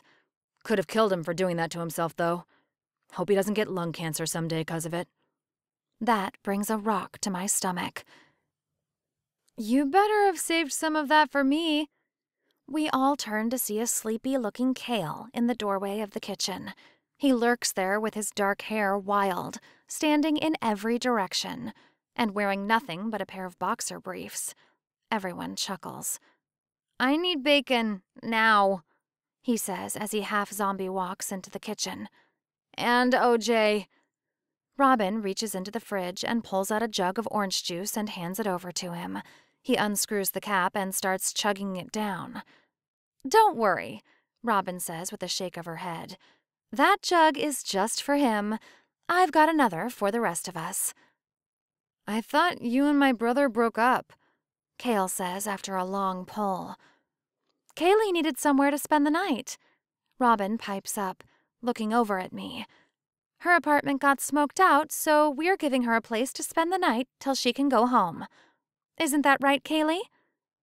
I stutter, trying to form words. Don't worry about Drake, Robin says. Sage can't come up this afternoon anyway. I'll tell Drake we'll have dinner next week. You two don't have to see each other. Awkward, Kale says as he shoves 3 slices of bacon into his mouth at the same time. We all chuckle. Thank you, I say. I really appreciate it. Chapter 16. So, how'd the dance go? Hannah practically bounces when the bell rings at the end of second period. A ridiculous smile spreads on her face, and she sinks into the front desk as everyone clears out. It was perfection, she says with a long sigh. We danced and he kissed me, and then when he took me home, he kissed me again. And then yesterday, he asked if I wanted to be his actual girlfriend, and everything's just... She trails off into a long, contented sigh. I'm happy for you, I say, managing a small smile. It looked like you were having a good time. Indeed, she says, standing from her desk. She crosses over to me and wraps me in a tight hug. Thanks. None of it would have happened if it weren't for you. Glad I could do some good, I say. And Hannah floats out of my classroom on cloud 9. I sit down at my desk and open my laptop. I check my email and respond to a few questions from students about assignments. I then check my personal email. There's an email from one Principal Phillips, from a high school down in Olympia. As I scroll through it, My heart starts beating faster, and my palms start sweating. This is a private school, a very expensive one that takes trips to the places they study, one that has parents with the money to fly these students and their teachers on personal jets. And they're looking for a new history teacher. They want me to come interview for the job. I lean back in my seat and stare at the screen. I press a fist into my mouth and swivel back and forth slightly. They've said nothing about pay, but I have to assume it's better than what I'm getting right now. And a private school like this is a teacher's dream. But most appealing of all is the possible promise of a new start, a chance to begin fresh, to wipe the slate clean, to get away from Drake, to get away from the drama of my mother, to go somewhere where people don't know I got dumped by another teacher at the school. I don't know what to say, so I decide to wait another day to reply to the email. I need you tonight, I text Armando. Think Anthony will let me steal you for the evening? He responds 2 minutes later.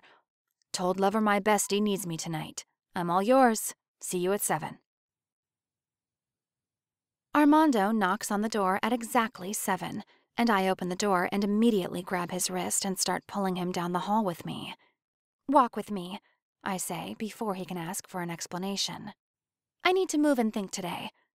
It's like 40 degrees outside, he complains as we walk down the stairs. The building still smells slightly of smoke, but nothing too horrible. You've got a coat and a scarf, I say as we step out into the cool fall air. The weather report is not any better. There's a chance of snow by the end of the week. I hope it holds off for a few days at least. Mom is supposed to fly in on Saturday, and Seattle does not handle snow well. So, what is so important that it requires a walk in the freezing cold? Armando asks, only slightly annoyed sounding. We set off north, so we'll stay well away from Drake's apartment. There's a park a few blocks from here that I have in mind. You know how awful things have been the past few weeks? I say. Armando puts an arm around my shoulders, and I wrap my right one around his waist. Well, today I got this email from a private school down in Olympia asking me to interview for a position. Private school? He asks. A gust picks up, threatening to tear away both our scarves. We hug each other tighter. That's pretty exciting, right? Absolutely, I say. I did some research on them. They have money, and I mean serious money. They're the second best ranked private school in the state. They don't normally hire brand new teachers like me, so this is pretty golden that they've asked me to come in. And it's in Olympia? He asks, his voice excited. Armando lives just 10 minutes outside the capital city. There'd be no more driving long distances between us. Yeah, I say. I'm trying to sound and be excited. But all I have is a black hole of dread or despair in my stomach. And it would give you some distance from a certain heartbreak, he says with logic and wisdom. I look forward, our breath creating a constant cloud around us. My nose feels frozen, and my toes are starting to get cold as well. I nod. The position starts with a new semester. I guess their previous teacher has some family issues going on and needs to retire early to deal with it all. So you'd be going in what, 2 months? I nod. Armando comes to a stop when we reach the edge of the park. I take 2 more steps before my head comes to the present and realize he is no longer by my side. He reaches out and takes my hands in his. I look into his brown eyes, feeling all the support that has been between us these past 8 years we've known each other.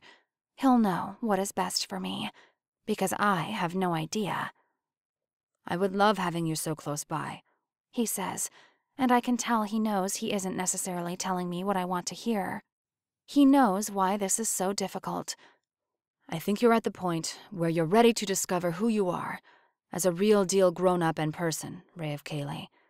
You have some healing to do, and as hard as I know this would be for you, I think some distance might do you some good.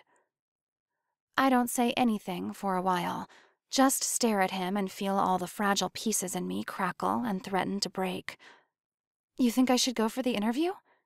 Armando nods. A huge breath whooshes out of me, and I relax forward into his arms and squeeze him tight.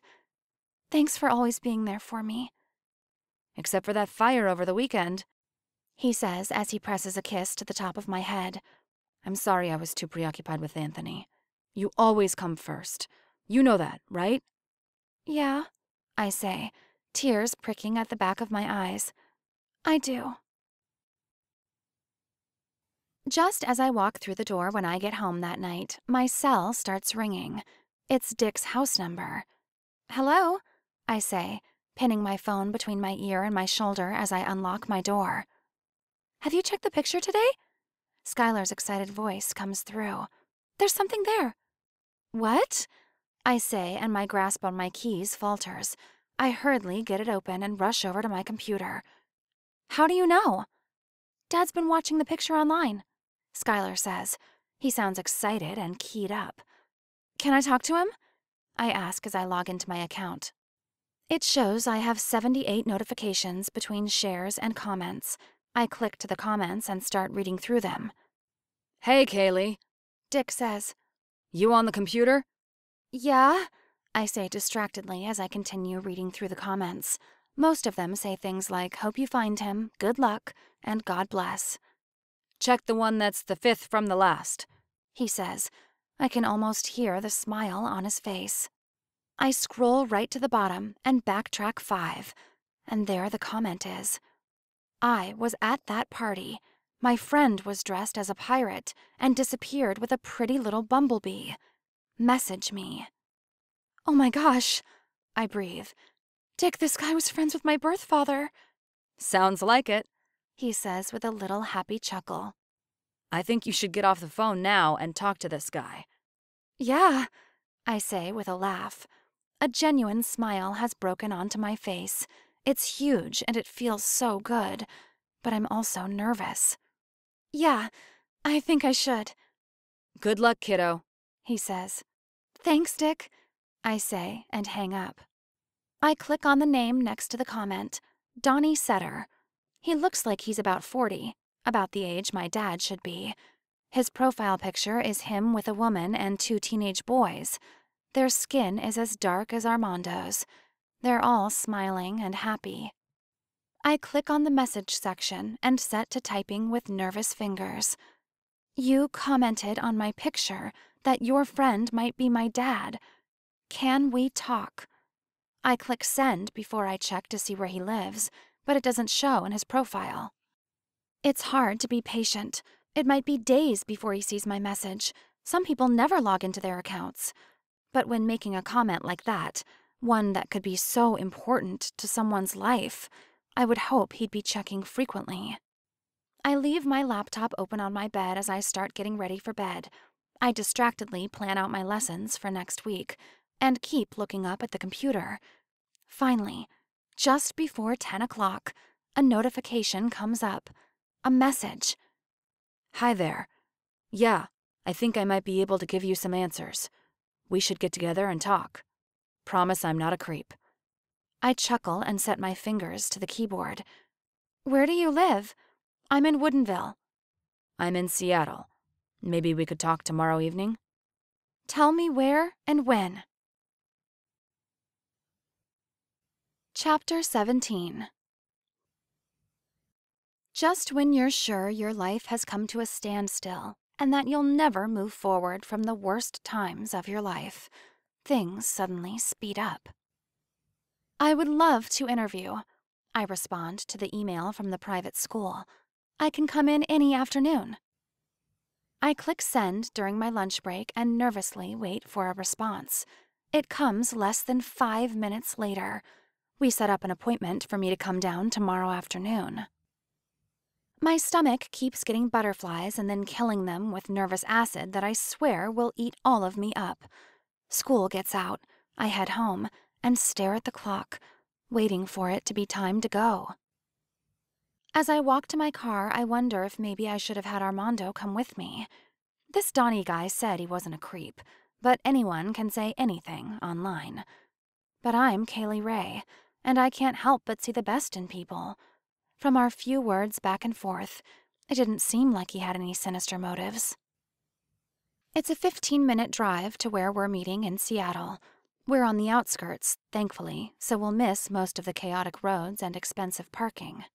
I pull up to the curb and sit in my car for a few minutes since I arrived early. No matter what happens today, if I learn my father's identity, or if this leads to nowhere, it doesn't affect who I am as a person. Like Armando said, life has forced me to face harsh reality and to realize I am an adult in a real world. If I find the other half of my genetic makeup, that's great. If not, I will move on, and I'll keep looking. Finally, I climb out of my Mini and head inside. I recognize Donnie from his profile picture. He sits inside on a bench, his hands clasped together between his knees. He looks about as nervous as I feel. "You must be Kaylee," he says with a smile as he stands and holds his hand out to me. "I'm Donnie." "It's nice to meet you," I say. Nerves are still vibrating through my veins, but they feel a bit more settled at seeing that Donnie doesn't look like a psychopathic killer. "Table for two?" the host asks. We both give a nod, and she leads us into the restaurant. The table toward the back is comfortable with dim, soft lights and a quiet location, perfect for talking. "So, why don't you tell me about yourself?" I say as I open my menu. Every cell of my vocal cords wants to ask the immediate question, "What do you know?" But I'm scared. Once he gives it to me, I have to hold it, no matter how heavy or light it may be. He starts, opening his own menu. "I grew up in Cedar Woolley. Graduated high school there, and then started at Seattle Community before transferring. I'm a dentist now. My wife is Chandra, and we've got 2 boys. One is a freshman, the other is a junior." I nod, giving a small smile. Seems like a legit story, and he is wearing a gold wedding band. "How about you?" Donnie asks. "Graduated from La Conner?" I start, propping my chin up on my hand, elbow to the table. "Went to college at Western. I just finished my student teaching in the spring. I'm a bit over 2 months into my first real-deal teaching job."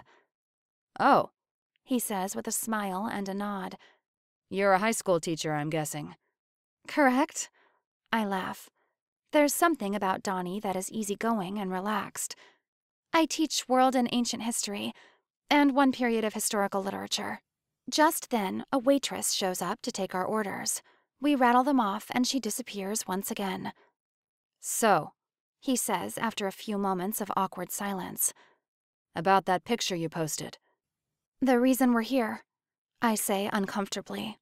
My pulse picks up, and maybe it's my blood pressure or the stress, or maybe I'm just going crazy. But suddenly, all my senses seem dull, and I feel like I'm in slow motion. "I was a freshman at Seattle Com then." Donnie starts.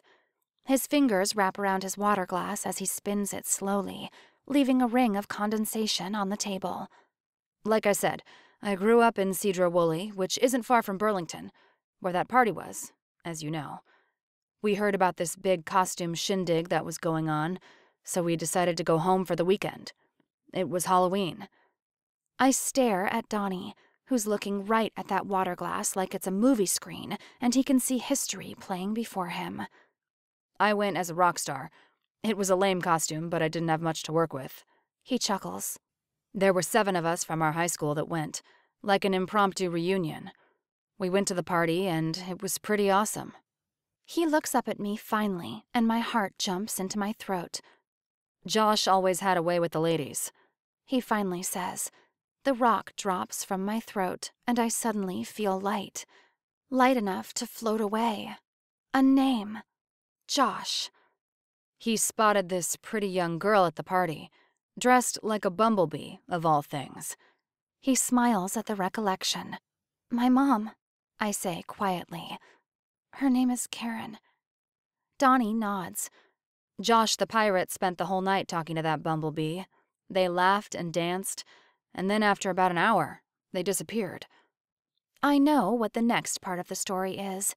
I know what horny teenagers do when they're having fun and with a willing member of the opposite sex. "He came back about an hour later, and then the night was over," Donnie says, his voice quiet and slow. He looks up at me. "Josh wanted to call that girl from the party back, but he couldn't find her number. We had school to get back to, and time eventually makes you forget things. He never had any clue about me, I say. There's no anger behind it, no malice or sadness. It's just a fact, one I've had my entire life to deal with. Donnie shakes his head. But there's no doubt in my mind you're his daughter. Same blonde hair, same cheeks, same eyes. This brings a smile to my face. Something in my heart lifts. What's his last name? I ask. And at this, Donnie's expression falters. It was Anderson, He says. His eyes are heavy, and he doesn't look at me. Was? I ask, sounding breathy. He nods. Josh died a few years back. 6, if I recall right. He was always a bit of a wild spirit, and he loved his adventures. He was out mountain climbing with some other friends, and there was an accident. He was killed instantly. I don't say anything for a long while, and it takes me a bit to realize that I should. Oh, is all I manage. I'm sorry, He says, his voice quiet. I know how disappointing this must be. My eyes fall to the table, and I shrug my shoulders. I don't know. I guess. I mean, I haven't really had any real expectations about this situation, you know? I don't know that I was really looking to form a relationship or anything. That's gotta be tough, He says. He reaches across the table and places his hand over mine. growing up without a father. I can't imagine my boys going throughout their lives without one. I think I turned out okay enough, I say with a little chuckle as I meet his eyes again. Yeah, He replies with a smile. you seem like a good person. I mean, you've got a career. You seem healthy and put together. A small smile pulls at my lips. I'm not really sure how I feel right now. Not really put together, but not exactly a mess either. Josh would have loved to meet you. Donnie says. Like I said, he was a wild spirit and he loved to play. But if he'd known about you, he would have made a great father. Yeah? I ask. Yeah. Donnie says. He rubs his thumb over my hand before pulling back. I'm sorry you never got to meet him. Me too. Chapter 18. The campus and staff at the private school in Olympia blow me away. Everything is so beautiful and functional and incredible. The staff is highly educated and so professional and so brilliant. It makes me feel out of place. Surely I'm far too young and too minimally educated to land this job. But I'm still honored to even get the interview. And the interview goes fantastic. They mostly ask questions about my views on education, which I answer as honestly as possible. If I were more qualified for this position, I'm sure they'd actually be impressed with how I did. I climb into my car when we're done and smile to myself. I find myself daydreaming again for the first time in a long, long while. Great new school, living just minutes away from my best friend, brand spanking new start. The drive home, which seemed so long when I drove down, goes by quickly. I park along the curb outside my apartment and head upstairs. There is still the slight smell of smoke in my apartment. I've spent every free moment washing everything possible. My clothes, my bedding. I've scrubbed my floors and counters and wiped down all my bookshelves and dressers. It's just going to take time for the smell to fade. At least I'll have that as an excuse if I have to break my contract and move down to Olympia. My cell starts vibrating in my purse, and I grab it and check the ID. Mom. Hi, I say. I open my fridge to look for something to make for a late dinner. Hey, honey, she says. There's always that hesitance in her voice lately whenever I talk to her, like she's waiting for me to attack her. But I don't really feel sorry about it, and that's unusual for me. How are you doing? Good, I say, pulling out the tortillas, cheese, and some leftover shredded chicken. You? I'm okay, she says. I'll be getting in tomorrow night. Where are you at now? I ask. I butter one side of the tortilla and set it into the pan I've heated up. I sprinkle some cheese on it and layer the chicken on. Atlanta, she replies. This is my last business trip. What? I ask, my brows furrowing as I cover it all up with another tortilla. What do you mean? I've been thinking a lot about what you've said, she replies, her voice hesitant again. About me getting too into my career because I've finally figured out how to be an adult. I didn't like what you said before. It made me pretty angry. But you're right. I've checked out on Skylar and never even realized it until you pointed it out. Okay, I say because I'm not sure what else to say. I talked to the company and told them I need a position where I stay there in Washington. She hurries on. They weren't very happy about it, but they agreed to let me stay in the offices full-time in Everett. A smile starts spreading on my face when I imagine how excited Skylar is going to be when he hears the news. That's great, Mom.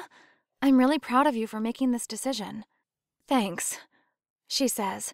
Her voice cracks just slightly, and it's pretty obvious she's crying by this point. It was a scary decision, but I'm glad I made it.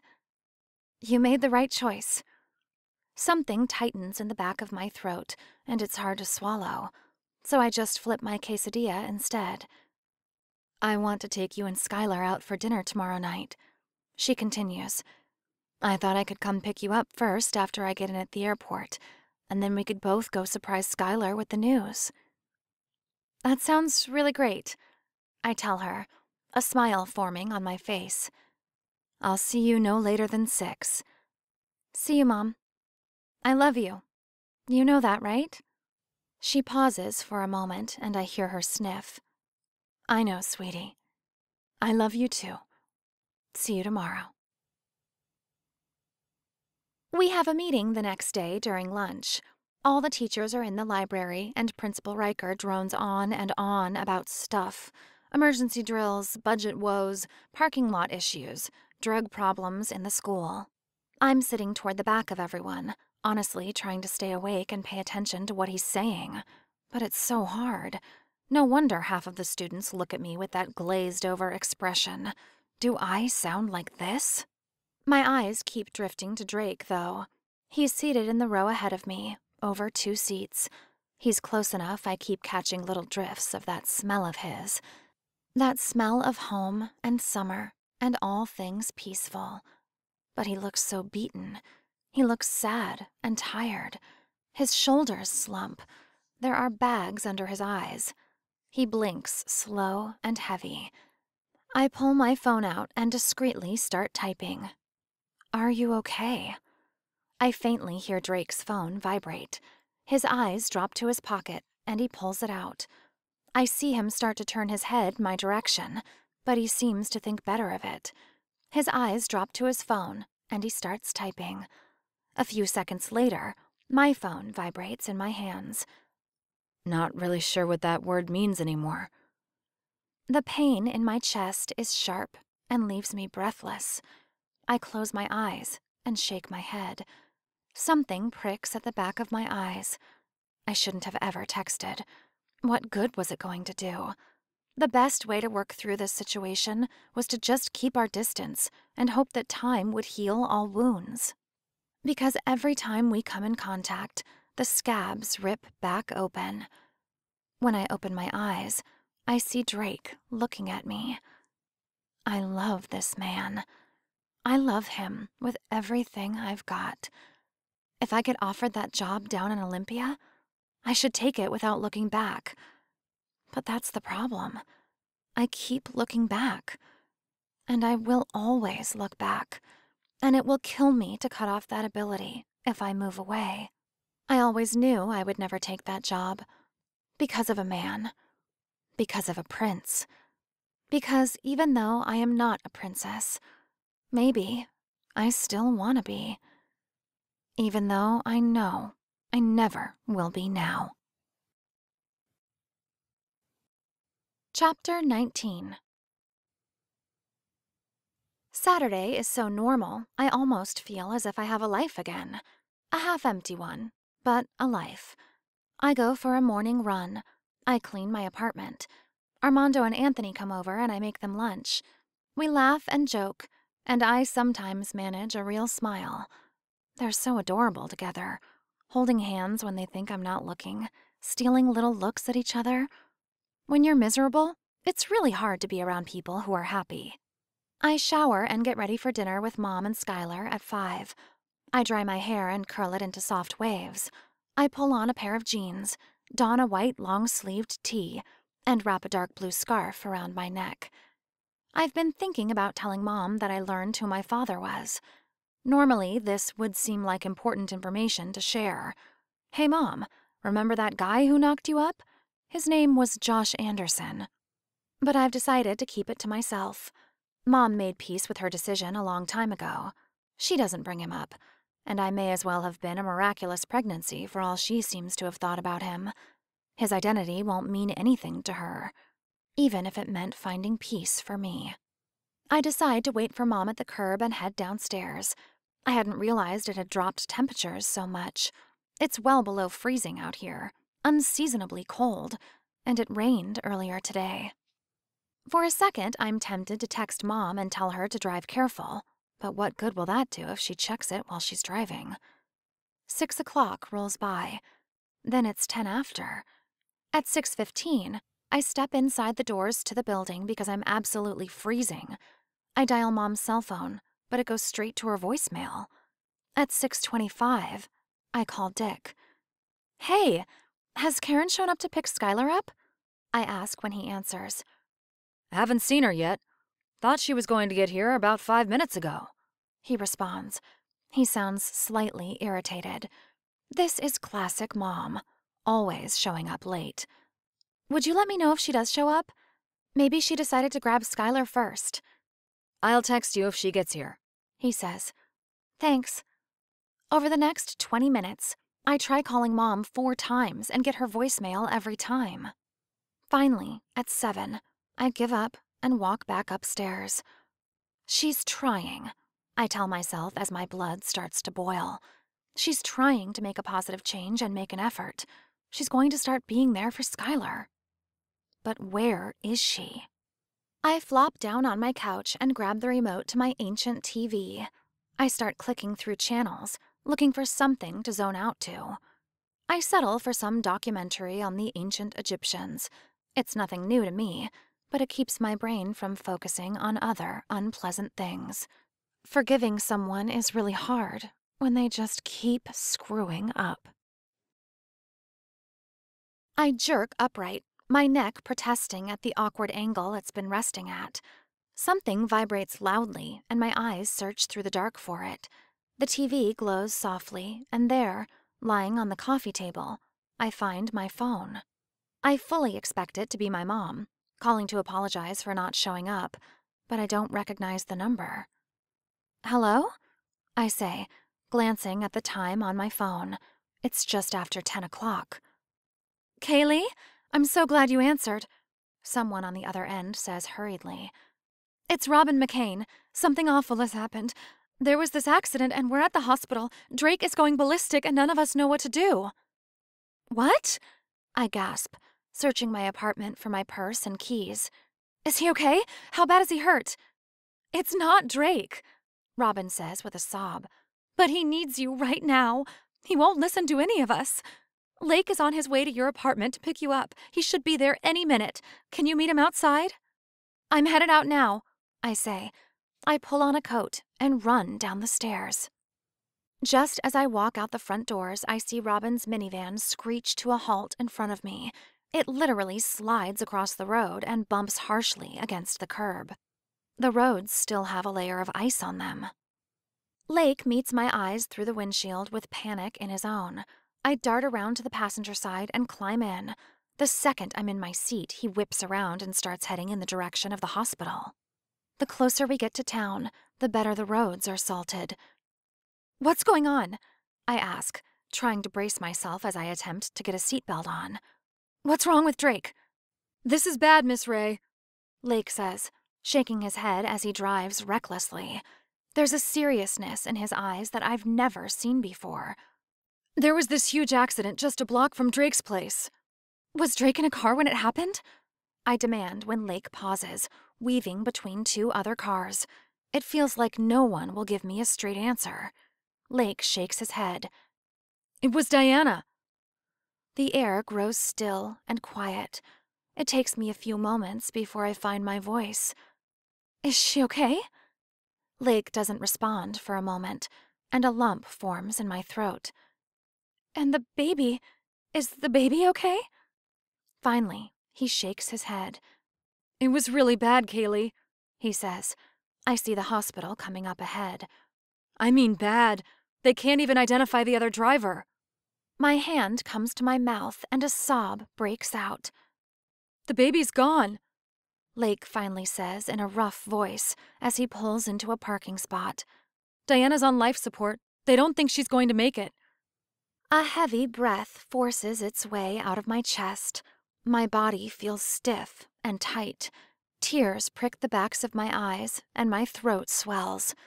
Lake looks at me through the dark. My brother's a mess. His voice cracks just a tiny bit. He's been flipping out and no one can talk to him. Mom and Dad are scared for him. Mom thought maybe you'd calm him down. A tear leaks down my cheek, and I press my lips tightly together. I'm scared. I'm terrified to face him. I can't imagine his pain right now, and I have no idea what to say. But I can't walk away in a moment like this. Let's go, I say. I follow Lake through the main doors and down hall after hall. The air is sterile-smelling, and even more sterile-looking. People talk quietly, walk quietly. Suddenly, the hospital just feels like one big waiting room for the afterlife. We get to the intensive care unit, and I see the McCain family gathered outside a door. "Thank you for coming," Robin says, throwing her arms around my shoulders and squeezing me tight. Her face is splotchy and red, and her eyes are swollen. "I didn't know what else to do." She lets me go, and I take in the rest of the family. Robert's expression is grave, and his skin looks an odd gray color. Cale sits on the floor, his back up against the wall. He looks a bit panicked and exhausted. He's so young he can't possibly comprehend the weight of this situation. Sage stands facing the door, her arms crossed over her chest. Her expression is serious and hard, but she doesn't show signs of emotion or crying like her other family members. "Is it true?" I ask, wrapping my arms around myself. "The babies?" Robin nods and wipes at her eyes again. "They had to use the jaws of life to get Diana out of the car. They say the baby would have been killed instantly." "What about Diana?" I ask around the lump in my throat. Robin shakes her head and more tears well in her eyes. "Her parents are here. They're in that room with her. The doctors told them—" She takes a deep, shaky breath. "They told Diana's parents to say their goodbyes." I cover my mouth again with my hand and shake my head. Tears well up in my eyes. "Kaylee, something happened earlier," Robin says, touching my arm gently. "We know Diana was leaving Drake's apartment when the accident happened. I don't know what was said, but for Drake to react like he did—" "He started breaking stuff," Sage says, her voice deadpan even. "Drake punched a male nurse when he tried to stop him." Sage finally looks over at us. Her eyes are empty. I've never seen my brother act like that. "Where is he?" I ask. Sage nods at the door she's been staring at. "They finally sedated him about 10 minutes ago." I take a deep breath, trying to calm the whirlwind inside of me. I cross the hall and put my hand on the doorknob. Slowly, I twist it and push the door open. I close it quietly behind me. The room is dimly lit, with only one light on at the side of the bed. Drake sits in one of the chairs. He's slouching so much he's almost laying in it. His chin rests on his chest, and he stares forward with a blank stare. Between his lips is an unlit cigarette. There's a broken lamp shattered across the floor. The contents from a medical cart are thrown everywhere. The blankets and sheets are lying haphazardly on the floor, half on the bed. I drop down on my knees so I'm in front of Drake. It takes his eyes a moment to focus on my face. Hi. He says. His expression is blank and hazy. I am hoping it's mostly because of the sedation they gave him. Hi, I say back. Did my mom call you? He asks. His words kind of all slur together. He lazily reaches up and pinches the cigarette between two fingers before his whole arm flops back over the armrest. I nod. His eyes slide past me to observe the room and the mess he's made. I didn't handle things very well.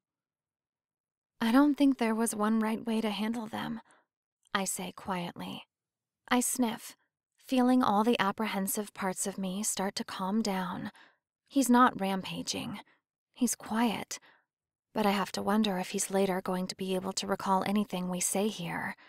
I've never been sedated before, but I imagine it's a bit like being extremely drunk. Who knows if you'll remember the morning after. My hand hurts, He says, holding it up. His knuckles are starting to bruise.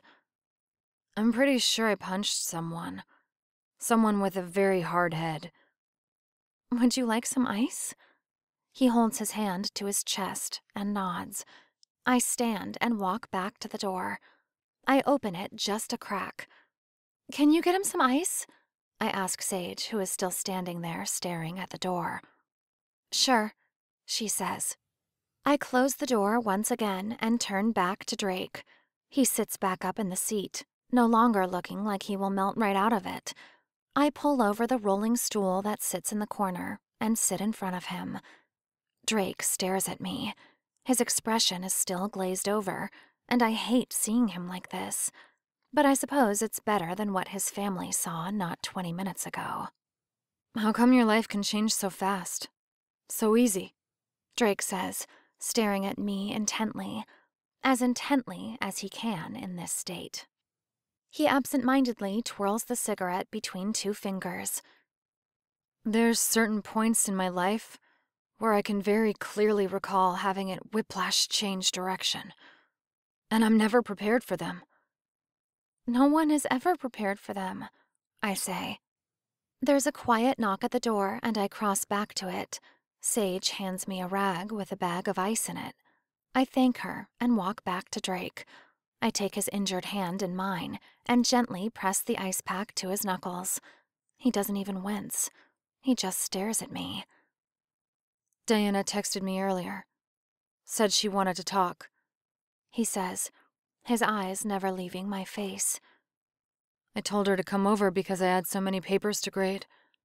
I didn't want to take more time away from it all than I had to. And now his eyes finally redden. His gaze drops from my face, and his neck sags, his head turning to the floor. I didn't realize how cold it was, how slick the roads were going to get. I should have gone over to her place. Drake, I say. Something surges up inside of me, preparing to fight this battle, to will him back from the edge. You had no way of knowing what would happen. This isn't your fault. Drake takes a deep sniff and shakes his head.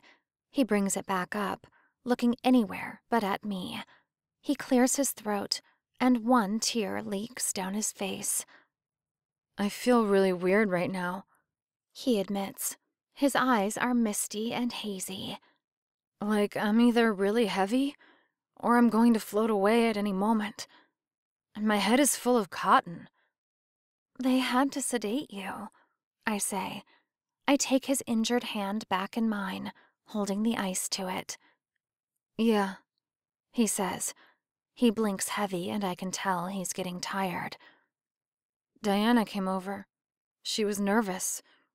Wouldn't look at me straight. I asked her what was wrong. He stops talking for a while, and I let him have his silence. His eyes are distant, focusing on something that isn't in this room. He chews on his lower lip for a moment. His hands are clammy. She said she was tired of trying so hard. This wasn't going to work out between us, and she didn't want to force it anymore. And she said she wasn't ready to be a mother anyway. He takes a shaky, deep breath and looks down at the floor. She wanted to talk about giving the baby up for adoption. It feels like he's just splashed a bucket of cold water in my face. Drake and being a father just go hand in hand. That was a role he was always meant to play, and then Diana just wanted to rip that away. "What did you say?" I ask. He shakes his head. I told her I'd have to think things over. Being a father right now when I wasn't prepared for it was scary enough, but thinking of doing everything on my own? I told her I needed some time to process, but to not do anything before I told her what I decided. I have no words. I have nothing to say. This is not my world. She told me to not take too long, that she wanted to know what to do as soon as possible so she could make plans. But she said... His voice grows harder. He puts the cigarette between his lips again. She said she didn't want to see me anymore. That if I wanted to keep the baby, I could come get it after it was born. But she didn't want me in her life in the meantime. That's awful. It slips out before I can stop it. Drake shakes his head and looks up at me. Can you blame her? I've been trying, Kaylee. But forcing yourself to be with someone when you're in love with someone else is damn hard acting. Drake, Don't. He says around the stick of death between his lips, his voice hard but not angry. Don't. You don't have to say it. This was all me. And his face crumples. Tears start running down his face. He collapses forward into me and I wrap my arms around him. He just cries. Then he sobs. Then he howls. And after what feels like an eternity, he's quiet. His unlit cigarette lies on the floor by his feet. Knowing I've only got a few minutes before he's a dead-asleep log, I pull him to his feet and help him over to the bed. The second his head hits the pillow, he's out. My eyes are tired, and my brain feels slow and dull. I check the clock and find it's 12:58. Sure that Drake is well asleep, I open the door and step out into the hall. The entire McCain family is lined up on the floor in the hall. Cale's head is in Sage's lap, and he's fast asleep. Sage's head rests on Lake's shoulder, and I'm not positive if she's asleep or not, but her eyes are closed. But Robert, and Lake's eyes jump to me the second I walk out. I put a finger to my lips for them to be quiet as to not wake Cale and Sage, and sink to the floor across the hall from them. "Drake's sleeping," I say. "Thank you so much again for coming," Robin says. She gives me a tired, appreciative smile. "We weren't sure what else to do." I give a nod, chewing on my lower lip. "Thanks for calling me. And as horrible as it is to be here, as hard as this is, I'm glad I'm here." Robin struggles for words. "Did he say anything? I know my son and I know his reactions. I've never seen anything close to that man in there." I hesitate in telling her. What Drake told me is personal. It's deep. It's rough and heavy. "I think you should wait to hear it from him, if he wants to tell you. It isn't my information to give." Robin nods and 2 tears slip down her face. "Of course." I notice Sage's eyes have opened. Her head still rests on Lake's shoulder, but she's listening. Cale snores softly. He looks so peaceful there, sleeping in his sister's lap. He's lucky to have the youth and naivete to be blissfully unaware of the gravity of this situation. "Any updates on Diana?" I ask. Robin doesn't seem to be able to speak. She takes 2 sobbing breaths before burying her face in her husband's shoulder. We spoke to her parents about an hour ago, Robert says as he wraps an arm around Robin's shoulders. The doctors confirmed there's no chance of her pulling out of this. They're going to gather the rest of the family in the morning to say goodbye before they shut the machines down. I squeeze my eyes closed and shake my head. I always resented the idea of Diana. The thought of this other woman that was a part of Drake's life when I no longer could be. It's easy to hate an idea. But Diana is a person. Someone with family and friends. She's someone who had plans. Not much in life is fair. So what happened exactly? I ask, opening my eyes again. The roads were slick. Diana was leaving Drake's apartment. Robert nods. She was only about a block from his apartment, headed in the direction of yours, on her way home. The police said it looked like both cars tried to brake, but there was some serious black ice since the trucks hadn't been out yet. They both slid right into the intersection. His voice falters and he clears his throat to dislodge the emotion. There was a semi-truck behind the other driver. He couldn't stop either. There wasn't much left of the other driver's car. Lake said they couldn't even identify them, I say, shaking my head. Robert nods. Cops said it was one of the worst accidents they've ever seen. Drake heard the accident, Sage says. My eyes slide over to her. He saw all of the aftermath, watched them pull Diana from her car. My stomach feels sick. No wonder he reacted the way he did. Anyone in that situation would have. And then to learn the baby. Robin's lower lip quivers, and she threads her fingers through her husband's. Someone should be with him. Will you stay with him tonight? Of course, I say with a nod. My body feels stiff and heavy as I climb to my feet. I'll stay with him. You all should get some sleep. Robert climbs to his feet, pulling Robin up with him. We'll crash in the waiting room. Come get us if you or Drake needs anything. Okay, I say. I place my hand on the doorknob and give it a turn. I glance once more over my shoulder before I go in. The McCain family really is a beautiful family. They're supportive and loving. Everything I ever wanted. I step inside Drake's room and close the door. Chapter 20. What do I do? I stand at the door for a long time.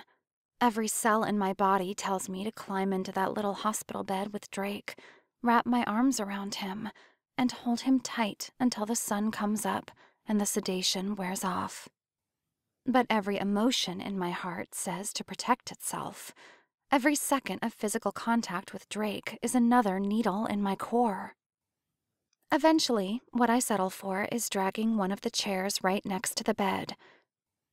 I sit, fold my arms on the edge of the bed, and rest my head in my arms. And finally, somewhere around 2:15, I fall asleep. When I wake, I'm lying in the hospital bed. I have no idea how I got here, but Drake is nowhere to be seen. I scramble out of the bed, check the bathroom to find it empty. I dart out into the hall, which is empty. I jog down toward the waiting room, and there, I find the McCains. Where is he? I say.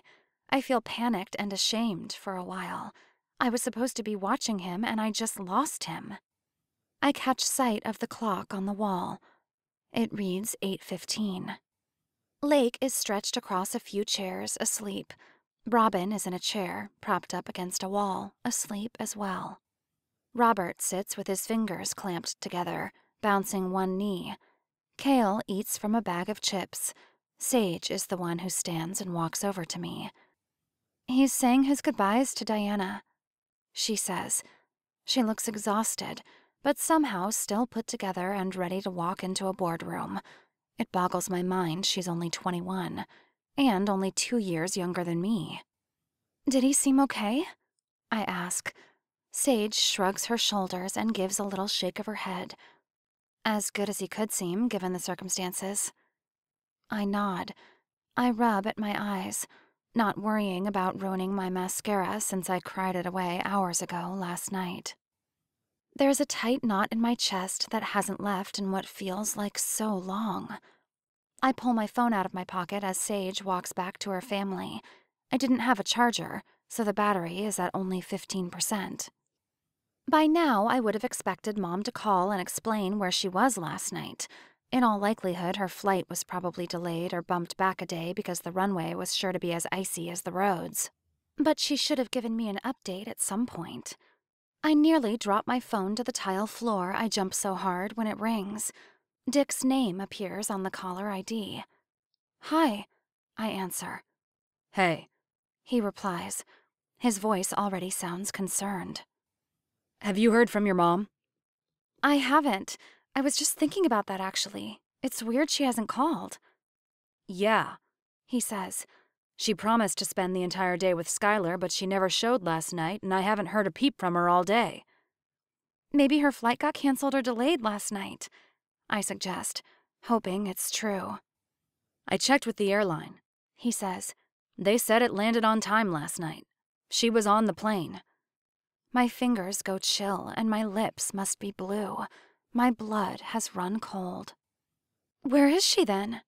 I ask myself out loud. She's not always great at keeping her time commitments, but she wouldn't just space everything like this. You know how your mother is, Dick says, weight in his voice. but I'm worried about her. The roads were really bad last night, and she doesn't like driving in weather. My stomach turns and the world tilts a little sideways. I need to check on something, I say. I'll call you back in a bit, okay? All right. I hang the phone up. My vision has gone blurry, and my legs feel like numb lead. The world threatens to tip. Kaylee? I turn to meet Drake's eyes. He's got the Drake look on. What color was the other car? I ask, my voice out of breath. Other car? Tears bite at the back of my eyes and my throat feels tight. The accident last night?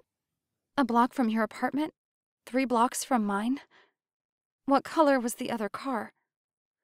Drake presses his lips tight together, and his eyes drop for a moment as he tries to recall. It was a lime green Beetle. My expression collapses, and tears start rolling down my face. Kaylee, Drake says, rushing forward and grabbing me by the shoulders. what's wrong? Where would they have taken the body of that driver?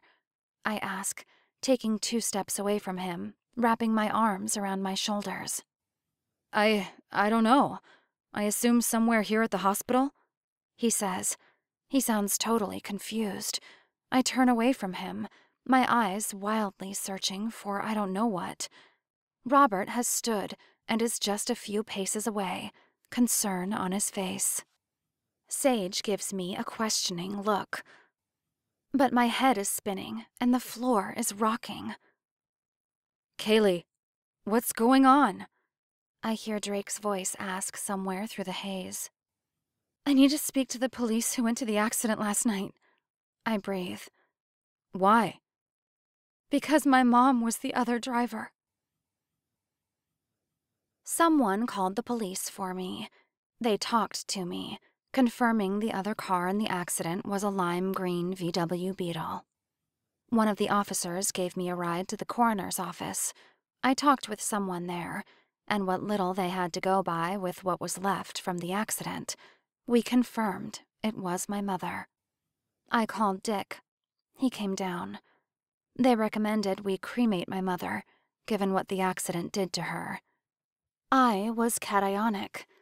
Dick gave them the okay. Condolences were given. It's amazing how you can go through an entire day, do things, talk to people, and not even remember it by the time night falls. Dick takes me home with him. He breaks the news to Skylar. I try to get it together enough to provide him some small level of comfort.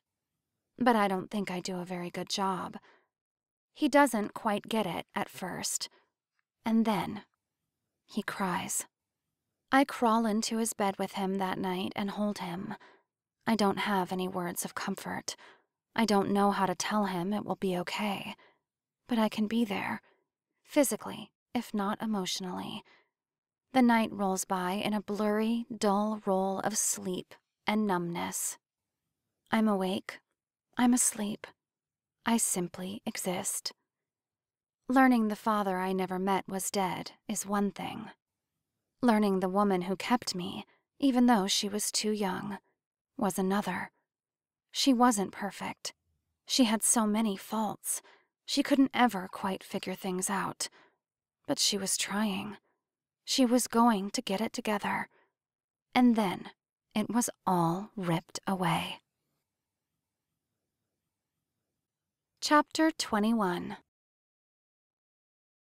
When faced with death, everything in your life suddenly seems so trivial. You take stock of the things in your life that actually matter. You pull on your big girl panties and realize that life is short and that if you want something, you've got to take it. But first, you have to start living again. How much loss can you handle before you completely fall apart?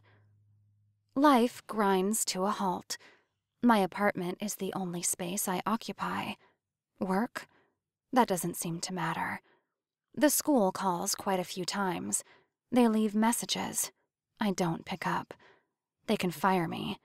It doesn't much feel like it matters.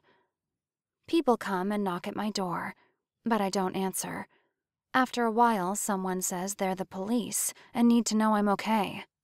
I open the door, let them walk around for a minute or two, and when they see I haven't harmed myself, they leave. I go back to being nothing. I'm given my mother's ashes in an urn. Dick tries to talk to me about having a memorial. All I can think is, who will come? People from Mom's work? Maybe someday, but not now. Somewhere around 4 days after the accident, my phone rings. It's a number I don't recognize, and like every other call, I let it go to voicemail. But for some reason, I actually listen to this one. It's the private school. They're impressed with me and my interview. They'd like to discuss the possibility of offering me the position. Well, how about that? The water's freezing. I'm not sure if it started out that way or if I've just been in here so long the hot water has run out. I sit on the floor of the shower, my arms wrapped around my knees. The water splashes off them into my face, leaving tiny droplets clinging to my forehead, my hair, my eyelashes. I blink, slow. Feel water drip off my chin and nose. They open again, staring at the water that streams down onto me. Can a person drown themselves in the shower? If you just put your face in the stream and breathe in, could it fill your lungs, stop your breath, and release you from this painful world? I have no plans to do this, but I wonder. I don't have the strength to get up out of the stream. The temperature of the bathroom suddenly changes. The shower curtain ruffles, and the hooks it hangs from clink as they're pushed back. The water is shut off. Someone crouches down, and it takes my eyes a long while to focus on the face before me. Drake stares at me. Is he scared? Mad? Concerned? Indifferent? My brain is too frozen to analyze him. My fingers are too numb to feel the warmth of his when they wrap around my hands and pull me to my feet. My limbs are stiff and cold and complain at being used after being frozen into place for so long. My vision fades in and out of focus. Something warm is wrapped around my naked, dripping body. Drake runs his hands up and down me, drying me off. He takes another towel and pats at my hair. I finally stare at him as he dries me off. I'm pretty unconcerned about the fact that he's found me naked on the floor of my shower. I'm just trying to process the fact that he's here. It seems like an eternity since I saw him Saturday. "Come on," he says quietly as he leads me out of the bathroom. He guides me to my bed, sitting me on the edge. He digs through my drawers for a minute before coming up with an oversized shirt. He slides it over my head, and I find the strength to put my arms through the holes. Drake takes the wet towel from my bed and hangs it up in the bathroom. "I'm going to make you something to eat, okay?" he says, crouching down in front of me. My eyes see him, but he doesn't seem real. Maybe I'm dreaming, or more likely, hallucinating, since all my visions while I sleep lately are nightmares. "I'm not hungry." My voice is a wreck. "I'm making you something anyway." And then he's gone. I lie down on my bed, pulling the covers over me. Something smells good. My stomach gives the smallest of growls. Sometime later, Drake appears next to me again, a plate in his hand. "Here," he says, offering a hand to me and pulling me back into a sitting position. He sits next to me on the bed and holds out the plate. There's a pile of steaming scrambled eggs, a slice of toast. In his other hand, he holds a glass of orange juice. "Eat," Drake says.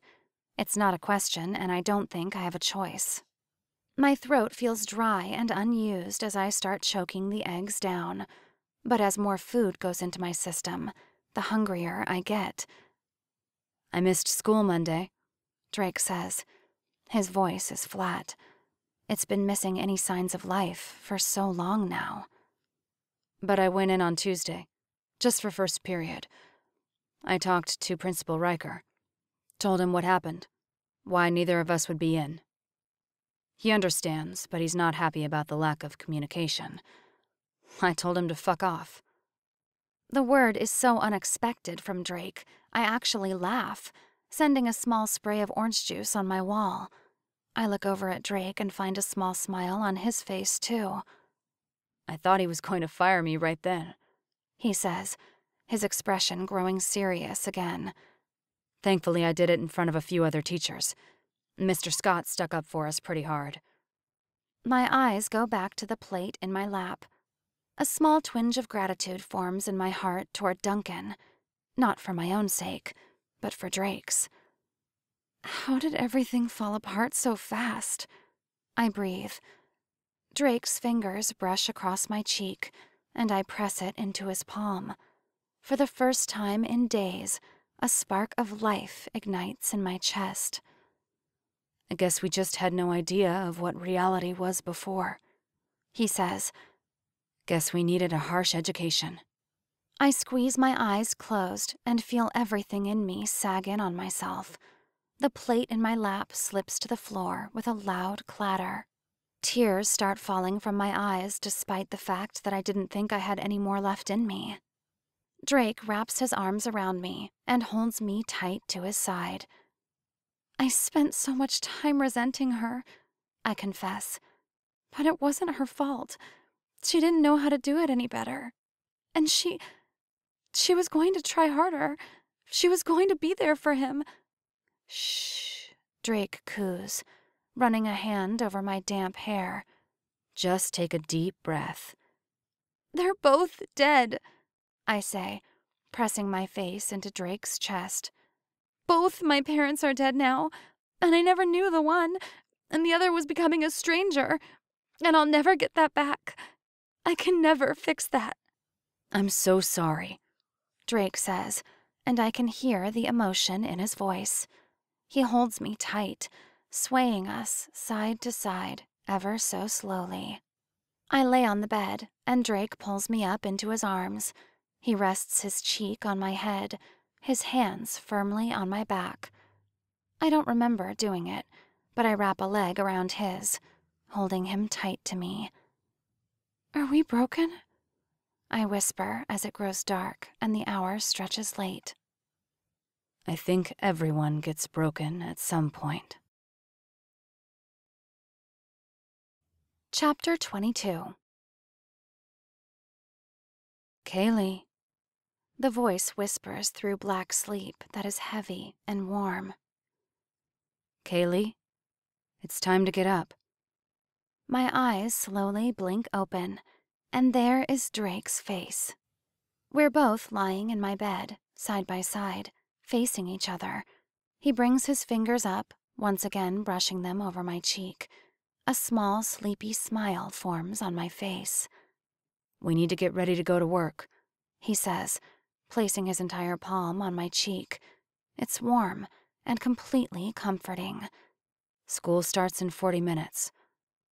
I'm ready to go back. I say the words, not entirely sure they're true. You're ready, he says. I sit up in bed, grateful my lower half is covered by the sheet, since all I am wearing is the oversized shirt. The apartment is gray, but the kind of gray that is fighting to turn to light, dawn taking over the night. Drake stands, his clothes wrinkled from sleeping in them all night. What can I help you with this morning? I start. My brain hasn't been functional the past 5 days. It's struggling to be so again. I'm going to get dressed. Maybe grab us something to eat? Okay, He says with a nod. then we can swing by my place and I can grab something fresh to wear. Yeah, I say with a nod. I watch him head to the kitchen. Still a bit surprised to be coming back into the real world, I pull myself out of bed and dig around for something to wear. Then I change in the bathroom. There isn't much to eat, so when I walk out of the bathroom dressed, Drake hands me a travel mug with coffee and a protein bar. We'll go grocery shopping after school? I nod and grab my briefcase with my lesson plans and everything. Drake holds the door open for me, and then we walk downstairs. We ride in his car, despite how terrible it is. We stop at Drake's apartment, and I wait in the car for 5 minutes while he runs up to get changed. He comes back down, dressed in dark jeans, a green and white plaid shirt, and a dark blue sweater. Once again, I'm amazed at how life can continue on so normal for everyone else, when my world has been rocked by a nuclear bomb. Students mill about the parking lot toward the school. The buses roll in. Teachers collect things from their cars and head inside. I watch them for a minute, wishing I could steal their normalness and live in those small moments. You can do this. I look over at Drake and see support in his eyes. He places his hand over mine, giving it a firm squeeze. I open the door and step out into the parking lot. I'm scared for this day. I honestly don't feel ready. I feel ready to walk about my apartment, attempting to clean up after the out-of-her-mind Kaylee of the past few days. I feel ready to cook myself lunch and to maybe flip through the channels. I don't feel ready to have to face over 100 students. I don't feel ready to have to assign homework and teach something of value. But when are we truly ever ready for anything in life? I don't say a word as we head for my classroom. Drake walks with me. We work our way through the crowded halls, and every once in a while, I feel his hand on the small of my back. It's a reminder that he's here if I need him, and that he knows I am strong enough to make it through this day. At my door, he stops, and I look back at him. I will see you during your break period, okay? He says. His tone surprises me. It's him looking for confirmation, as if he's afraid I'll slip away into nothing again, afraid I won't be here when he comes to look for me. Okay. I turn and walk inside. It takes me a minute to figure out what is different about my class. Something feels off. Something has changed. It's my whiteboard. It's lower.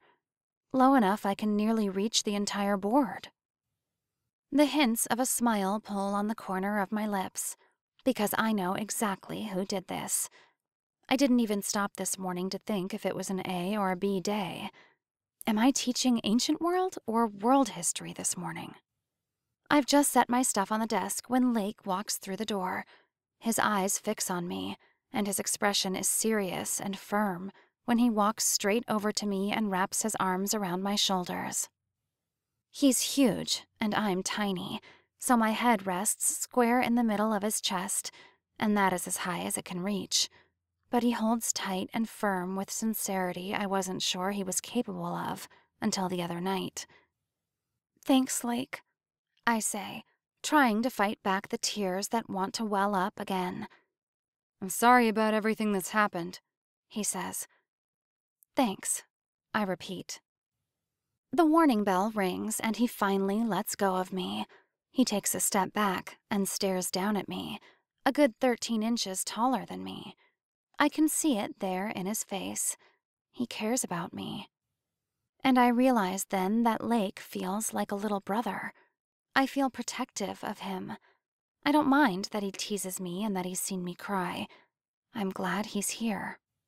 My students seem surprised to see me in class, but they're on their very best behavior. They pay close attention. They're deathly quiet. I have to wonder if they know what has happened. Do they know anything about Diana and Drake and me and that complicated triangle? Do they know I'm an orphan now? No matter what they do know, I'm grateful for their respect today. Principal Riker comes to see me during my break period. I can tell he's angry. I can tell that if this were under different circumstances, he would fire me. And he would have every right to. But he knows the hell I've just gone through. So all I get is a stern look and a talking to that he expects me to be in class every day from now on. When he leaves, Drake is waiting outside my classroom door. He walks in and sits in the front row of seats. "I need to make a quick call," I say. He nods, and I pull out my phone. It takes me a few minutes to get through to the headmaster. "I'm honored by the offer, but I'm going to have to decline," I say, never looking away from Drake. "Thank you." We say our goodbyes, and I hang up. Drake doesn't ask me what the call was about or what is going on. He just gives me a tiny, lopsided, supportive smile. We spend our break period and lunch catching up on work. We silently plan our lessons side by side. We grade papers. We do what we're supposed to do as teachers. After fourth period world history, Drake appears in my doorway again. And quietly, we walk down the hall to the parking lot and his car. It putters and squeals when he starts it, and I wonder how many more starts it has left in it. But it gets us to the grocery store. Drake grabs a cart when we walk through the doors, and side by side, we start down the aisles. How is it possible that I can breathe when he's around, but feel as if I will drown when he's away? He's a life raft, and I am a sinking rock. We walk next to each other, not saying much of anything, but just his presence is a million words of comfort and understanding. "Bananas?" he asks, picking up a bunch of them. I give a nod. We walk a few steps. "Apples?" I nod. "Strawberries are a must." I just smile back at him as he sets them in the cart. This is a gift of Drake's. He knows how to make people comfortable and to put them at ease, even when their world has been knocked off its axis. I recall the first day of teaching, the first day we met, the first day of school, when he found me about to have a nervous breakdown. He sat with me in the dark, and not 60 seconds later, had me laughing. I start and stop. I don't exactly know how to say what I need to. "I'm here for you, too. I'm here." He smiles. He slips his fingers through mine and squeezes my hand. "I know." It's as easy as that. We gather the rest of our produce and head for dairy. I don't know where things stand right now, things between Drake and I honestly don't have the emotional energy to analyze it too much. But for now, he's here with me, and something feels okay for once. I feel exhausted when we get back to the car. After we load things into the trunk, I lean my head on the glass window and watch the world roll by. I must doze off. When I wake, Drake has taken all our things up to my apartment. He wakes me with a gentle hand on my arm, and I wake to his eyes.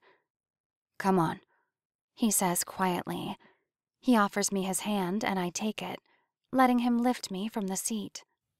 There's something simple and gentle, my hand in his, as we walk up the stairs. There's no expectations or past or future. It's just the moment of two people who have experienced something more than they thought they were capable of surviving, and standing together. There's a duffel bag sitting on the floor just inside my door, and I can see Drake's things threatening to spill out of it. He must have stopped at his apartment while I was asleep. Together, we put the groceries away, and then I set about the task of making shepherd's pie. While it cooks in the oven, Drake and I sit on the couch, side by side, and watch some comedic show that's on. But my mind is elsewhere.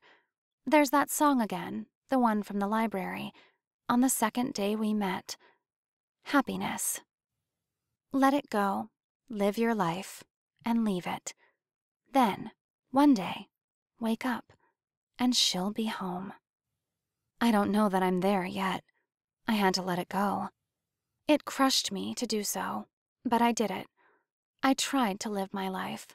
I tried to leave it. I woke up in such a devastating way. Despite all that, I think maybe, just maybe, I'll be home soon. Chapter 23. Saturday, Drake leaves for a few hours to attend Diana's funeral. I go to Dick's to spend some time with Skylar. He's sad and he doesn't quite grasp everything yet, but he's dealing. On Sunday, Drake, Armando, Anthony, and I all have dinner at my place, and Drake stays at my place every night and day for the next week. We don't talk much about what happened. We don't talk about the future. We don't kiss. But he sleeps in my bed every night. He holds me close, wraps his arms around me tight, and whispers in my ear when the nightmares come. And I run my hands across his back and trace my fingers over his cheek when he wakes in a cold sweat. Somehow, we've started living together, being a couple again without actually being a couple. On Tuesday, the last day of school before the Thanksgiving Day break, Drake grabs my mail from the box and we head upstairs. As Drake unlocks the door, he hands it over, and I start sorting through it. How'd that big test go? He asks as he takes his messenger bag off and hangs it on a hook by the door. Okay, I say as I start sorting through the mail on the counter. Most of the class averaged a B+. Surprisingly, Lake aced it. He likes you, so he tries. Drake says with a smile as he sits at the bar and starts untying his chucks. A smile pulls at my lips. An envelope from an insurance company catches my eye. It's big and official looking. I tear it open and start reading the enclosed letter. It basically states that I am one of the beneficiaries of my mother's life insurance policy. I'm sure Skylar is the other. Since my mother was young and in good health and worked for an insurance company, she had a good policy. And there were basically no funeral costs, since there wasn't one, and she was cremated. Holy, I breathe when I see the check and the amount. What's wrong? Drake asks, concern instantly in his voice. I hold the check up for him to see. It will not make me rich. It will not make me set for life, or for even more than a few years. But for a teacher, it's huge. And in a way, it proves that my mother was really trying all along. From your mom? Drake asks. I nod and there's a tiny pinch at the back of my eyes. That's all the cue that Drake needs to cross the tiny amount of space between us and wrap his arms around me. He just knows when I need him.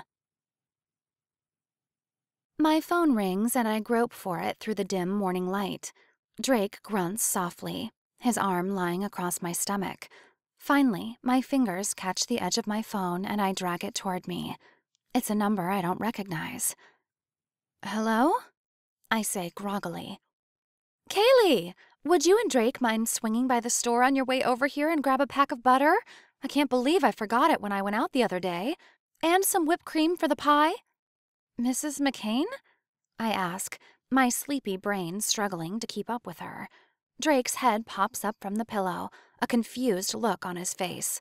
He squints at my phone through the dark. Of course, she says. Who else would you think it was? I rub one eye. Of course, sorry. What time is it? It's 8 o'clock, but there's lots to be cooked before dinner. She starts rattling. I can hear dishes clanking in the background. You do know it's Thanksgiving and we're eating dinner at 4, right? Thanksgiving? I say, not feeling up to speed with the conversation. What time do you and Drake think you can be here? I really need that butter by 1 at the latest, though I wouldn't complain about extra hands if you two wanted to come earlier. Can I talk to Drake? My brows have furrowed deep together by this point, and I hand my phone over to Drake with a confused little smile. Drake looks just as confused as he takes it and holds it to his ear. Mom? He says. Honey, I know it's early and you two are probably still sleeping, but I could really use some assistance. You know how useless Sage is in the kitchen, and your father and brothers are no help either. I hear her, even though the phone is pressed to Drake's ear. Can you two come help out? Drake stutters. That look of his is forming on his face. Yeah, we'll get ready to go. Thank you. See you soon. And she hangs up. Drake shuts my phone and looks at me through the dim light. A small smile plays on his lips, and he chuckles. I honestly hadn't thought about where I was going to go today, I say, looking at him. Sounds like Mom isn't going to give you much of a choice, he replies. He reaches up and brushes his fingertips over my cheek. I place my hand over his, pinning his palm against my cheek. Until this point, I've just needed him here.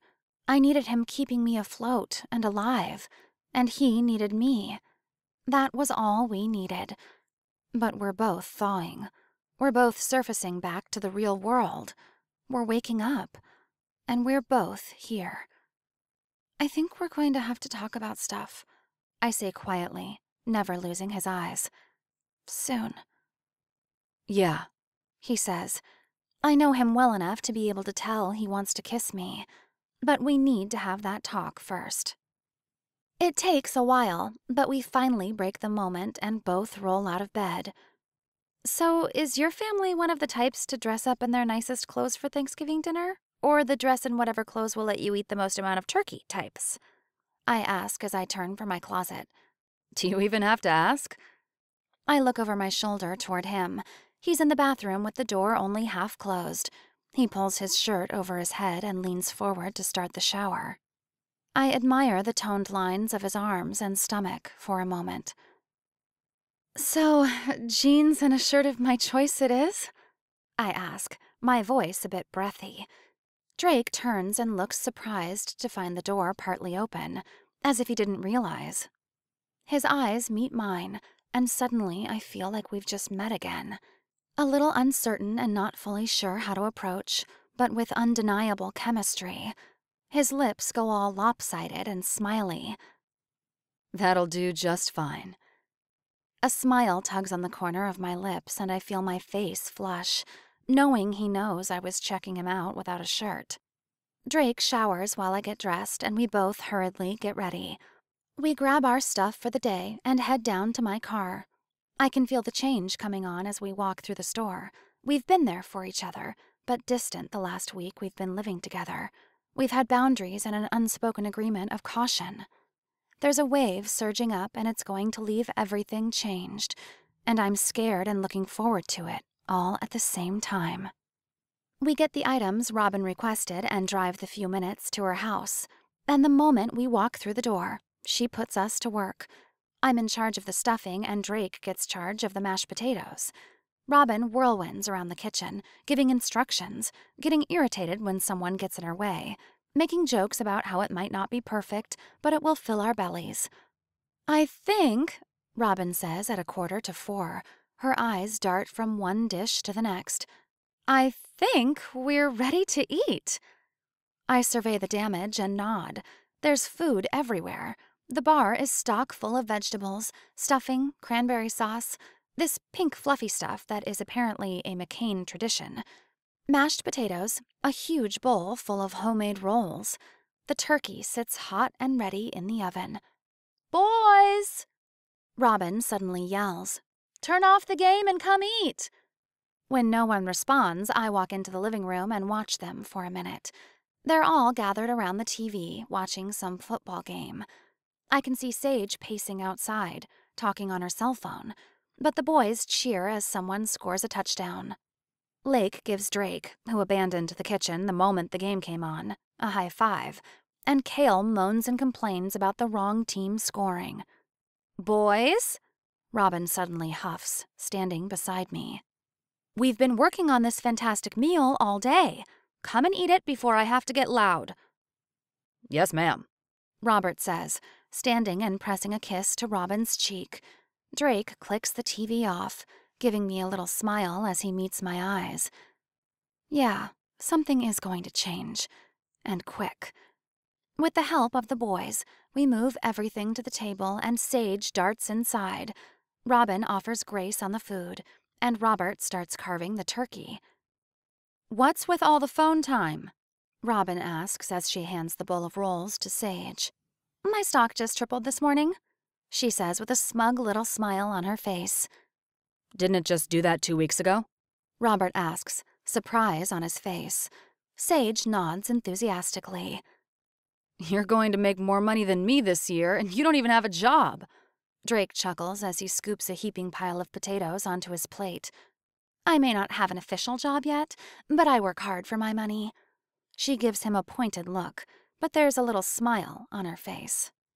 "When you rule the world someday, please forget about that time I pretended you were invisible for a week."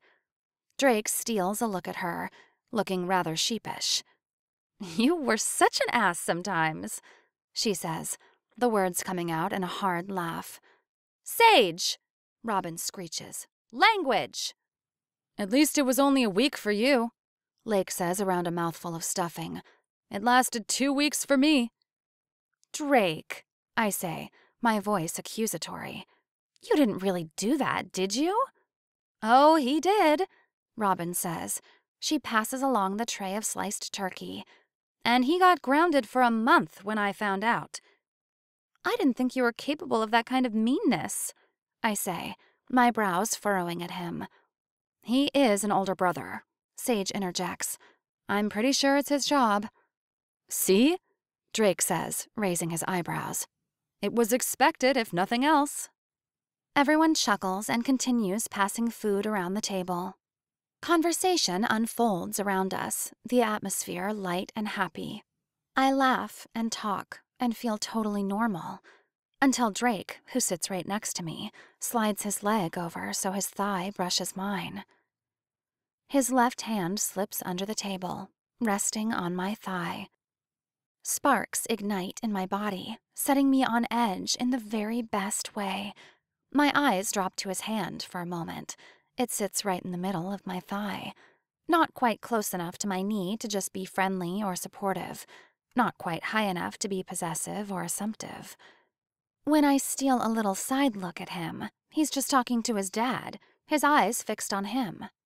It's really hard to concentrate on the conversation I'm trying to have with Lake about the state championship coming up, with Drake's hand there. It doesn't leave for the rest of dinner.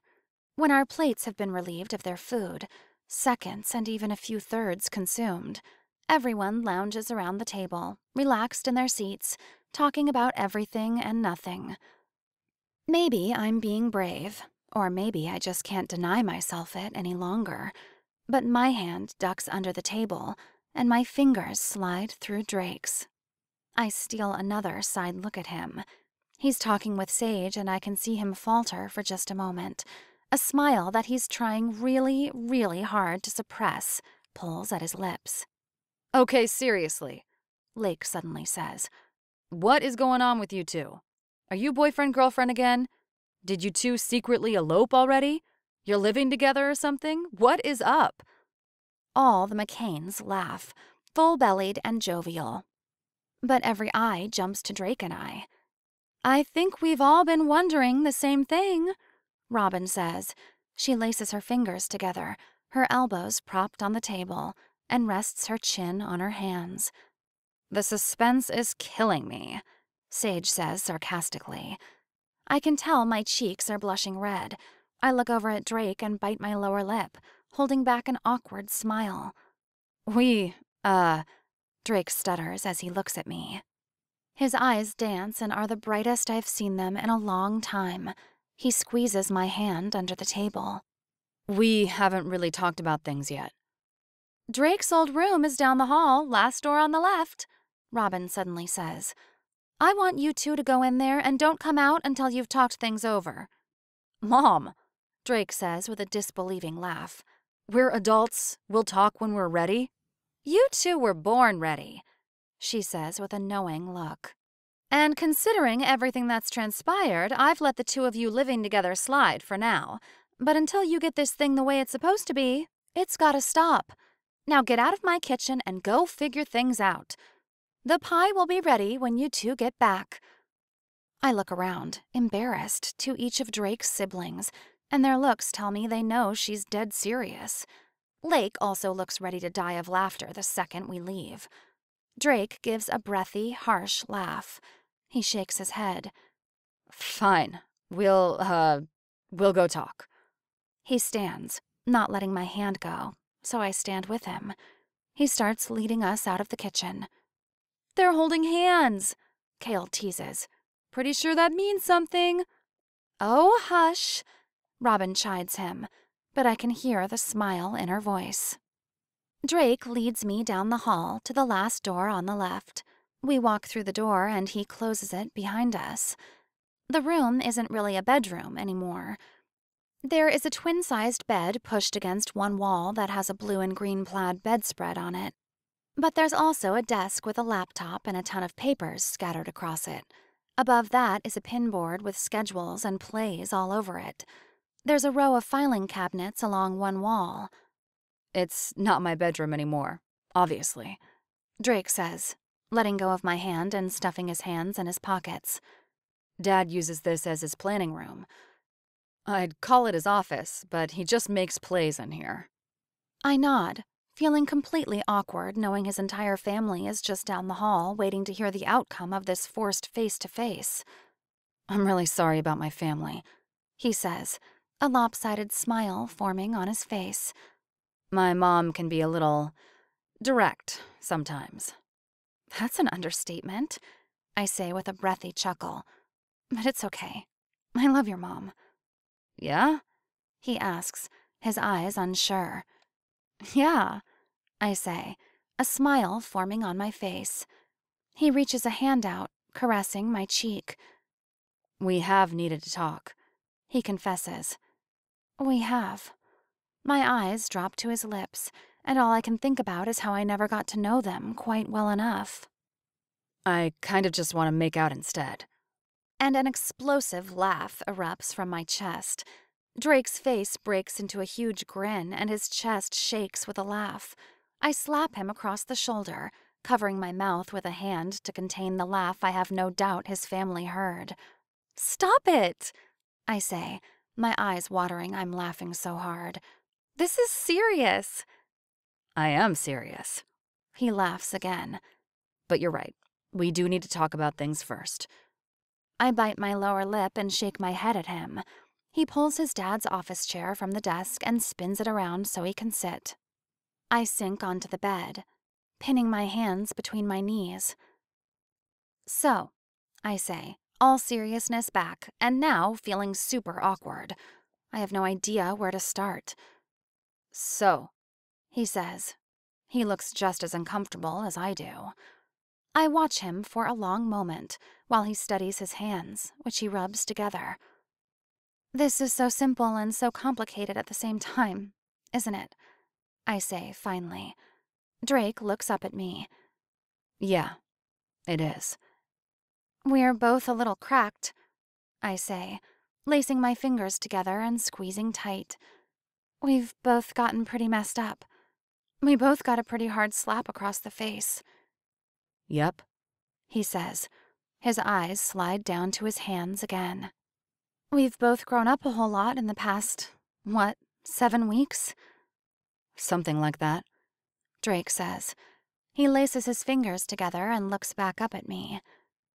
We're not going to be quite the same people. What we've been through. Things like that change you. I nod. It's hard to hear, and it hurts. But it's true. But one thing hasn't changed. He says, and the tenderness in his voice brings my eyes back to his. His eyes are intense and hesitant and open and free and scared and confident. How I feel about you hasn't changed, Kaylee Ray. I hook my foot under his chair and start pulling him toward me. The smile on his face grows bigger the closer he gets to me. Me and you, I say, as he leans forward. His face is only 5 inches from mine. It was always me and you. That never changed. Drake brings his hand to my face again, pressing his palm to my cheek. I love you, Kaylee. He says, quietly, but with absolute surety in his voice. I never stopped loving you, Drake. We both lean slightly forward, closing that small distance, and our lips meet in the middle. This is home. This is everything I need and want, right here. I've been missing this so bad, Drake says, pressing his forehead to mine and breathing the same air I do. I bring my hands up to either side of his neck. I take a deep breath, trying to calm back all the emotions I've been keeping reined in for so long. They want to erupt from me all at once. Me and you, I say, opening my eyes to meet his. We're together. Always. He nods and presses his lips to mine just once. Forever. The word is a promise. A smile pulls at my lips. But, I say, licking my lower lip, we have to establish a ground rule, so we don't end up in a mess again. Anything, He says. I can see the hunger growing in his eyes, and he's not going to like what I'm going to say next. No sex, I say, around the tightness in my throat. That's what got us into this wreck to start with. So none of it until, well, we'll see what happens. We may be here, we may be together, but I am not to where I can hope we will be back to those promises we made in the parking lot on a night so long ago. I know exactly what's going to happen, He says with intensity. but I agree. No sex until then. You're okay with it? I ask, my voice unsure. I stare at him, scared and hopeful. Yeah, He says with a chuckle. His hands mirror mine, one on either side of my face. but seriously, let's make out now. I laugh and pull his lips to mine. Drake pushes himself out of the chair and presses me back into the bed. His right hand goes to my hip, and his own hips press into me. His lips part the same time mine do, and our lips move in perfect synchronization. My hand knots in his hair, and I grab a fistful of his shirt and pull him closer to me. Our kisses are rough and tender, existing in the same breaths. Adrenaline ramps up in my system, making all the places in my body sensitive and excited. I'm seeing stars and galaxies. I am electric and heavenly.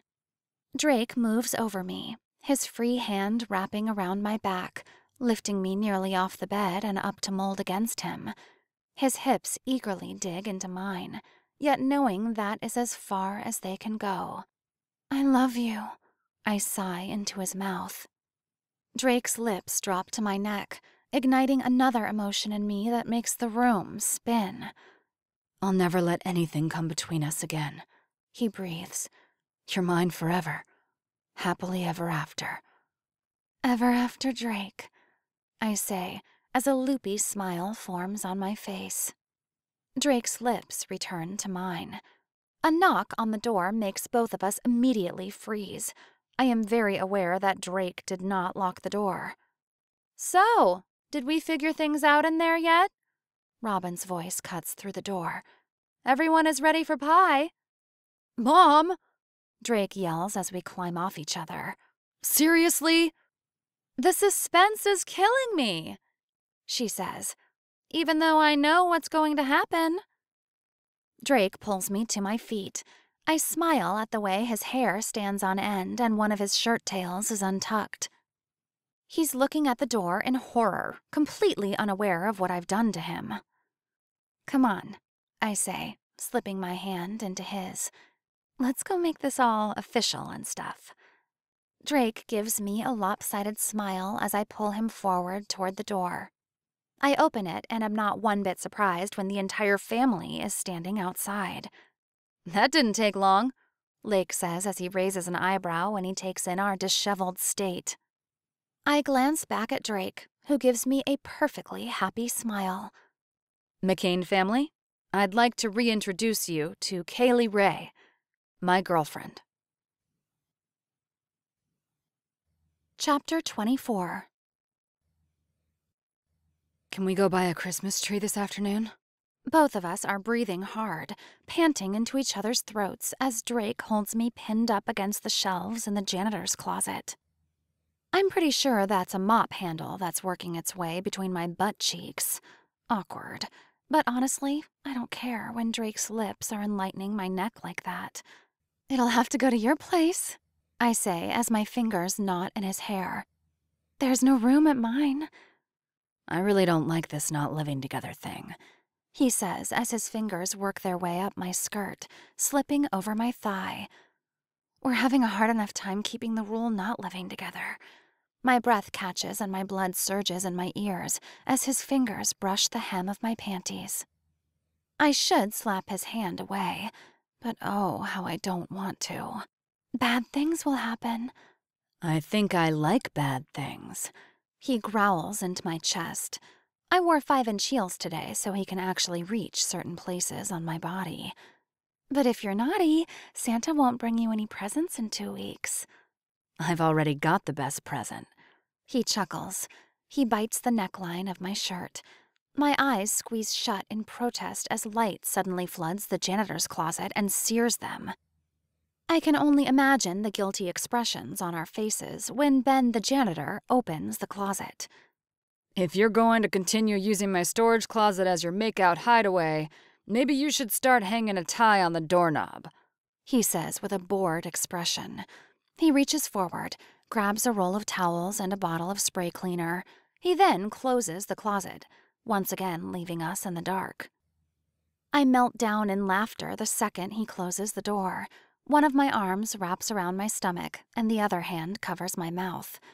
"We're so going to get fired," Drake says, laughing with me as he wraps his arms around my waist. He presses his lips to my cheek.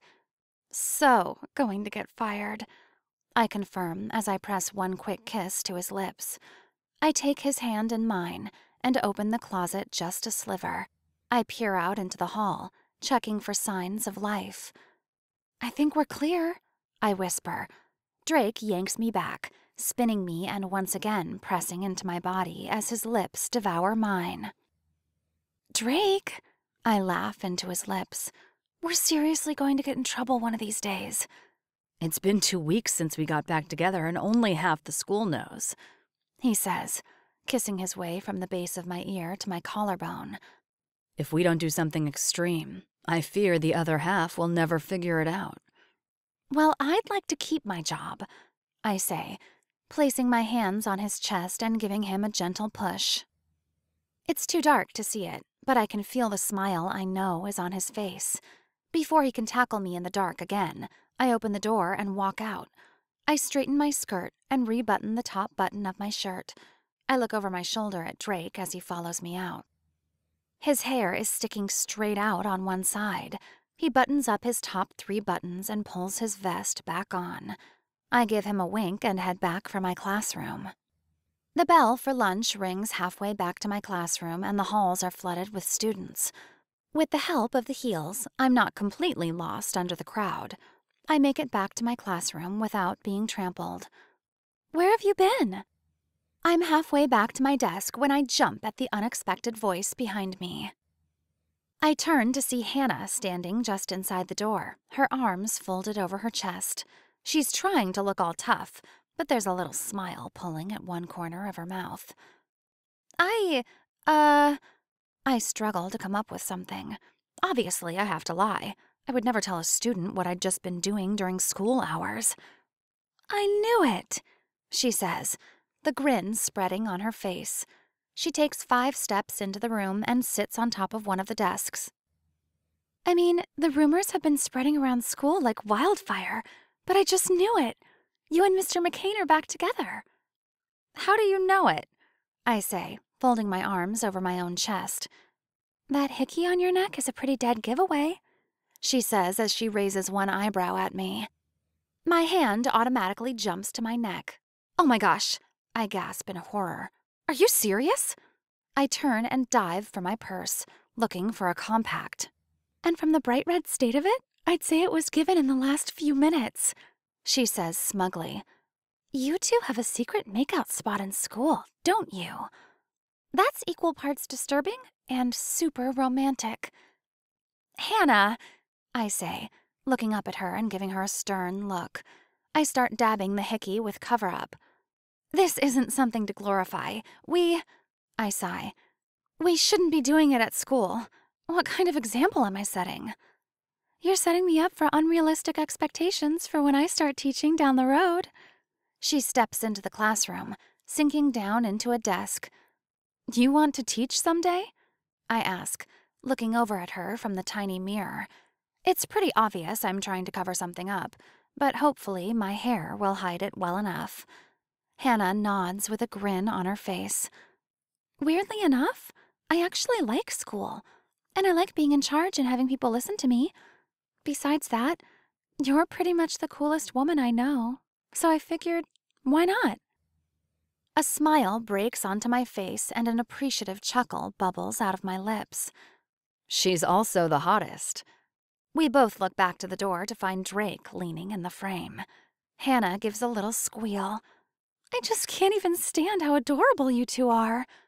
Drake and I both laugh. Hey, I've actually come looking for you, Drake says to Hannah. Could I talk to you for a minute?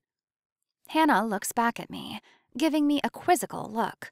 But she just smiles, gives me a wink, and bounds over to him. Drake flashes me a smile before the two of them leave. What in the world is he up to? Chapter 25. It's been a month and 6 days since my mom died. We finally hold a memorial. It's small. We actually hold it at her work in their conference room. She wasn't exactly religious, so there's no church to do it in, but they made a good effort to make the room beautiful. I provided a big framed picture of her. People brought flowers. Everyone talks about her. Most don't have a ton to say. My mother wasn't a saint. She wasn't super boisterous in the personality department. She hadn't achieved anything phenomenal. She was normal. Just a woman trying to figure things out. Just a woman going through life as best she could.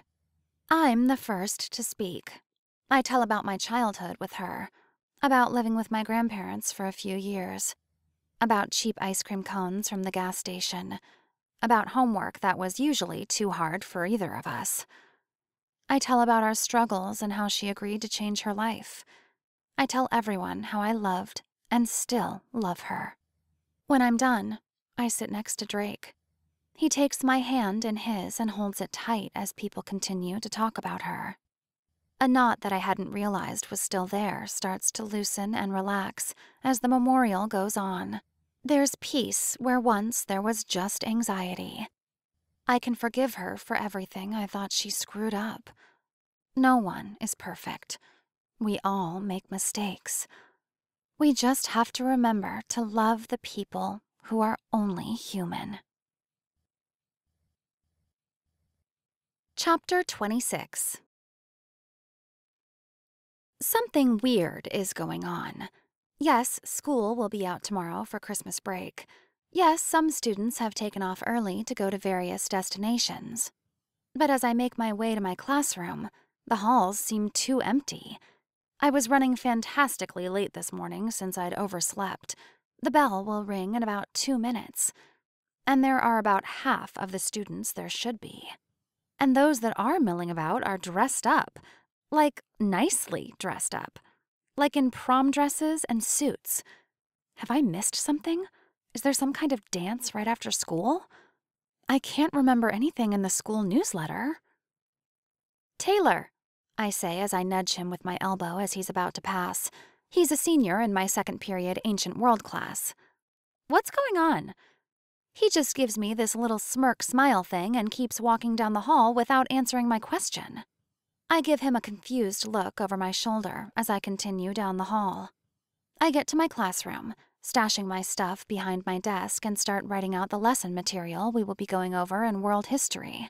The warning bell rings, and I've nearly finished writing everything out when the tardy bell rings. Not a single student of mine is in the classroom.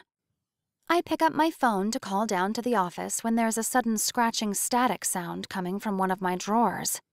A messenger and helper has been sent to your classroom. A voice cuts through the metal drawer. Drake. I pull out the walkie-talkie he snuck under my desk so long ago. Please let her assist you and follow her with haste as soon as you're ready. What do you have planned, Mr. McCain? I say into it. Something you'll never forget, He says. Over and out. The line goes dead, and just when it does, Hannah appears in my doorway. Good morning, Miss Ray, she says with the most ridiculous smile. She's wearing the same dress she wore to the drill team formal. Her hair is done in perfect ringlets, and she's actually wearing sparkly heels. And draped over her arm is a huge dress bag. Hannah? I say, looking up at her from under my lashes as a smile forms in one corner of my mouth. What is going on? Just the most amazing romantic thing ever, she says with a sigh as she walks into the classroom and shuts the door behind her. But I can't say anything more, or it'll be ruined. I don't know if I like this, I say, watching as she lays the dress bag across 2 desks. Where is my class? You'll find out soon, she says. With a dramatic sweep, she pulls the most fantastic dress I've ever seen from the bag. It really is like a gown straight out of a princess movie. It has a fitted sweetheart bodice, adorned in jewels and glitter. The skirt is pure tulle, and it is huge. The entire thing is soft pink and looks like it was pulled right out of a cloud at sunrise. My hands cover my mouth, and a swarm of butterflies start a race in my stomach. I'm here to help you get ready, Miss Ray, Hannah says with glee in her voice.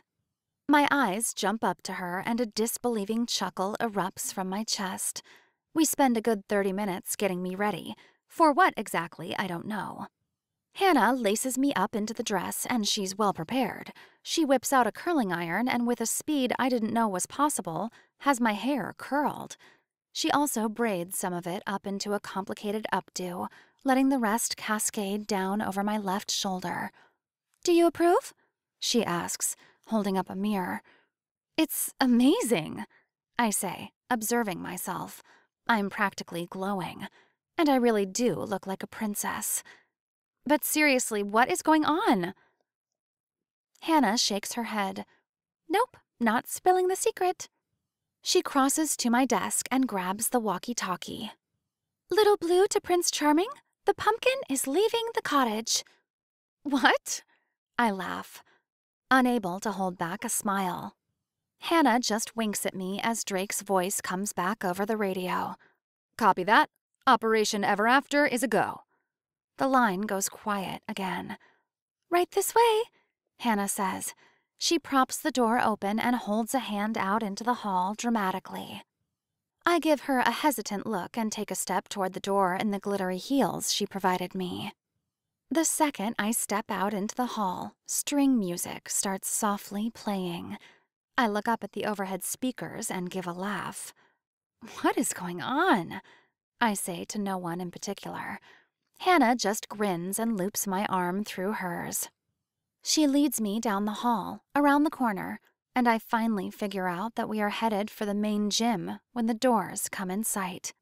Someone with an artistic hand took huge rolls of brown paper and covered the doors, drawing on them to make them look like the doors to some grand castle. 2 senior boys stand beside them, both wearing suits. When I get closer, they reach for the handles and pull the doors open for me. The music coming through the overhead speakers is overwhelmed by the actual high school orchestra picking up with a dramatic, dreamy song. They are standing just to either side of the doors in the gym. It takes my eyes a moment to adjust to the dim light, but when they do, tears prick at my eyes. Waiting just inside for me is Armando. He wears a tailor-fitted tuxedo and a smile that could outshine the sun. He extends his arm, and I loop mine through his. "Army," I say, but my eyes have shifted to the rest of my surroundings, and I don't have any more words. The gym has been transformed into a ballroom. Some kind of Christmas light chandeliers have been hung from the basketball hoops. Even more twinkle lights are strung all along the walls. They crisscross across the ceiling. The entire space is sparkly and romantic. And there must be nearly every student and teacher gathered in the gym. The space is overflowing and packed with bodies. Everyone is dressed beautifully, wearing gowns and suits. Despite how crowded the room is, there is a perfectly clear path to the middle of the gym. A huge smile starts forming on my face as my eyes look down the line. There's an archway of some sort set up in the center. There's greenery and flowers wound through it. The biggest light chandelier of all hangs right over it. And standing under all of that is Drake. My feet pull me automatically toward him, Armando's arms still around mine. My smile grows bigger and bigger as I walk toward Drake, hundreds of eyes following me as we walk. Drake's gaze fixes on me, and he can't seem to contain his own grin as I approach. He's dressed in some kind of costume suit, tight white slacks and high black boots, a red suit jacket with gold trim and buttons, and even the shoulder fringe things. Dark blue cuffs and a golden sash goes over his right shoulder and loops over his left hip. He looks like he just walked right off the page of a fairy tale. Finally, I stop in front of him. Armando presses a kiss to my temple and walks to the edge of the crowd. "What is going on?" I say again through a laugh and an insanely huge smile. "The greatest love story ever told," he says. He takes a step toward me, placing a hand on my cheek. I bite my lower lip to keep my face from breaking with the world's biggest smile. My eyes leave Drake for just a few moments and take the scene around us in once again. There are so many familiar faces watching us. I see Lake through the crowd not far away. Mr. Scott smiles brightly. Principal Riker shakes his head with a smile when I catch his eyes. And then, back a ways, I see Robin, Robert, Sage, and Kale. Robin is snapping pictures like crazy, and standing just behind Armando is Dick and Skylar. My eyes shift back to Drake. His eyes are intense and bright, and so full with the possibility of what is to come. He lets go of my cheek and his hand slides down to mine. And ever so slowly, he drops down to one knee. All those emotions I've felt in the 4 months since I met this man well up inside of me. "Kaylee," he says. His voice fills the huge space and not a breath competes with him. "I think we both knew this moment was coming from the first time we met. Me and you. Always. That was always the way it was meant to be. We took a rocky road getting here, and I'm sure there will be more potholes along the way." My heart breaks out into a sprint and everything around us fades away. "But I don't want to do this thing called being a human being with anyone else. I want you by my side, always. I want to make a life and a home and babies with you." We both laugh at that, and the crowd does too. "But right now, I want to ask you a question," he says, the smile on his face growing more serious. Once again, the room is dead silent. and the smile on my face. Yes! I squeal, barely able to keep from bouncing up and down on my toes. Drake laughs, a smile overtaking his face. You have to let me ask the question first. Everyone around us bursts into laughter. Hurry up, I say, hardly able to contain myself. Drake just shakes his head and a lopsided smile takes over his face. Kaylee Ray, will you marry me? Yes! I shout the second the words leave his mouth. My arms wrap around him as I throw myself at him, nearly sending us both to the ground. My lips drop to Drake's, and he kisses me long and hard as he stands, for a moment lifting me clean off my feet. As my toes once again touch the ground, I feel him reach into his pocket and draw something out. I break away from his lips to see the box as he opens it. He pulls out a ring, and I hold my finger out. It isn't huge. It's quite simple, actually. A white gold band with a row of diamonds embedded into it. A bigger diamond sits in the middle, and on either side, 2 other slightly smaller diamonds frame it. It's the most beautiful thing I've ever seen. I look up into Drake's eyes, feeling as if I will explode into a million stars. He smiles before his lips find their way to mine again, and the room erupts. Chapter 27. 6 months later. Drake sets the box in the corner and wipes the sweat from his brow. That's the last one. I pat the floor next to me. He gives a little smile and sits beside me. The house is 4 blocks from his parents and 6 from the high school. It's not very big, 3 bedrooms, 2 of which are tiny, and 1 bathroom. The old hardwood floors will need to be refinished sometime. The yard needs the serious attention of a weed whacker. The mailbox is hanging from its post by just 1 nail. But this house is ours. I can't believe we have our own house, Drake says as he looks around the living room. There are boxes stacked everywhere. I can't even see the fireplace, there's so much stuff everywhere. Pretty amazing, right? I say with a satisfied smile as I look it over too. There's a crack in the wall by the fireplace, but the inspector insisted it wasn't a foundation issue. I kind of love that crack. It reminds me of the past and everything we've overcome. Yeah, Drake says, snaking an arm around my shoulders. it kind of is. It's warm inside since it's the middle of June. School finished 4 days ago, and we closed on this house 2 days ago. It took us 2 months to find just the right house, something that felt right and seemed like home. Somewhere where we were sure we wanted to raise our future kids. How are your feet feeling? He asks, giving me a little squeeze. I look up at him, placing a hand on his cheek and pressing a kiss to the other one. Toasty warm? Not feeling like running off on me tomorrow? You knew you didn't even have to ask that question, I say as I twist around, swinging one leg over the both of his and straddling his lap. I wrap my arms behind his head, nudging his nose with mine. I know, he says with a little smile, gently pressing his lips to mine.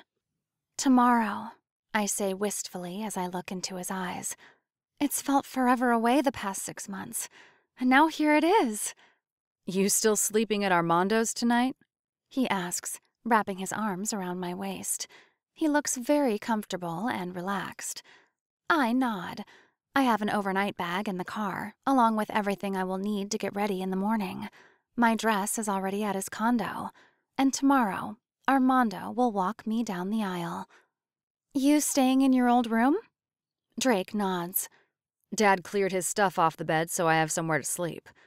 Which is important since we both let our apartments go last week, and we agreed neither of us would sleep in the house until we were married.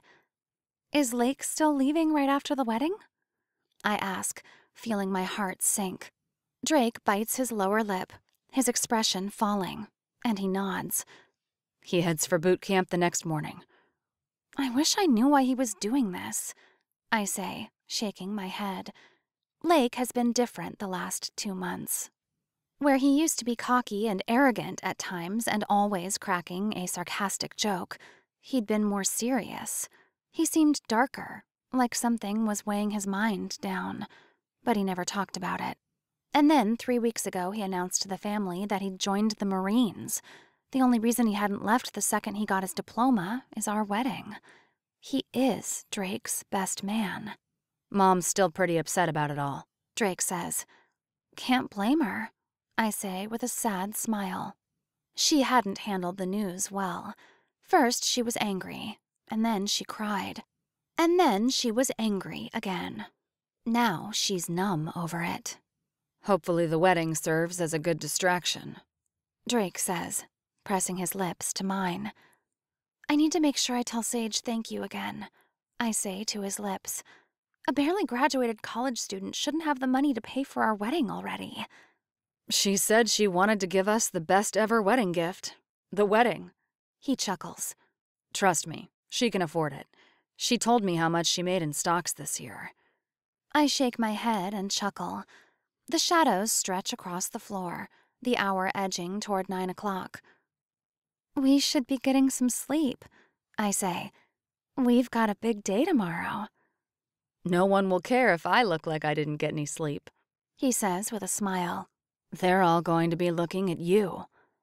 But while everyone is looking at me, I'll be looking only at you, I say with a kiss. Drake's hands run over my back, hugging me tight to him. That's about all it takes to make the firecrackers go off in my blood. Our lips meet at the same time, and Drake uses his momentum to roll forward onto his knees for a moment, and then my back is flat against the floor. One more day feels too damn long. Drake's lips trail to my neck. I let my hands snake up under his shirt and slide over the toned muscles of his back. I know I technically can't say this until tomorrow, he says, his voice breathy as he looks down at me. But I love you, Mrs. McCain. I like the sound of that, I say quietly as I brush my fingertips over his cheek. And I love you too. A half hour later, we stand in the doorway, hand in hand. I look over my shoulder, back into the house. The next time we step foot inside it, it will be our house as husband and wife. It will hold our future. This is the beginning of our fairy tale, and I know we will live happily ever after.